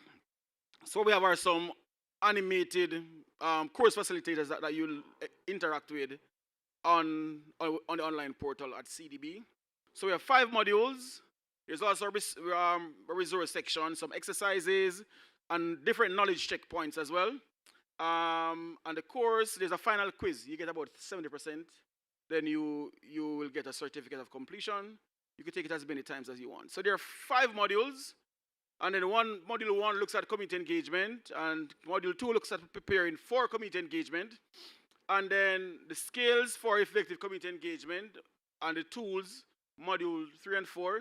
But module 5, which most of those who completed find most interesting, is the module on how do you engage with indigenous and tribal peoples of the region. Right? Put your hands together for that. That's something you should clap for, right? So it's speaking to indigenous groups across the region. We did some survey with the University of the West Indies Institute of Gender and Development Studies, and we developed a list of protocols alongside indigenous leaders, and that was created as a part of the course. Let me skip this. So what it also looks at, how do you prepare for community engagement, the power of the voice in community engagement, as well as the basics and ethics within community engagement as well. Bias, sorry. Right? Module 3 looks at some of those skills and methods for effective community engagement. How do you ensure that you're driving change, people are involved in a way that is meaningful and transformative? And the tools, how do we ensure there's this spectrum of public participation that speaks to the different stages? It's also linked to the same point around Arnstein, that community engagement should not just be participation, but participation should be transformative. It's not just taking down names. You know how we love to do that, taking up names. It's not about saying donors. We have 100 people at the conference, lovely.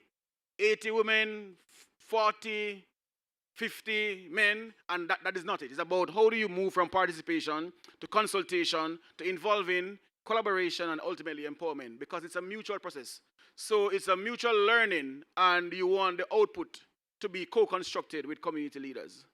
And my favorite module, engaging indigenous and tribal peoples of our region, the who, the why, and they developing protocols. So there's one particular example that our indigenous leaders in Suriname, for instance, the Maroons explained to us, and the Amerindians, that normally our engagement is too short. And their decision-making processes doesn't happen in a day. So you can't come to the village today and meet with us and think that is it. You got to stay a longer time to build trust.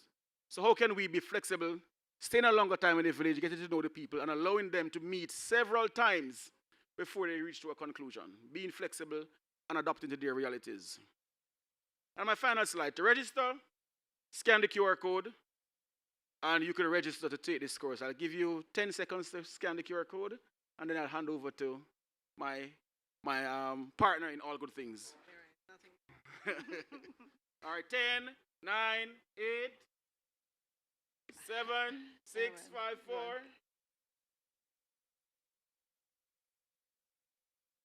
And for those persons who would have applied to leave, you would have seen on our application form that we have a question. Who did you engage to determine that this is the solution, or even that this is a problem? So the engagement, community engagement course is very, very important for practitioners. Sometimes we say, yes, man, I know that.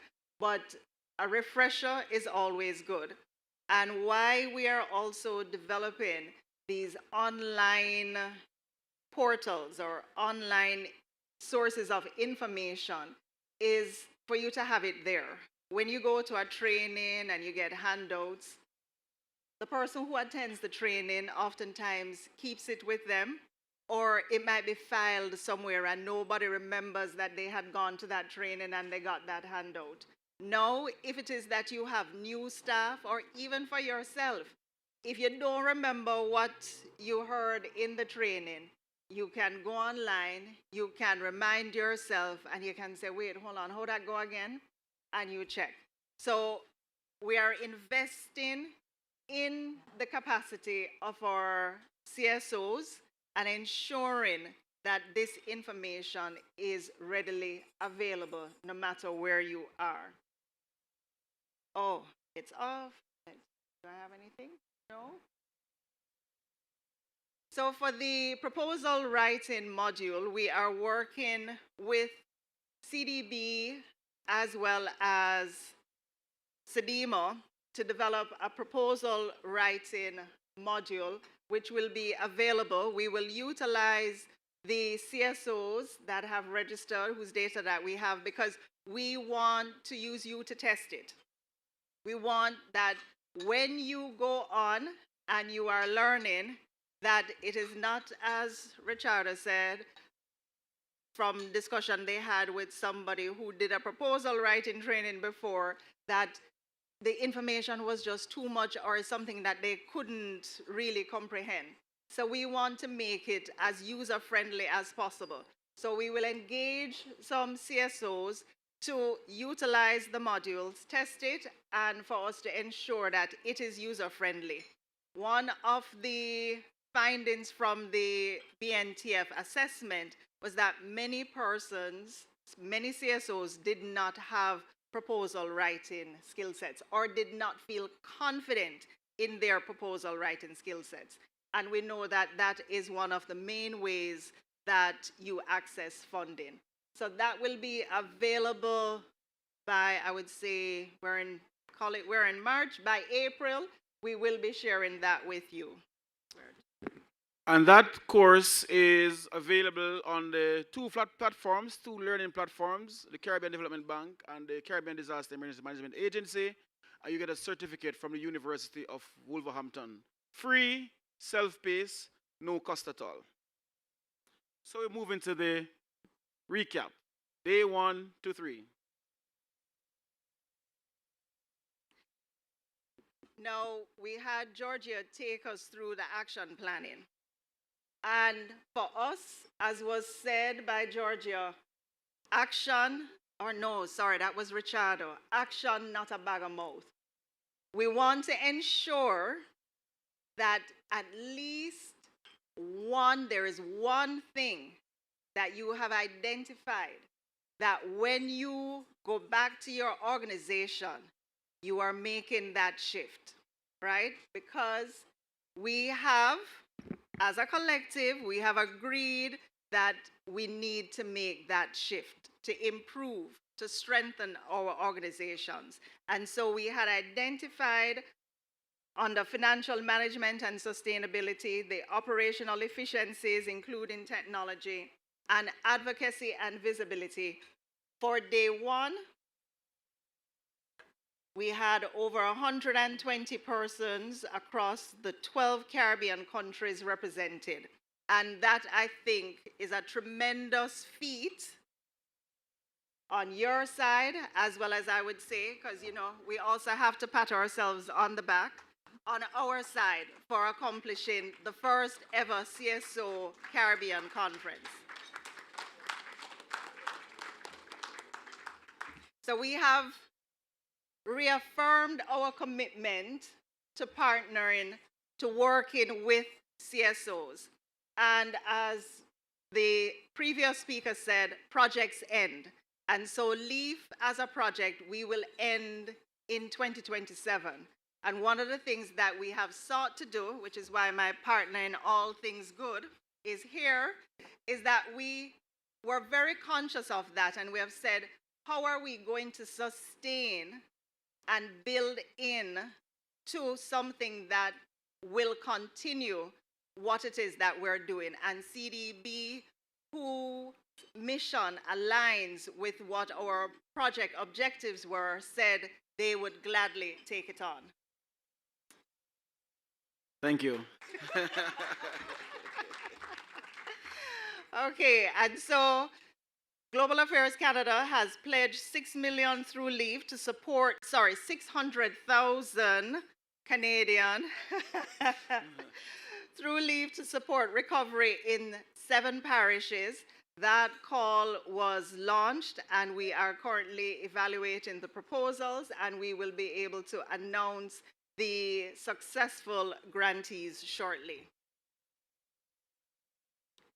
We are moving from fragmented grant-dependent projects to professional institutions with clear value propositions. So I will say on a personal note that, again, I'm happy to be standing here with Richardo because for us, we started at the Social Development Commission. And so for us, community development is built into our bloodline, if I dare say, Richardo. And so this is a passion for us to see strong civil society organizations. Because as Dr. Knife said, CSOs are at the heart of how society will progress, how society will thrive. And as such, we want CSOs to recognize their value, to appreciate that, as the name says, not for-profit business. So you want to apply the methodology, the approaches. You want to, as we say, it's not that you just do it, you're not doing volunteer work, you're not just doing good work, but you have a cause and a mandate that you are fulfilling. And so that is why that one page where you can identify what is your value proposition, who am I serving, have that one pitch, that one line, as the media journalist said, that you can engage somebody if they ask you, what do you do? What are you about? You can tell them and they go, ooh, they will lean in and want to support. So that's some of the things that we want to see, that you also recognize that you have to invest in your CSO, you have to invest in yourself, right? And also that's one of the reasons we're doing the online courses.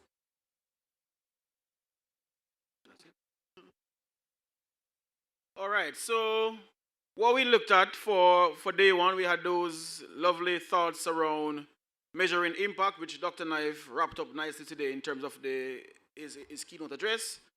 Looking also at the takeaway was that the social return on investment is quite important as a modifier in determining business impact. So we're not just, as Stephanie mentioned, doing work, but we could show the quantifiable impact of our work on our development space. And for Tracy made this lovely point about the CSO must clearly articulate the product services being sold. Canvas as a tool for strategic planning. So in our capacity building model, there are some key skills that civil society would need to articulate that space, but not just them, but also us as development partners, because we get quite a bit of our resources from outside of the region. So we need to also make that case around impact. So there are a few themes: the long-term support ecosystem around financial management, governance and accountability, removing some of those regulatory barriers, establishing legislation, which is also linked to a few of the points that Dr. Knife made today. Let Stephanie do quickly. Day two.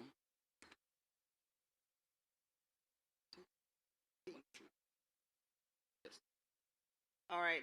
For day two, in terms of strategic financial management, some key themes: proactive financial management, your cash flow, operating reserves.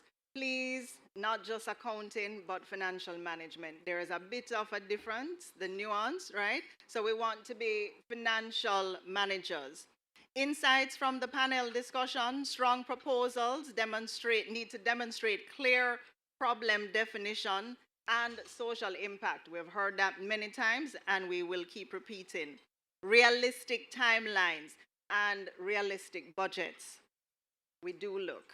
Competitive funding environment challenges CSOs to align proposals with thematic priorities. Use evidence-based data. So while you may try to tweak what you're doing to match a call, ensure that it really aligns with your mission, because we can spot when you are trying to fit yourself into a box that is really not yours. So ensure it aligns.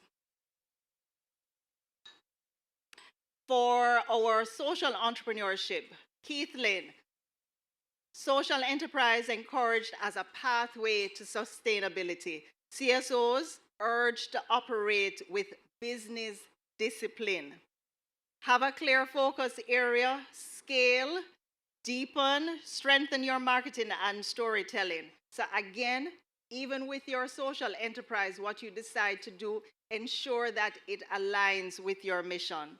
For diversifying your funding, the PIOJ and CSO case studies that was highlighted by Charmaine Brim, it highlighted the need for improved government understanding of the CSO operations, and Charmaine outlined that PIOJ is driving policy framework and research on the CSO sector to better understand the needs. So we have that as a good practice.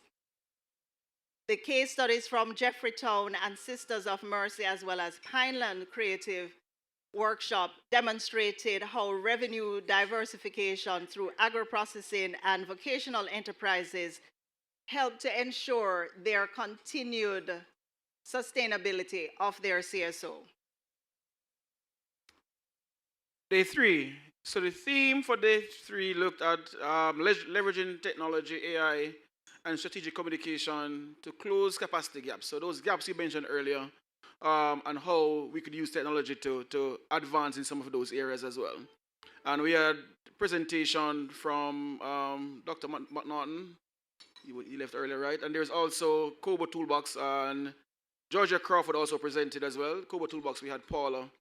And what we had there was also a media pitch to lead with news value, keep it short and simple. So it's almost about creating that space where CSOs could understand what is required and how data, some of those existing technologies can be used to advance some of their work. And Georgia did an exceptional job with giving us practical examples as to what can happen with the use of AI.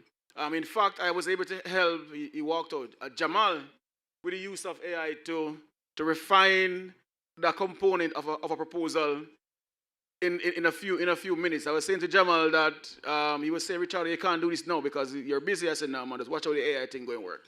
And Jamal is so happy. I'll let him give his testimony later. But it just shows how you could do things in real time using the basics, and capitalizing on same. And now, over to some of the commitments. Stephanie, I'll take number 1.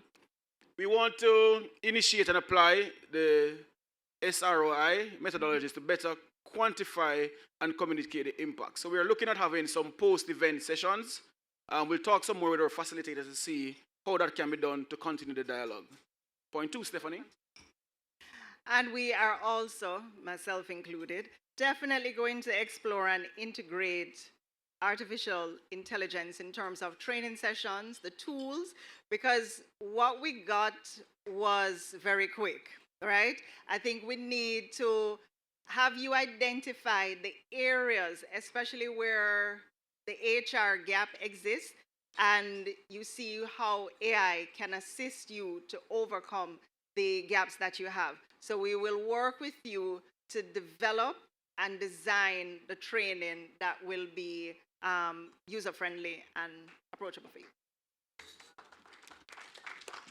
And then decision making that data-driven process, and how do we use COBO Toolbox and other tools to kind of facilitate that kind of a scenario where communities, in the absence of data on a particular issue, you could use COBO Toolbox in your own space to create data to articulate your need for change.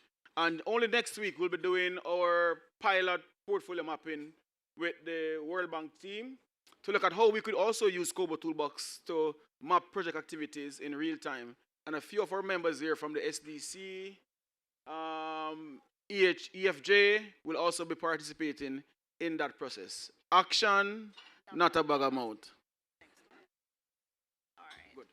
And looking at social enterprise models, one of the things, and I will also just say the project canvas model as well. So we want to, for LEAF, our main aim outside of the funding of the local development initiatives is capacity building, right? So coming out of what you would have identified as your priority areas, we will be, and I'm going to put CDB and George on, right? We will be working with CDB to see how we can execute these capacity building training activities. And strengthen strategic planning and value proposition. This is something that LEAF has been doing for quite some time as well, such as their result-based management training. I sound LEAFish, right? That's how we should sound. But I think for us, we want to also see how we could strengthen some of those approaches, activities, as we seek to move forward as well, giving the community groups, the CSOs, the capacity they need to move things forward. So coming out of this, one of the things that we will ensure that we do as a next steps. So for us, we will be, after we take a breather and rest and all of that, we will be going back to the drawing board, looking at what it is that you have said to us, and then engage you with a plan. Because outside of the regional training that we do, we would want for you as an organization to identify what are the HR gaps that you have, one, or what are the management issues that you have. So we want it to be specific to your operations and how it can strengthen you, and then we will see how it is that we can support you. We want you first to look at, there is what you can do for yourself. And then there is what you're saying, listen, this is bigger than me. It's perhaps going to be too expensive for us. We may have 5 persons we want to train, which we can't take on one time. And so this is what we want help with. So we are committed to providing that support to you. So that means that your homework, again, also after you reach back home and you kind of take a breather, you now have to look. Don't get too bogged down quickly into the work and you forget, you have to look and do an assessment of your organization based on everything that you would have heard. Identify where you think your main weakness is that is affecting your ability to grow or your sustainability. And then when we engage you, you would already have it in your mind that this is what you're looking for. Okay? And as it relates to the CSO and the formalize in terms of the climate resilience, we're actually launching a local led adaptation program with financing from the Adaptation Fund at some point this year. And we're targeting 5 countries that are also in the room, Antigua, Barbuda, Belize, Grenada, Jamaica, and St. Vincent and the Grenadines. So we could all easily take this second point into that conversation as an activity. What we want to do as well is to establish partnerships. So there's no achieving priority 1 without the partnership with the government and the CSO. And how do we create those kind of synergies? But I think that is also linked to our ability to make the argument around impact. Because the government is really concerned as well about impact. So if we could demonstrate those, with those skills that we mentioned earlier, you are better positioned to make a stronger case as to your role as we move urgently to the 2030 deadline. And the structured fiscal and institutional support for CSOs. One of the things coming out of this that we recognize, we have international development partners, government, even fellow NGOs that want to provide support.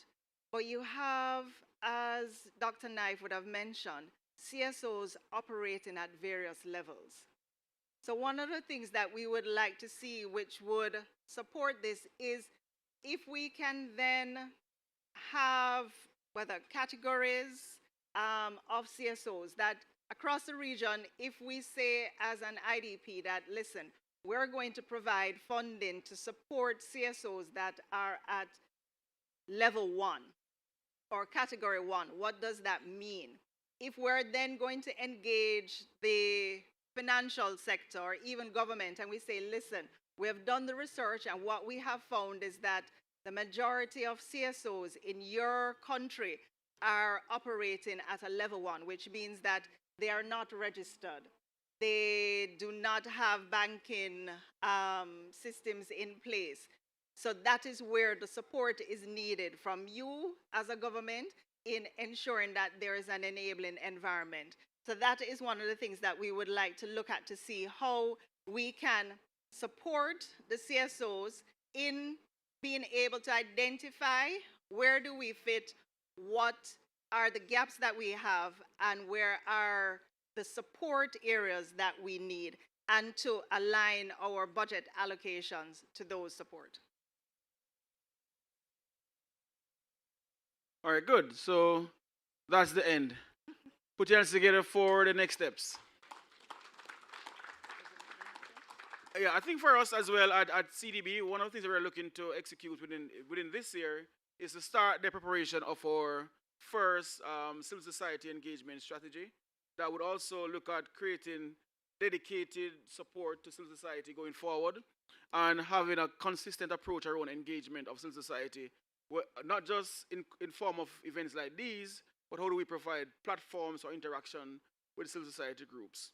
And potentially as well, I think a strong argument too is having dedicated resources. And then I think as Dr. Knife mentioned, for even those groups that are not registered, how could we also find ways of supporting these organizations to motivate them to graduate, as Stephanie mentioned, to the higher level where they could access more resources. So for us, it was a learning experience. We came here with some ideas as to what was possible, but we also knew that we don't have it all figured out and we couldn't do it all by ourselves. So we're happy with the level of participation, the level of response we have gotten from our CSO leaders and those who are operating in community development roles as well, supporting CSOs.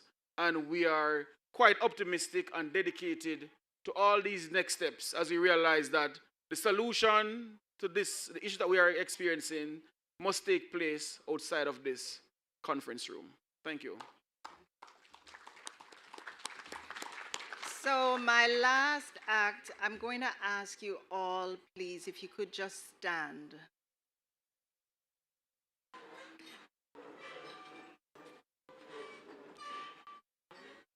And I would like for you to give yourselves a round of applause.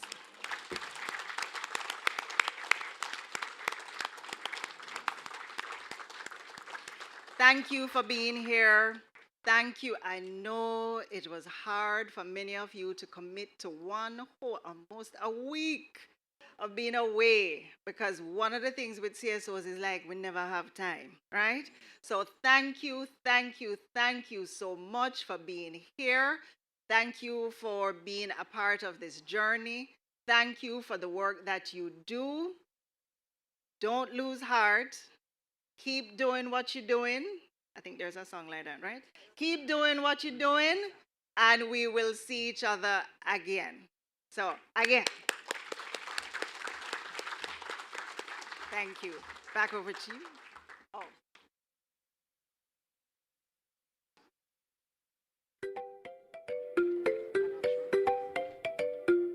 Utsalu Kali, Kalani Bonrich Kai Mandiri, Kasike Yukaiki Ame Wanidaka. Greetings, my relatives. We're going to make some decisions. The most significant takeaway for me in the conference is that the economic value that we should create as NPOs and as a civil society. Hands down, the presentation around the social return on investment and the different options as to how to calculate it really had me thinking, because of the work that we do in the communities, and just know that we have a way we can try our best to see how we can represent that to our different stakeholders. I've been energized, let's put it that way. The old batches have been replaced. I'm now energized to the fact that opportunities will be available for me to achieve what I want to achieve. The conference has been truly inspiring. It's helpful to know that there's other organizations in the region who deal with issues just like our own. So that is a good thing, and it's also inspiring to see the initiatives that they're taking to overcome those challenges. One of the more important takeaways for me is the actual calculation of the social return on investment. I think that is absolutely critical. One of the key things that stood out today as well is that collaboration. That's one of the things I hope to do when I leave here, is to collaborate more with other countries. We will definitely explore the possibility of getting a social enterprise off the ground. From this conference, I could say that for sure, when it comes to reporting, everybody was heavy on reporting, so we will be doing a lot of that. When it comes to the financial part of the group as well, the way we structure our accounts, etc., that is something that I will be taking back to my group to teach them what exactly I learned, so we go on what was taught here and not just what we think is right. One of the things at St. John Bosco we plan to do as a takeaway from this conference is how we can expand our social enterprise, the businesses that we already have, and expanding through career training activities that we have with the at-risk youth. We are going to attempt to calculate the social return on investment for some of our major projects so that we can present that to our board of directors. What we are lacking now is to get new blood in and training to build back the capacity that we had before. We need to get back to that level. What's happening here is encouraging me to pursue and to endeavor to achieve our objective. After this conference, we will be spending more time reviewing our systems that we have in place and ensuring that they'll be able to meet any emergency that we may have. Another thing that I'm grateful for is the relationships that I've built while being here. So I will stay in contact with the persons that I've met, especially the leaders that we have in some of the Caribbean islands. I am ever so thankful for them. They have inspired me truly. I think one of the strong points was to have all the different CSOs in the room. It was great talking to other persons who are working in different Caribbean countries, and we're also learning from them. So I think just that kind of knowledge sharing is what's going to be crucial for the next stages of our work. I think what is critical is that at this juncture, there is an umbrella body for CSOs in the Caribbean, so that we meet on a regular basis, we network, we learn from each other. Normally we look outside to learn, but I think there is a lot to learn within the Caribbean. We can learn a lot from each other. Capital is restricted in many ways, and we need to come up with creative ideas to exchange our goods and services in the region so that we can tap into the global economies in our perspective of NPOs and civil society. I think that's what will champion change in the Caribbean. I must thank LEAF for organizing the Caribbean conference, because I've always worked with conferences related to Jamaica.